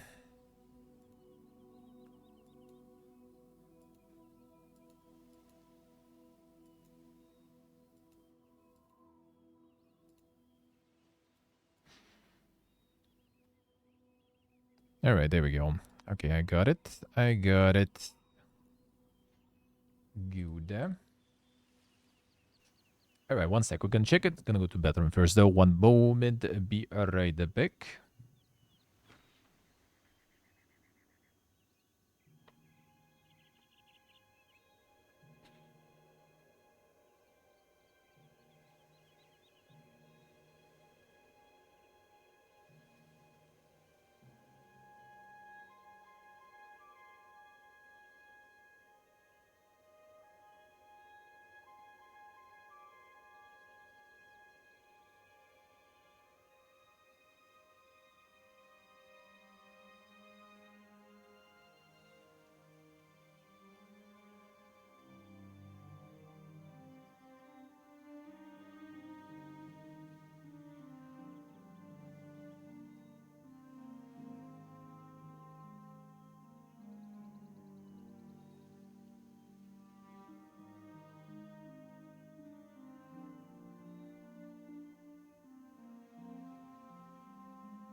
right. The insane ruffles. Let's see. What is this all about? Alright, can we get it somehow? Full screen probably gonna be a little too full, eh? I mean, I guess fine, whatever, let's do it. Like this then. Should be good. Alright, let's go. State of video gaming in 2025. And this one is very dink. This one is very dink. I have a rough 3 years and end of 2011-2021 growth wave, a mobile marketplace in 2025, a brief review of AR VR forecasts and disappointments, how much and where console PC has grown, relevance of China and other emerging markets, hostility of the modern console PC content marketplace, how player playtime and player spend might return to growth. Let's see. Actually, maybe about this way. I think we're not going to be really covering anything there. 1000 level 2021 video game soared. Spending grew over at twice the rate of the preceding 20 years, with annual revenues up 150% overall, from 80 billions to 200 billions. Gaming's 2021 to 2011 to 2021 growth didn't just beat its historical averages, it significantly outpaced global growth benchmarks. 3.4x the rate of world real GDP. So GDP of the world, US GDP, Japan GDP. And gaming went brr.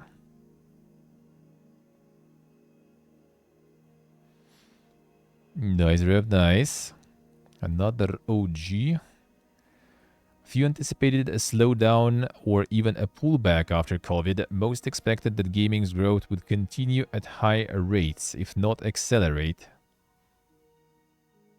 Constant spending video game content plus select external forecasts for growth. Alright, so everyone was expecting that gaming will go even more.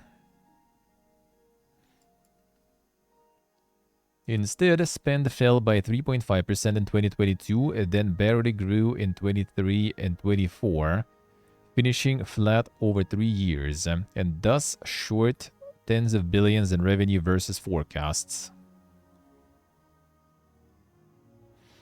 Decline occurred despite the end of console GPU shortages in mid-2022 and in 2023, arguably the best content release slate in the industry's 70-year history. Yeah, not false. That was quite the year indeed, eh? Post-pandemic pullback is an insufficient explanation for gaming contraction and stall. Spending on books, music, and video, especially digital, continued to grow. Damn, digital video, holy. Not bad. Not bad. Even book revenues, that's actually quite cool. And so not only does the video gaming industry now fall short of global growth benchmarks, it is actually shrinking in real terms, down roughly 13% since 2021. And Japan is still going down too. Alright, let's see. World GDP, US GDP, everything going up.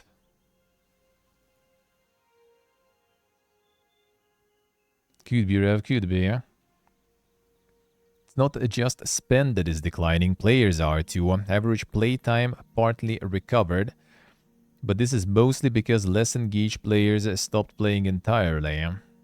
Share of US population that regularly plays video games. So 2020 had 80%, almost 80% playing. And then it kind of dropped. 23 did have no surveys there. Average weekly video game play hours among US gamers. 2020, 2021. Well, obviously when you're in lockdown, like, what you gonna do, man? Gonna play games. Shortfall of players, dollars, and hours versus forecast, and even versus 2021, has led to unprecedented a number of commercial disappointments or flops. X-Defiant, yep, Forspoken, Gotham Knights, Multiverses, Skull and Bones, Crucible. Man, I still have that in my Steam library even. Borderlands, Tales from Borderlands, Gundam Evolution, Star Wars Outlaws, Hi-Fi Rush, what? Huh? Really? Like, I mean, it was critical success for sure. Was it really commercially disappointing? I don't think so. Like, the budget probably was, like, small anyway. Not so sure about it. Not so sure about that. Yeah, dropped and sold like crazy there. I mean, it was also Game Pass, which a lot.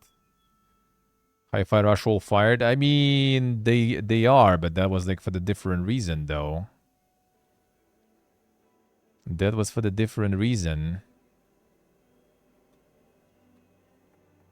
Yeah, I think they did all right. I think they did all right. Like the studio closure was also different reason there. They actually were surprised, like why are we being closed when everything was so good? Huh? Not like there was the issue was also in the fact that Tango was like basically Shinji Mikami studio, right? And when like the person who was the main like selling point of the studio just pieced out, then like why even have it, sorta? And don't fire studios that make money, they fire studios that fail to make money. It maybe didn't do some sort of like mega profits, for sure. Not to mention, like, if it would suck, right, Hi-Fi Rush, profits-wise, then the Blue Hole or whatever, who was that? No, not Krafton. Then Krafton probably wouldn't buy them, you know, because Krafton is also mega corporate that has like PUBGs and other stuff. Like, why would they buy something that is not printing money, right? And they did buy them. And not just bought, but like bought exactly, you know, the Tango and stuff. Like they bought the whole team and everything with offices and stuff. So yeah, I think it was basically just like Xbox and Microsoft like divesting from kind of like the Japanese, you know, like studio and stuff. To not deal with that. Like I read we read the explanation, I think I remember at some point, which kind of makes sense. So like I don't think it actually flopped really. I doubt it. I mean, I wouldn't be surprised. Like the Guardians of the Galaxy, for example, yeah, was considered like failure by Square, which was also ridiculous because in fact it was like pretty good. It's just like Square had like some weird expectation. And just like as I mentioned before, EA with like one of the Battlefields. Don't remember which one was that when it was like 8 million copies. Well, yeah, that is, you know, below our expectations. Kinda bad, huh? Rising failure rates also led game makers to cancel scores of in-production titles, having lost faith in the business cases they had approved only a few years ago. Well, layoff fiesta we witness regularly. VC content funding has plummeted too, falling 77% from half 221, half 122 highs and back to 2018-2019 levels even, despite consumer spend being up 34%. So investment dropping.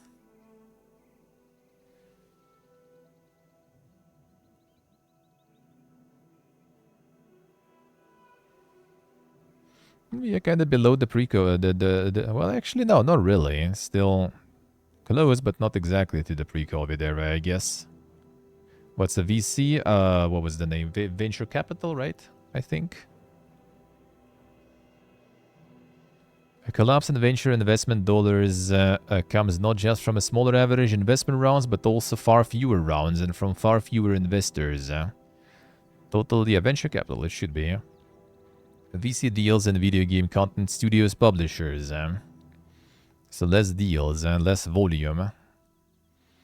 Active VCs in video game content studios publishers by year.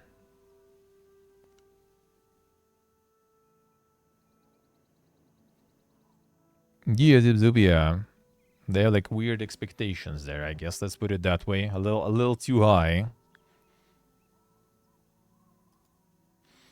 Many of the independent studios founded since 2019 are now closing because they can't find the VC or publisher funding needed to finish their games. And yeah, also see a lot of that. Employees have been hit hard, suffering back-to-back-to-back record layoffs. Layoffs might help short-term margins, but they won't restore industry growth. 14,800 in 2024 layoffs. A new all-time high every year, dude. Zip zip, I see. What game makers need is growth. Gaming stocks have underperformed the market by 19 to 140% since 2020. Some have lost 80% of value outright. So EA is still kind of there. Capcom pumping. That's like S&P, like for the reference, I guess. Konami plus 75%. Nintendo, Take-Two, Roblox, CDPR, Square, Krafton, Nexon, Playtika, Ubisoft, Unity. And behind the headline layoffs, there is still meaningful hiring. Most publishers will have more employees in 2025 than in 2022, even a net of acquisitions. Some amount of employees is still going ham. This layoff. And this acquired. No, this acquired. This Brighter acquired and this laid off. Ubisoft kind of going down only. At least not firing that many, but still. What's going on? The industry has a right to grow several times faster than global real GDP, let alone for a decade. Gaming achieved it through several concurrent growth engines. COVID boost social game services, social gaming, UGC platforms, battle passes, mobile, free-to-play plus MTX, live services, cross-platform gaming battle royales. I mean, I guess, kinda. Wouldn't say like battle royales are... I mean, yeah, still pretty huge though. Taking Fortnite and like Apex and PUBG even. So growth engines grew the video gaming industry players, playtime spend while strengthening network effects and often amplifying one another. Nearly all the top games of the last 15 years have taken advantage of several growth engines simultaneously. Many pioneered them outright. Bogus. Boog. And that one used the boost quite a lot, that's for sure. Yet the old growth engines are mostly exhausted. There are few high-value mobile players left to add, no new playtime to find, few games to add battle passes, etc. I mean, I guess. And the many would-be growth engines have yet to drive real revenue or player growth, let alone generate new market leaders. Cloud gaming, yep, didn't really work. AR, VR, everyone's cutting the departments. New game genres, yep, no one's doing that except for India, I guess.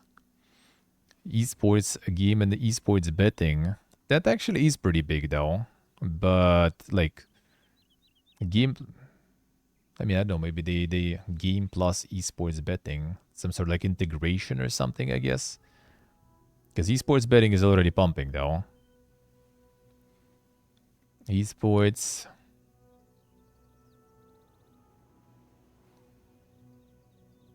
And the cloud gaming, not there. App Store regulation, crypto Web3 NFTs. Yeah, not sure if that one will go well.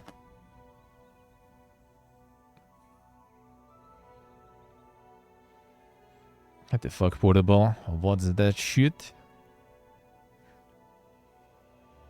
Video gaming's growth engine slowing. It's less surprising that participation, engagement, and spend are all waning. 2011, 2021 era is getting old. Well,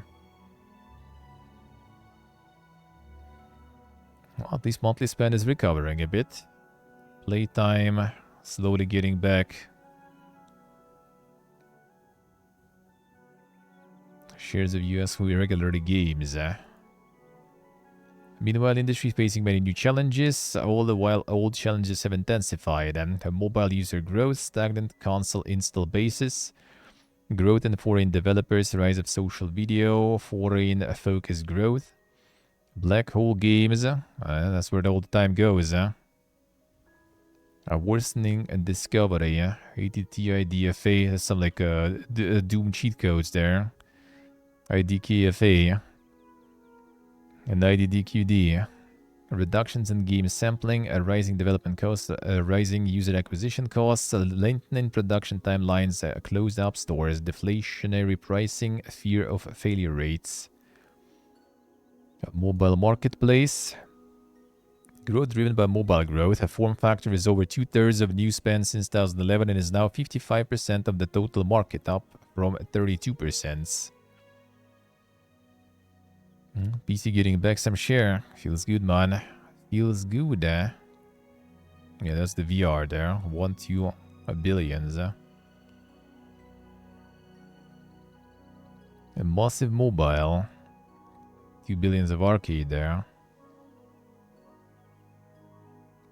9 billion handheld. I guess they count already like Steam Deck and stuff. The iPhone led to billions of new players and hours, but after 18 years, growth now relies on population growth and smartphone adoption in the very low ARPU markets. 3 billion mobile gamers there. 68% of smartphone owners. Already half of the population, basically. Playing on mobile.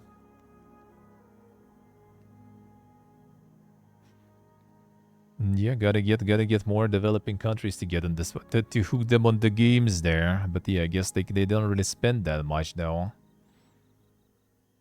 Social video devouring mobile-based leisure time. US adults spend 35. That was the more hours a day watching a TikTok than in the second half 2020, first half 21. Peak of mobile gaming spend. The daily hours of TikTok. Well, I mean, it's gonna drop now though, quite hard. I guess, but it's gonna get replaced by like the YouTube Shorts and other stuff, so not gonna really change much. And TikTok's growth hasn't cannibalized other social media platforms. US adults have grown their use of the category by over 100 million hours a day since 2020-21. Minutes probably, yeah. Probably. Jak get Facebook. So YouTube growing a bit, Instagram. Kind of the same, more or less. I guess a bit more. TikTok more. No Twitch. No Twitch at all. IDFA's vicious cycle. Install volumes down and costs up. Player time spent and other revenue fall. UA is even costlier. Install volumes go down more. Mobile game downloads.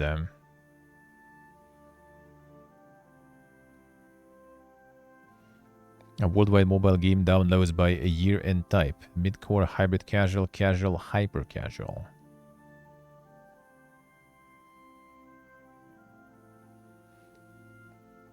A mid-core. No hardcore whatsoever.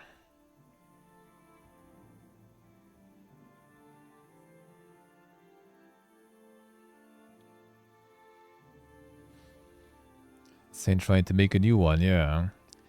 DFA and social media led mobile gaming to lose 2.6 percentage points of its share of all digital media time among US adults since 2020, 17% drop in time. Share of digital media time. After 3 years, global mobile gaming spending remains down 8% from its peak. A real spending is down 23%. Competitive consequences are even greater.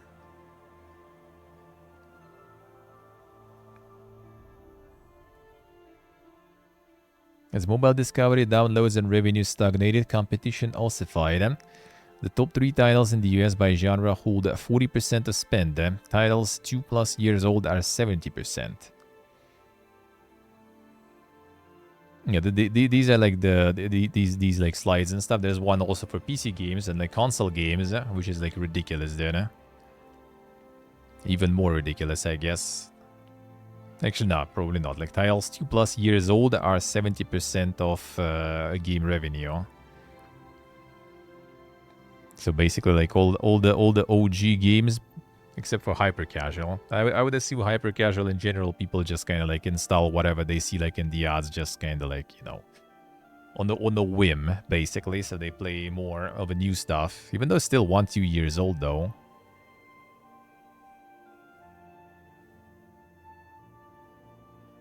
So in 23 top 3 games. And the oldest, like basically, yeah, like the rich get richer kind of situation again, and getting someone new on the board is way harder. Considering that the biggest new game since 2020, Monopoly Go, hit 2 billions in revenue in 11 months, but also spent 500 million on user acquisition, or 36% of net revenue. It's Monopoly Go during its first 11 months. App Store fees, net revenue, user acquisition costs, licensing, dev costs, operating income. So basically less than a half they made after everything. But that while the number of smartphone owners has tripled since 2014, 1.5 billion to 4.5 billion, as has mobile gaming spend, 35 billion to 105 billion. There are fewer mobile games. Damn, so like the mobile market already hit the point, I guess, where it's like already like starting to create less games than before instead of growing it. I wonder if like the PC, well, mostly PC, I guess, right? We'll also kind of get in the same situation when we get some sort of mega peaks, and then it's just start dropping down because people just can't find any user base there.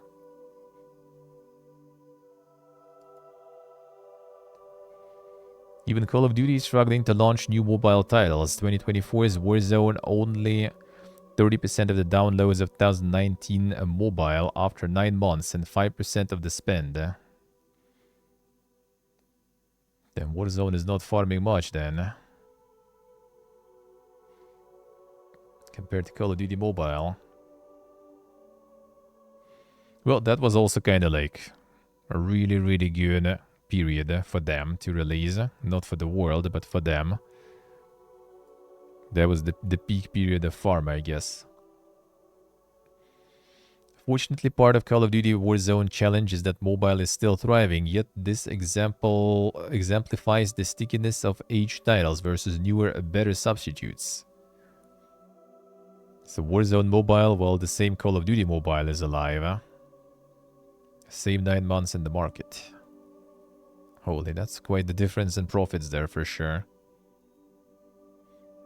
Mobile gaming stagnated. App stores, which net 20 billions plus per year from mobile game developers, are facing renewed scrutiny over their commissions and policies. Which, I mean, is not a bad thing in my opinion. Take Roblox, the top mobile game ever. For every $100 in player spend, Roblox pays App Stores $22, a sum that is nearly all profit for Apple, Google, and loses $35. Revenue to App Stores, GEP profit.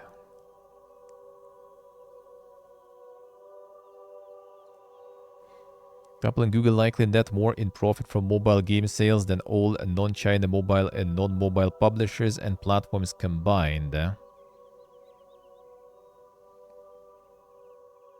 It's estimated at 75-85% operating profit margin. It's like just from the sales of games, they're making more than all the publishers and platforms doing.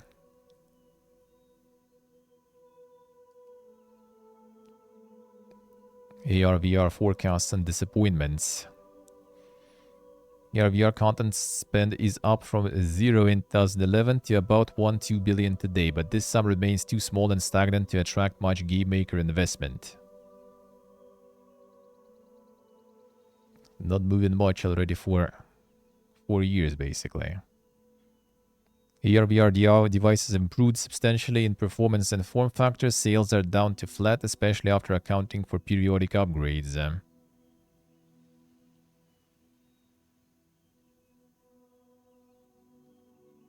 screenless. There's a bunch.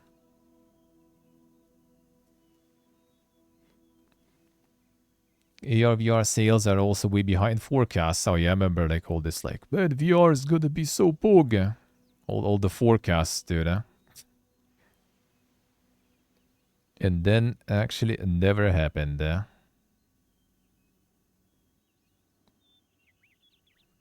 Now they're predicting already 28 that it's gonna kinda, and that probably also gonna be still way too optimistic, man. Focused on building general-purpose computing platforms versus a gaming console, Meta's Reality Labs has now spent $84 billion on AR/VR with $74 billion in losses.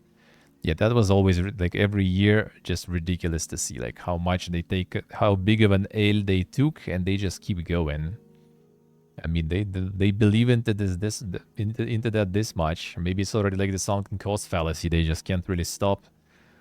I want to make it happen. Console PC grow and $1 billion spent on each console generation R&D, subsidies, content, etc. do seem to be growing penetration. Generation 8 outsold Generation 6 by over 50%. Total console content spend is also 18 billion higher in 2024 than it was in 2011, a roughly 75% increase. Yet all Generation 7 plus 8 growth is Nintendo. Generation 7 plus 8 sales were also boosted by a lengthier cycle, more replacements plus household growth. In Generation 8 from mid-gen upgrades. Alright, with the pros and everything there. One S Lite and OLED. And even with more upgrades and replacements buys, total American and European console sales are flat versus a decade ago. Only Japan and ROW. Would that be? The rest of the world. Only Japan and rest of the world materially grew.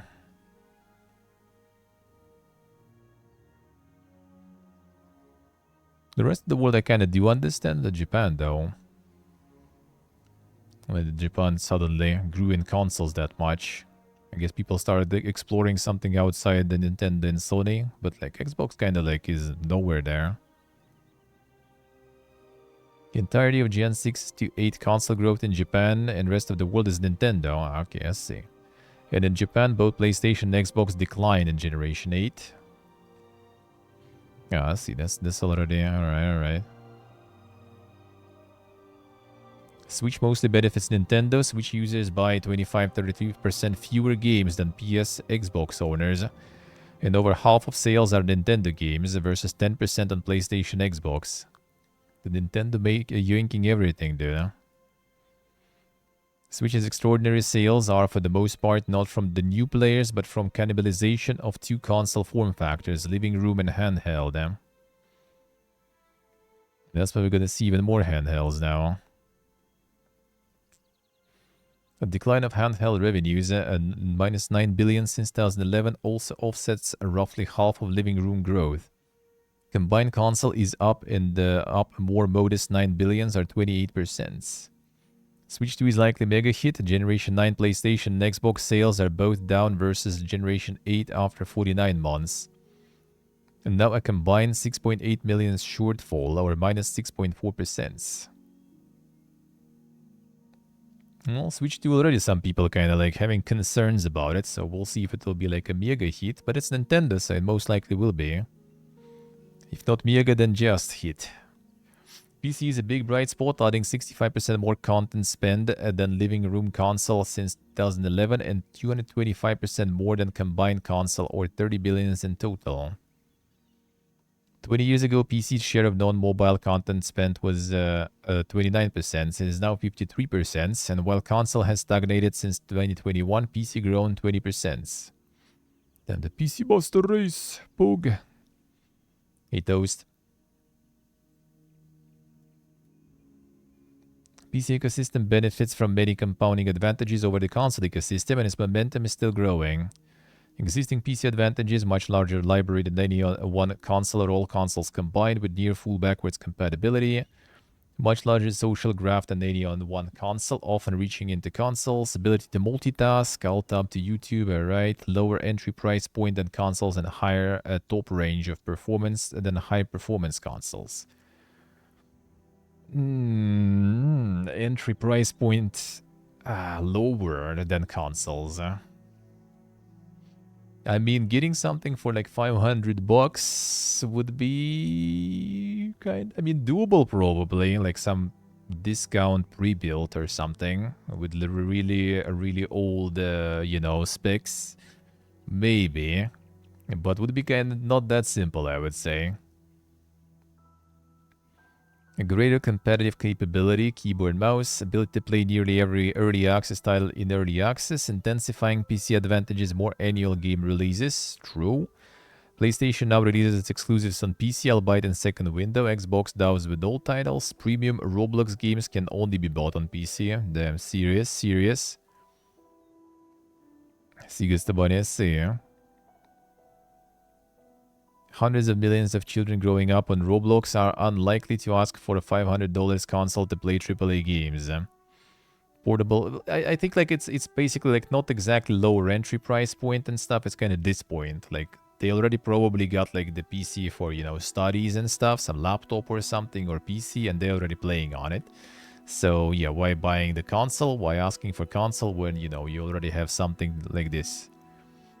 Portable Windows-based gaming devices are growing in popularity and have access to full Steam PC catalogs and entitlements. Well, laptops, handhelds now too. Even with 21-24 stall, console PC spend grew 4.4% annually, short of mobile 12%, which was powered by billions of new players, but still healthy. Intel GPUs could fit right into that, hopefully, we'll see.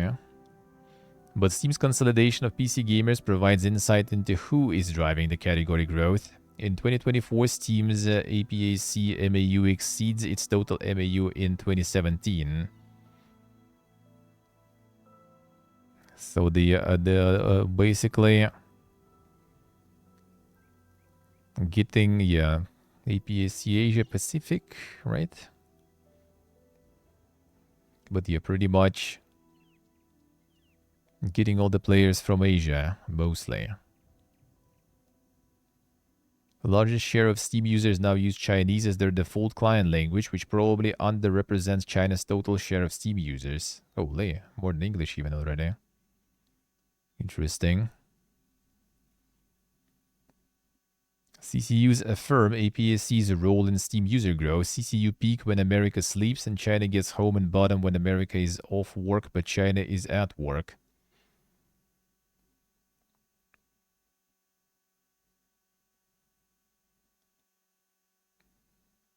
On relevance of China and other emerging markets. 2011 consumer video game. 1 second, let's go back.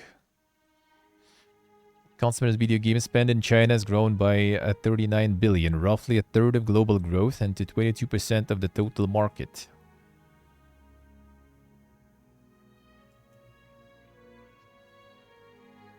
Only 20% of China domestic spend goes to foreign titles, many of which are banned. The total spend is up 50% since 2017 alone, yet imported spend is down 5%.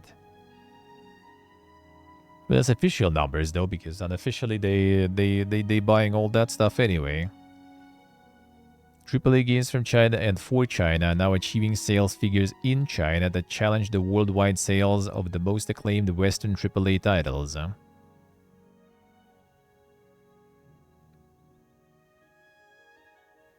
No, I mean, not fools, not fools. The Wukong is pumping there. China's exports are soaring too. Genshin is one of the few titles to gross over $9 billion. Almost half was outside China. Marvel Rivals is one of the biggest releases in years. Altogether, China developers have grown their share of non-China content spend from 0.5% to 13% in 13 years, or from 360 million a year to 19 billions. That's quite a growth there. In total, 42% of worldwide consumer spending growth since 2011 went to Chinese developers, split 2-to-1 on domestic spend on Chinese titles versus exports of them.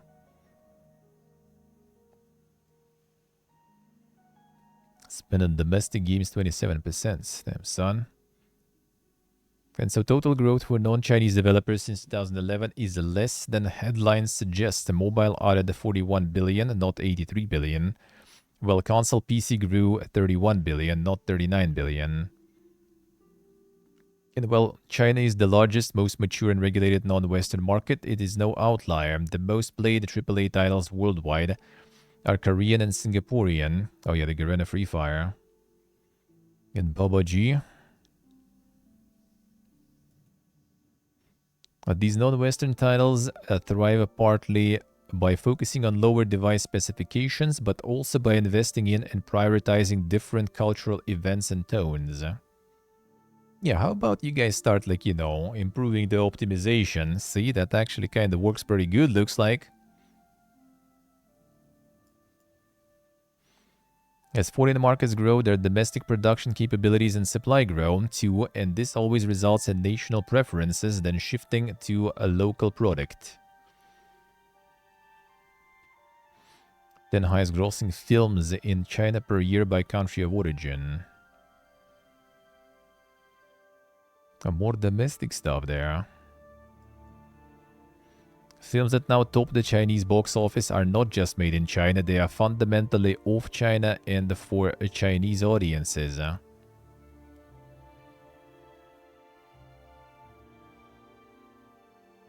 the Rambo-style action film. The metaphor for climate change. A family-oriented film resembles animated Disney hits. As Nollywood developed Nigerian-made films, including those released during COVID, toppled former chart toppers like Avengers Endgame and Avatar.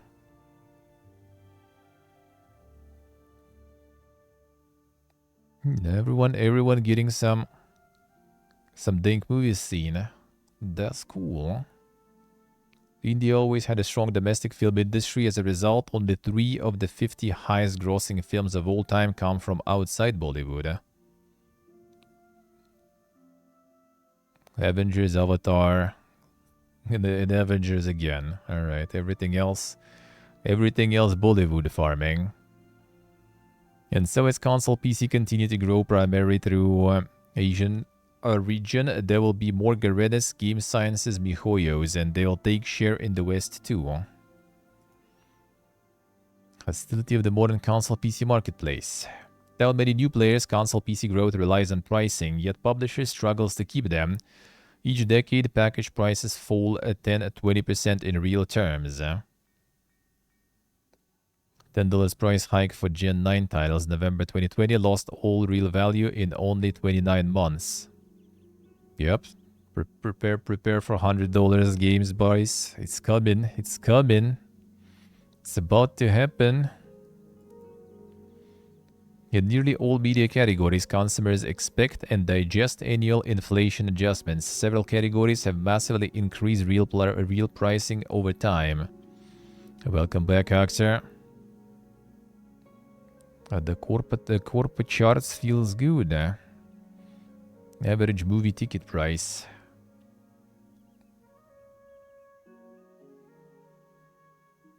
Just $2 at some point. Holy. What a time. What a time it was. Concert ticket price. Netflix ARPU. The price hikes there. Package prices matter less given DLC MTX live services, which raise the spend ceiling. Yet real spending grown only modestly despite these innovations. Elder Scrolls Horse Armor DLC. There it is, dude. That's where it all started, man.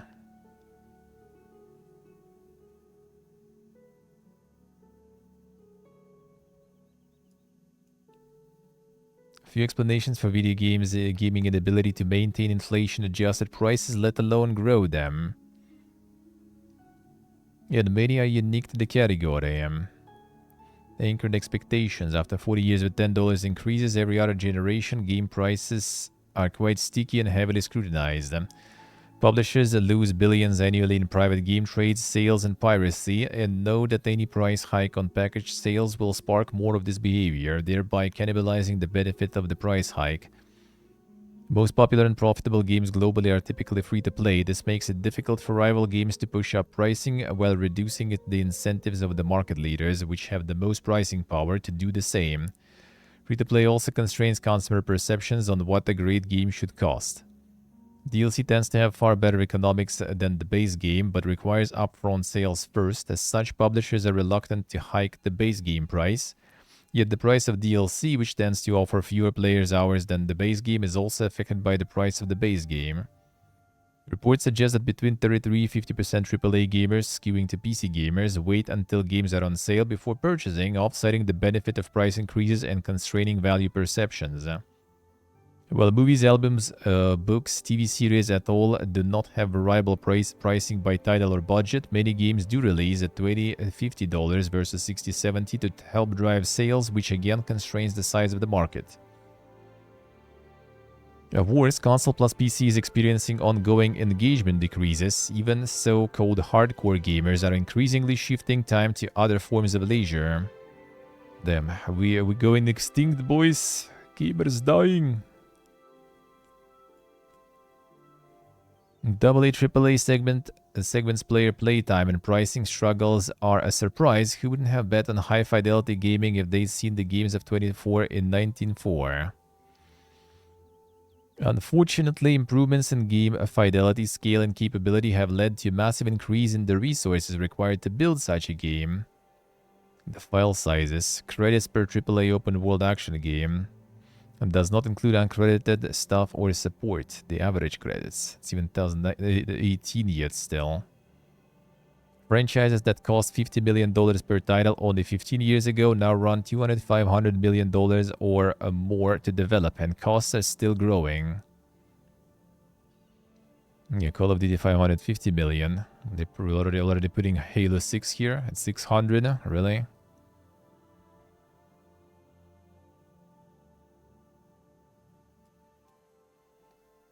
Inflation also hit 20-plus year highs and surged at a pace not seen in 40 years, leading to unanticipated debt costs and COLAs that have grown budgets another 10+%. It must be above that chart, probably, yeah.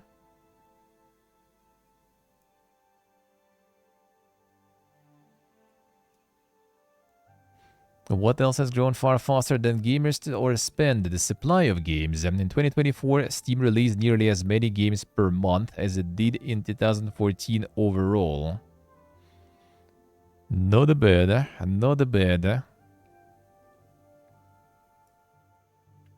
In total, industry-wide content development spend surged 90% since 2017, 1.6x the rate of consumer spend growth, and 2.1x that of console PC. With higher budgets and more competition, yet few new players, dollars or hours, competition become more zero-sum than ever, and break-evens even rarer. The major package AAA video game releases targeting roughly the same player.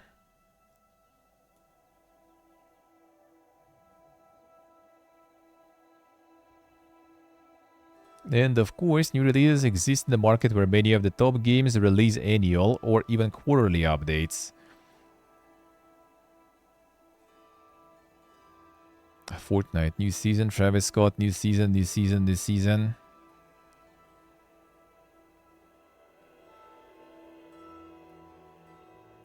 Red Dead Redemption Online. Now in 2020, that was still when it was alive, And the top games in a given year, well, they are almost always the top games in any given year. Yeah, there's gonna be like stats on that one that are kinda way to think. Steam is best in class for game discovery. Still 80% of 2024's 19,000 releases didn't qualify for Steam's full social feature functionality. Approximately $5,000 in sales in 2024. So yeah, 79% not making it. So 79% not making 5K in sales. In fact, 150 fewer Steam new releases grossed over $100,000 in 24 than in 2016. Even though users are up 250%, new releases over 300%, and user spend up 200%. Steam users play only 4 games a year, with games 8+ year old getting 40% of total playtime and Counter-Strike another 13%. 12 to 19,000 new releases get only 12%. Yeah, this one already is getting dang there. So your games released this year in 23 was even 4% only. Damn, 23 wasn't even like that bad with releases though, but still. So pretty much 80% of stuff being played is not something that's freshly released there. And Counter-Strike is taking like even like stable amount almost there. Among the thousands of annual releases, fighting for 12% of playtime, number 1 gets 20% of sales, and numbers 1 to 10 take 60%, a share that has grown even as output swelled.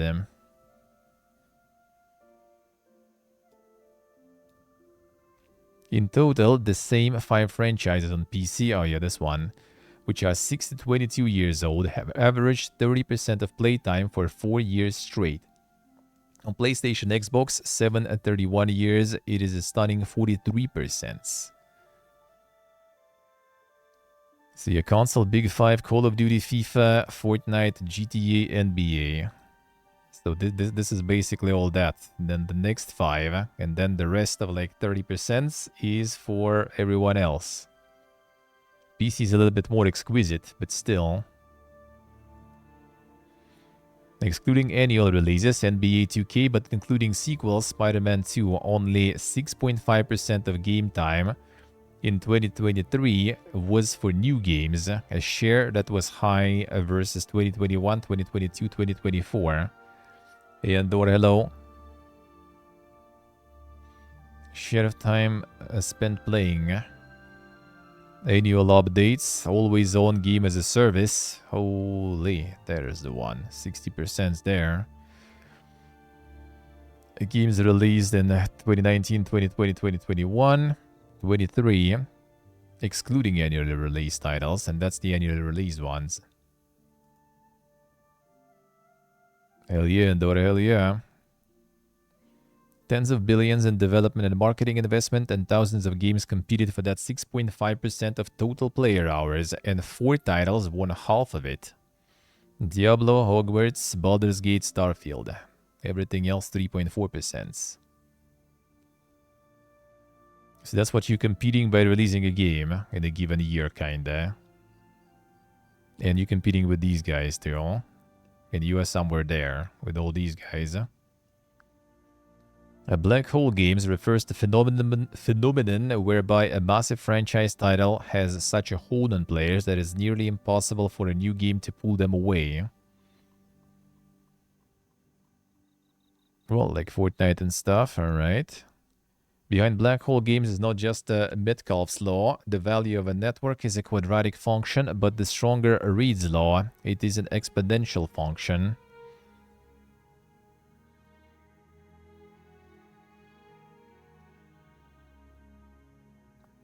Reed's law observes network strength on network size as well as group and subgroup formation. An A+ game that lacks a player squad is no A+ game.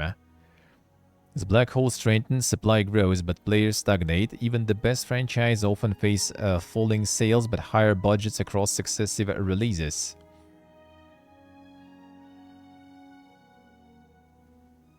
Have the big money to get a big share, and yet the movie industry is still growing. Pretty high, actually. And even books growing, and games not. And games dropping. Even though I don't think it's because the game is like dropping for, you know, like the reason that it's like worse or something is just because it was growing way too much before. And now it's kind of like, you know, basically normalizing. It's easy to argue that sequel budgets should be lower given the uncertainty of matching, let alone growing, the sales of the prior entry. Spider-Man 2 are more expensive, eh?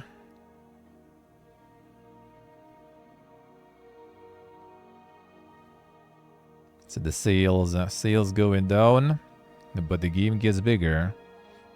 Not easy to convince those who skipped or didn't finish a game to spend $70 on a sequel or earn another 70 and 25 hours from those who did. And building a richer, deeper, and more expansive game is a natural response to a market that competes for increasingly scarce players' time and spend. Yeah, the unit sales dropping. Almost 2 times more mocap. To endure live services, titles need to replace a user existing weekly to daily habit, which makes a featured content light launch an even greater challenge. Splitgate development ended for Splitgate 2. Multiverse is taken offline. The Multiverse returns and pretty much kind of like dead in the water there. Dead in the water there almost.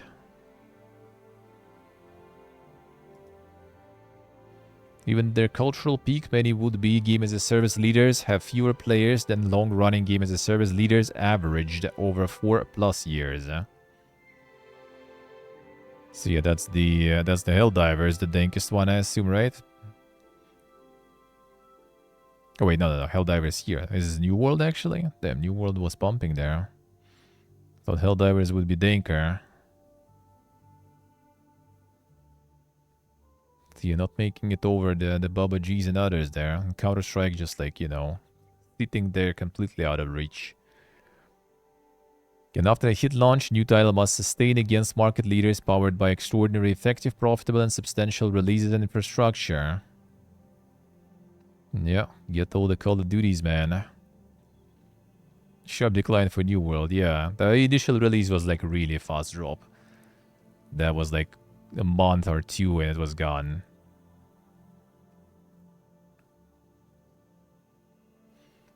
No, people are buying more. Like the spend is growing, you know, everything's growing pretty much. It's just like the budgets are also growing like crazy and there's like way more, you know, way more competitors on the market now. And way more games that are live service games and stuff that are constantly around. So like it's a lot competition on the market now. The rising cost of support, shrinking player bases, and strengthening black holes, new live service titles are forced to call it quits earlier than ever. Siege, X-Defiant, Skull and Bones. Well, Skull and Bones didn't call it quits yet, though. I don't think so. These all did, though. Hyperscape. Damn, Hyperscape actually lived that long. And Hyperscape was through lockdowns and stuff. Damn. I thought it was earlier. Those still died.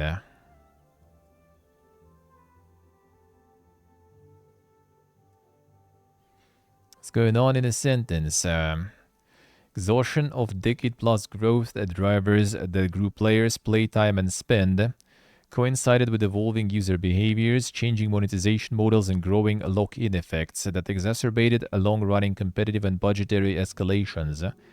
While growth concentrated in foreign markets that shifted to local productions and then took share abroad. It occurred alongside acute macroeconomic financial events and epidemics were worsened by microeconomic platform policy shifts, as well as the emergence of new hyper-viral substitutes and foreign-based competition alongside too many would-be new growth drivers that have yet to deliver growth. This confluence of factors explained why the market stagnated, not just fell, so very short of external and not publicly available internal forecasts. You know why so many titles have missed internal expectations or even their production costs. Yeah, this was so many game makers reevaluated their development pipelines and more often than not canceled scores of titles and instead refocused on existing hits. And why venture capitalists have retreated. Yeah, all these graphs we already saw. PlayStation platform with 100 million monthly active users and 30 billion in revenues seen revenues grow 67% since 2019, but profits fall by 6% to a 7% income margin. And employees suffered 3 straight years of record layoffs, 35,000 total before counting unreported layoffs and those without specified headcount, prompting nearly every platform and publisher to start aggressively pursuing customers on every channel. Yeah, PC coming to PlayStation, Xbox trying to go everywhere, Square, yeah, going everywhere too. Well, at least existing platforms. How can the video game industry return to growth rather than just fight over the same players, hours, and spend and at ever higher costs? Without new growth engines, video gaming market is stuck in the vicious cycle. Stagnant revenues with rising costs, falling profits with more bigger failures, less investment and risk-taking, fewer games and studios, fewer new hits and innovations, and no to low player or playtime growth. I'll see. A return to growth. Alright, let's see.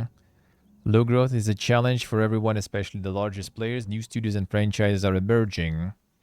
Second, there are a few potential growth engines that are argued and in sight. Non-core markets, UGC platforms, tools, social game services, Switch 2, other new handhelds and devices. AA, AAA mobile gaming, not sure about that one really.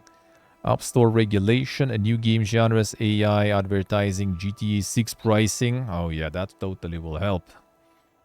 Reviewing potential new growth engines. Alright, let's see.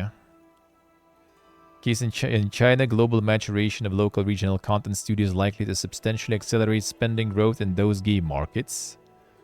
In those same markets.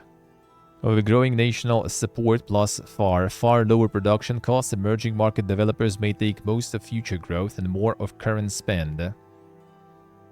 UGC platforms and tools. The video game facing declining players and playtime. Roblox's growth is accelerating, benefiting from 140 million kids turning each of 8, 9, 10 etc. annually. A 1-year-old at iPod release hits Roblox demo. Yet Roblox's growth is also heavily diversified. 60% of users are now over 13, and playtime and growth is split roughly evenly across all major regions. Except for they starting to ban it also. With 350-400 billion monthly active users, Roblox already rivals the size of the entire AAA ecosystem and towers over core competitors. And though children game less than adults, Roblox has now more hours of direct monthly engagement than every gaming-specific console or software platform. Damn, son. This is so like out of my, you know, like vision and understanding. I still have like fucking no clue what the fuck Roblox even is. In fact, Roblox, with half the users of Netflix and about as many as Disney Plus, has about half the usage of Netflix and twice that of Disney Plus. Kids living in Fortnite. Fortnite is already for older, you know. Roblox is the shit, apparently, I guess. But Roblox doesn't focus on game-like objectives. Win, kill, shoot, defeat, score, beat, but non-game-like ones. Share, create, express, identify, feel, show. Moreover, Roblox's UGC economy is piping, with over $3 billion in payouts to UGC developers since 2006 and annual run rate payments now approaching $1 billion. So your user-generated content there too. Yet Roblox also loses roughly $35 for every $100 a player spends. After App Store and developer payments, only $52 is left for the remaining $87 in cost. One problem is spend. Roblox generates a fraction of the revenue per hour of rival platforms and publishers, partly due to its sizable teen player base. Damn, son.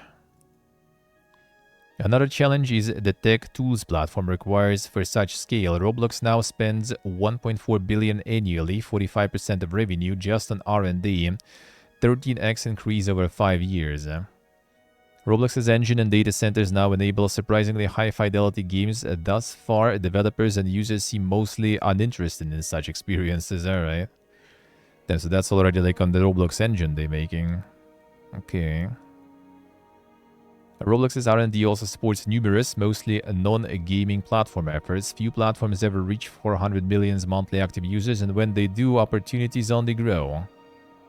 A rumored dating platform. Ah? For fucking kids, dude? That actually even sounds wrong, considering it's Roblox, man. That sounds like a clusterfuck, you know, in the making there. For 17 plus verified people and 17 plus experiences. Yeah, we'll see about that, dude. R&D for a blog game, dude. Yep.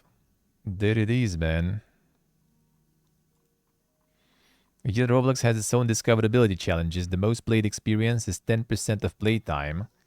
Well, the top 10 are 30% and top 50 of 15 millions are over half.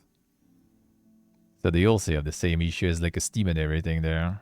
Moreover, Roblox's benefits, while great, come with large financial, technological, and strategic implications for developers. Platform-only players, platform tech pipeline priorities, strategic platform dependency, economic and business model constraints, yeah, the fees and everything. Like Roblox, usage and creation of UGC mods substantially outpaced overall video gaming spend and time, all the while enriching gameplay and publishers. Annual mod downloads on Nexus Mods. Unsurprisingly, UGC modding is often hyper-concentrated to top titles, a reflection of which genres are suitable, Metcalfe's law and publisher policies, and the Skyrim modding. There it is, dude. But you jumped to Skyrim. I thought it was like still Roblox there. I thought it's still the stuff.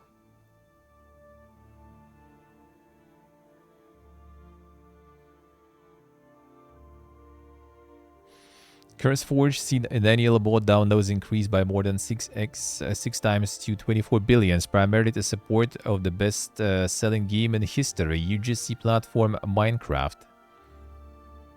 Got the CurseForge is for Minecraft now too, alright. Mod.io 2 has seen annual mod downloads surge to over 500 million per year, supporting average 15 million monthly active users by the end of 24. Through real-time game assist or challenge mods for non-competitive games, VMod is driving hundreds of millions of hours to diverse catalog engagement. Okay. Yeah, it wasn't about the Roblox really, it was about like the modding and stuff. Social game services, what's that? Video game players, the playtime stagnated, social gaming services continue to grow both. At Discord, monthly active users and daily active users up 20% versus mid-2021. Broadly considered a communication platform, Discord is hyper-indexed to gamers, especially high engagement, social and multi-platform gamers. So like 90% of Discord users are mega gamers there, I see. 1 in 5 Discord users of 40 million total use the app to stream gameplay to their friends each month, and just under 1 in 3 watches monthly. Discord's group-based communications, organization, and social sharing results in disproportionate game discovery behavior, reads law at work. Discord users playing Steam Early Access titles as a share of total observed players. A word of mouth, man. There it is. Card Shop Simulator, some of those kinda wouldn't really say it's exactly, you know, that connected to Discord, but I mean, it reinforces, I guess, yeah. Unsurprisingly, Discord users have far greater gameplay diversification than typical gamers. Surprisingly, time has diversified as users scaled and not reverted to the mean. Let's see. So Discord actually endures play way more new stuff, not just the top games.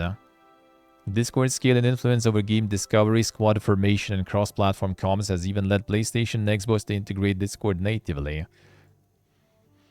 Discord's new odd product, Quests, is naturally commercial in nature, but it monetizes by and rewards users for game discovery, sharing, and engagement. Switch 2. Nintendo's own game dominated Switch content sales in part because many of the top multi-platform games aren't on the device. Why? Many can't even run on it. True. And while many hits are available on the Switch, the enormous performance drop tends to drive players who can play on another device to play on another device. Part of Switch success stems from the same reason third-party support was so modest, launched with 3-year-old mid-range and underclocked GPU. Switch's 2 GPU is also expected to be underweight in 2025. It should adequately support most modern games, thus making them all portable. Well, that we will see in April. What they're gonna show there. A rumor, yeah. In April, I guess we'll see. DLSS probably gonna actually make a difference for Switch for sure. And as the Switch is the number 2 living room console ever, the sole growth driver in most markets, and also fully portable, a more third-party capable Switch 2 is a big deal. Other new handhelds and devices. Well, that we already kind of see. The Steam Deck is pumping with Switch. Switch was a success just due to form factor. Users bought it for Nintendo games, average of 5 per device versus 1.52 Sony Microsoft for first-party titles on PS Xbox. Valve is another unique handheld beneficiary. Steam boasts PC largest social graph, game library, and sales platform by far, with share accelerating. Steam-based handhelds give players access to $150 billion in-game entitlements locked to Steam, plus Steamworks keys and its full player and achievement graph. Potency of Steam's lock-in explains the Epic's PC Store challenge. Despite 70 billion in-game giveaways by MSRP, is generating only 300 million in third-party spend per year. And look at the numbers there, huh? I mean, they're growing, dude, slowly. Slow and steady. Valve is also set to disrupt living room consoles, bringing 100 billion of entitlements to the TV, plus its super-scaled social graph and PC functionality social integrations. Steam console platform, new branding guidelines for hardware running SteamOS in close collaboration with Valve. AA, AAA mobile gaming, I'm not so sure. Mobile gaming should have onboarded millions to higher fidelity. That was like what? The Resident Evil, right? That they got on iPhone or something, and that just fucking died there. The mid-core titles are 12% of downloads, but over 50% of revenues. Annual spend on mid-core, including some de facto hardcore mobile games. Yeah, Diablo Immortal and stuff. Yep, that's totally like something AAA there, dude. Not far from total spend on console PC content. Downloads and revenue for mid-core hardcore mobile titles stalled and shrunk in recent years. There are 4 potential drivers future growth. First, social 3D generation, improvements in mobile compute, improvements in cloud game streaming. That could be the thing though. Prior mobile growth relied mostly on non-gamer adults adopting casual mobile titles. Generations now grow up native to 3D gameplay and own mobile. But for a generation that grew up playing 3D free-to-play titles on a hand-me-down iPad, spending $500 on a gaming-only console just be able to play is absurd. Today, 40 million people own a mobile device capable of running games with mid-grade Gen 8 console specs. By 2030, a billion people will have such a device. Yeah, but no one is using it. Like, that sold like some like laughable numbers. They posted numbers, how much they... Not they posted, but like people figured how much they sold of like Resident Evil, for example, on iPhone. And that was like, dude, nothing. I mean, maybe in time, but that will be like somewhat cultural revolution, I guess, on mobile, with people accepting such games and for such prices. It was actually discounted, I think, there too. Apple One cloud-based? Maybe partially, I don't remember actually. But like it was like full price kind of game pretty much, and like they sold like I don't want like, you know, like don't quote me on that, but it was like in tens of thousands copies basically. So for them that was like, you know, dead in the water. Meanwhile, cloud gaming continues to scale as latency and broadband improve. PC stores connect their entitlements. Regulators open up mobile devices. As users embrace new forms of consumption, their engagement tends to migrate to the best possible screen. A mobile, tablet, and PC. A YouTuber. I go into TV. Netflix. Well, I mean, Netflix on the TV kinda makes like all the sense, I guess. And though there tend to be high creative, technical, and financial costs to adapt console PC-centric titles to mobile, and for seemingly low ARPU and retention, focusing on the direct share of unique users plus spend is too narrow, especially for multiplayer titles. Reed's law, network value grows exponentially with users. In other words, mobile may have been a small share of Fortnite revenues, but this is partly because it so substantially grew on non-mobile revenues too. Yeah, it's an interesting question, Steve. Probably not. Probably like a third-party thing. TV is probably who runs the app on the TV, I would assume. Recall that while mobile gaming spend stalled and discovery supply shriveled, App Store profits exceeded those of all non-China publishers' platforms in total. Opening up iOS Android's app platforms could revive install growth, improve game makers' margins, and renew innovation in over half the video game market. New discovery competition to drive downloads, 10-20% higher net revenue margins. A greater business model and technological flexibility and experimentation. After years of false progress, there is evidence that iOS Android's app platforms might soon start to open up. Accelerating regulatory action, high-profile app stores are launching. Roblox now offers 725% more Robux for non-mobile purchases, limits game buys to PC web. So everyone tries to cock Apple and Google there. And as mobile opens, Steam has the opportunity to extend its entitlements and social platforms to every device and nearly every game, user, hour, and achievement.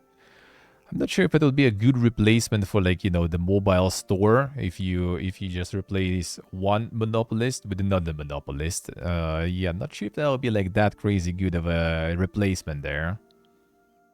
A new game genres. Over only a few years, indie-developed mods spawned the largest AAA game genre in history, one adopted and or created by the very largest game makers globally. Yet Battle Royales were not a new idea, rather they were newly possible ideas as a result of various technological advances. For all their sophistication, most of today's top games use less data than legacy apps like Facebook and 100th the data of top video calling and streaming apps. That's how much the data usage there, right? Well, I mean, if it's all like kind of, you just send like the most necessary data to the servers and stuff. Some new video games are cloud streaming 5 at 12 gigabytes of data per hour, not as a rendering solution, a lost idea, but for traditional local processing rendering. The fuck, really? The flight sim actually like does a bunch of that. Traditional local processing rendering. That's why it's online only. Huh. Interesting. Microsoft Flight Sim runs 500 billion square kilometers and 2 petabyte. A map reproducing nearly all of our world. Flight Sim 2024 update uses up to 5 times the hourly data, enabling a 4,000 increase in environmental detail. Flight Sim is possible with a vast number of solutions across Microsoft, Azure, Bing Maps, and beyond, the telecoms, GIS pipelines, etc. In 2024, U.S. Federal Aviation Administration announced helicopter pilots could receive credit toward their pilot ratings on Loft Dynamics VR systems. Even the biggest games in the world are working now on new ways to expand their reach and role, in some cases by going beyond the game. U.S. Sports new op, a real-world team and match data. Possible to identify some technical catalysts for new games, new genres, but not how far they must mature, their cross-dependencies, including with AI, or what they'll make. Cloud-native games, high-bandwidth data streaming, mass concurrency, higher persistence game worlds. So didn't really say much about like the new genres, but I guess. Generative AI might be a holy grail that helps hold cost escalation and reduces minimal viable scale. It also grows players and per player spend. Better monetizing, more players playtime, greater production efficiency. Industry-wide, the content development spend surged 90% since 2017, 1.6 times the rate of consumer spend growth and 2.1 times that of console PC spend. For many, the big opportunity in generative AI is not production savings or efficiency, at least not directly. Instead, it's altogether new genres and experiences. Researchers at Google and Stanford published a paper summarizing 2-day simulation designed to test the believability of virtual agents powered by large language models. For many, the big opportunity in generative AI is not production savings or efficiency, at least not directly. Instead, it's altogether new genres and experiences. Some of these experiences are technically viable without generative AI, but their operation would far outstrip economic viability and may be less believable too. Far more controversially, some believe generative AI world models might come to replace much of a game engine, and in doing so, create unbound virtual worlds. That was the one generating like the game with one, what's the name, with one prompt there. Advertising. For most media categories, advertising will constitute 40-50% of total revenues, contributing just under $1 for every dollar a consumer spends. Yeah, the digital video market matured, growth shifted to ad-supported models that had lower monthly bills, yet generated higher net ARPU for services.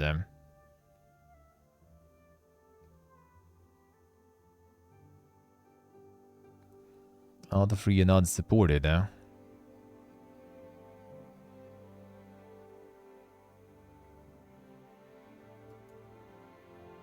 In the US, video games get less ad spend than outdoor and radio and barely beat print.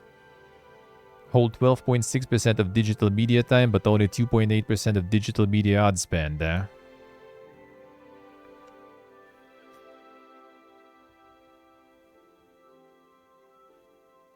Ad spend by format, video gaming. Yeah, that is not exactly the growth driver that I...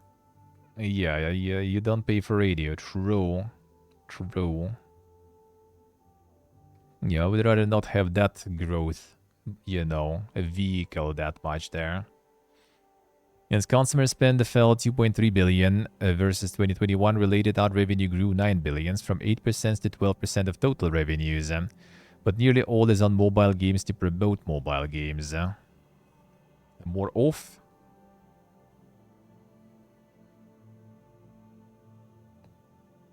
Video games face many problems to scaling advertising, enough for its potential revenues to have been overlooked during the last 15 years of hypergrowth.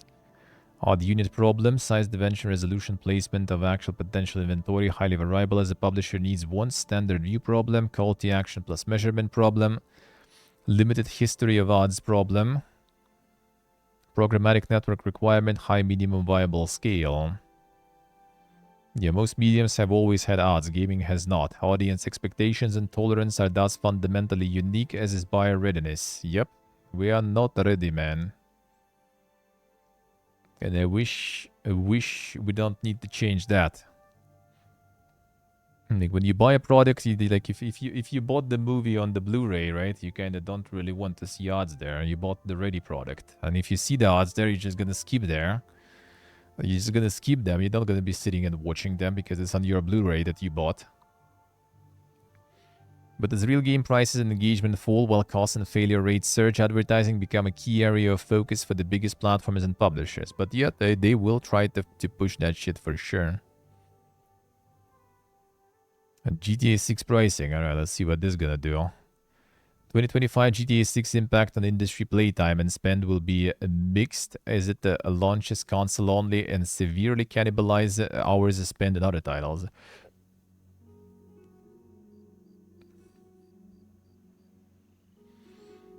A viable, more subtle odds, yeah.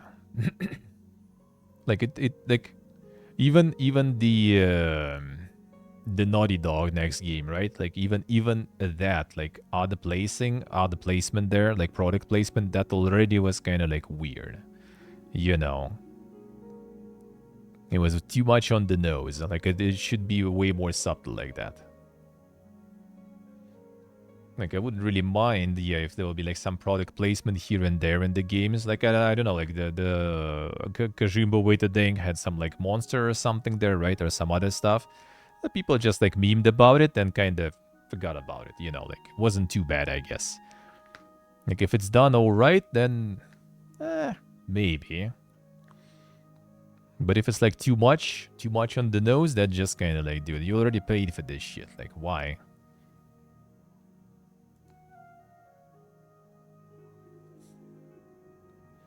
Go to the game and you can just buy cola and shit. Yeah. That would be kind of not too bad. The problem here also, the advertisers, they wouldn't, like, in most of the cases, they wouldn't want to pay for that. Like, why would, like, cola, for example, right? Pay, like, they maybe would pay to GTA, sure, because like, GTA is huge. They heard about GTA probably, right? Maybe they will pay to Fortnite. Maybe they will pay to, like, Call of Duty or something, right? Will they pay to some, like, random indie game or, like, some, like, somewhat unknown AA, AAA game? Probably not. They will be like, yo, dude, you should pay us that you have Coca-Cola in your game, you know. So then they need to kind of, like, make some sort of, like, odd system and everything, where it would be like more, you know, standard classic banners, like some sort of connection of odd networks with like internet, with like websites and stuff, and the games, right? So like more traditional format that advertisers know and that advertisers are willing to pay. Otherwise, like none of those brands will be paying to anyone who is not like massive, you know. Some game makers will take two will price GTA 6 at $80-$100, thereby breaking a key price barrier and enabling the rest of the market to move up too. Yeah, heard that sentiment. We heard that. No player hopes for such a hike, but recall that package prices have never been lower in real terms than they are today, even though budgets are at all-time highs. But you know what? I think the customer doesn't give a shit. Simple as. Like, yeah, it sucks. I understand. I understand that it sucks, but like, I ain't paying for that. You got yourself, well, you sort of got yourself, and the industry got itself in this situation, you know. Don't make those huge games, like, kind of like, you know, try to find some other ways to market your games and everything without spending, like, you know, hundreds of millions on that marketing and stuff. Like, yeah, it's just gonna self-regulate, you know, eventually, in my opinion. It's just gonna regulate itself. Like, what succeeds now, right? Like Helldivers, Palworld, like they weren't expensive. They just like made something like cool, something new, priced it reasonably, and found their niche on the market. Like there's no, you know, kind of like, there shouldn't be any expectation that if you make a game, someone is buying, right? Like, indie devs know that, like Ultan knows that, for example, but like AAAs, they think, right, we're investing, we're making a game, we gonna sell that game, right, and make the money back. Not necessarily, bro. And like GTA, sure, for GTA $100 people will pay 100% because it's GTA, and most likely, even if it will be shit, then next games from the studio will feel the aftermath, right? But people still gonna buy GTA 6.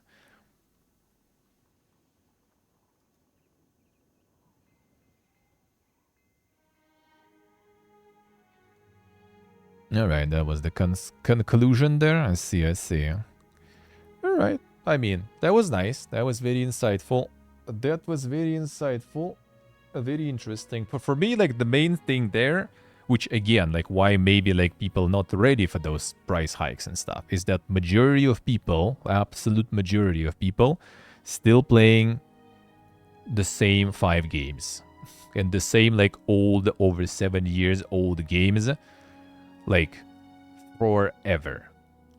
And that's the main thing. Like, why would they, like, can you convince them to, like, to buy some new stuff for $100?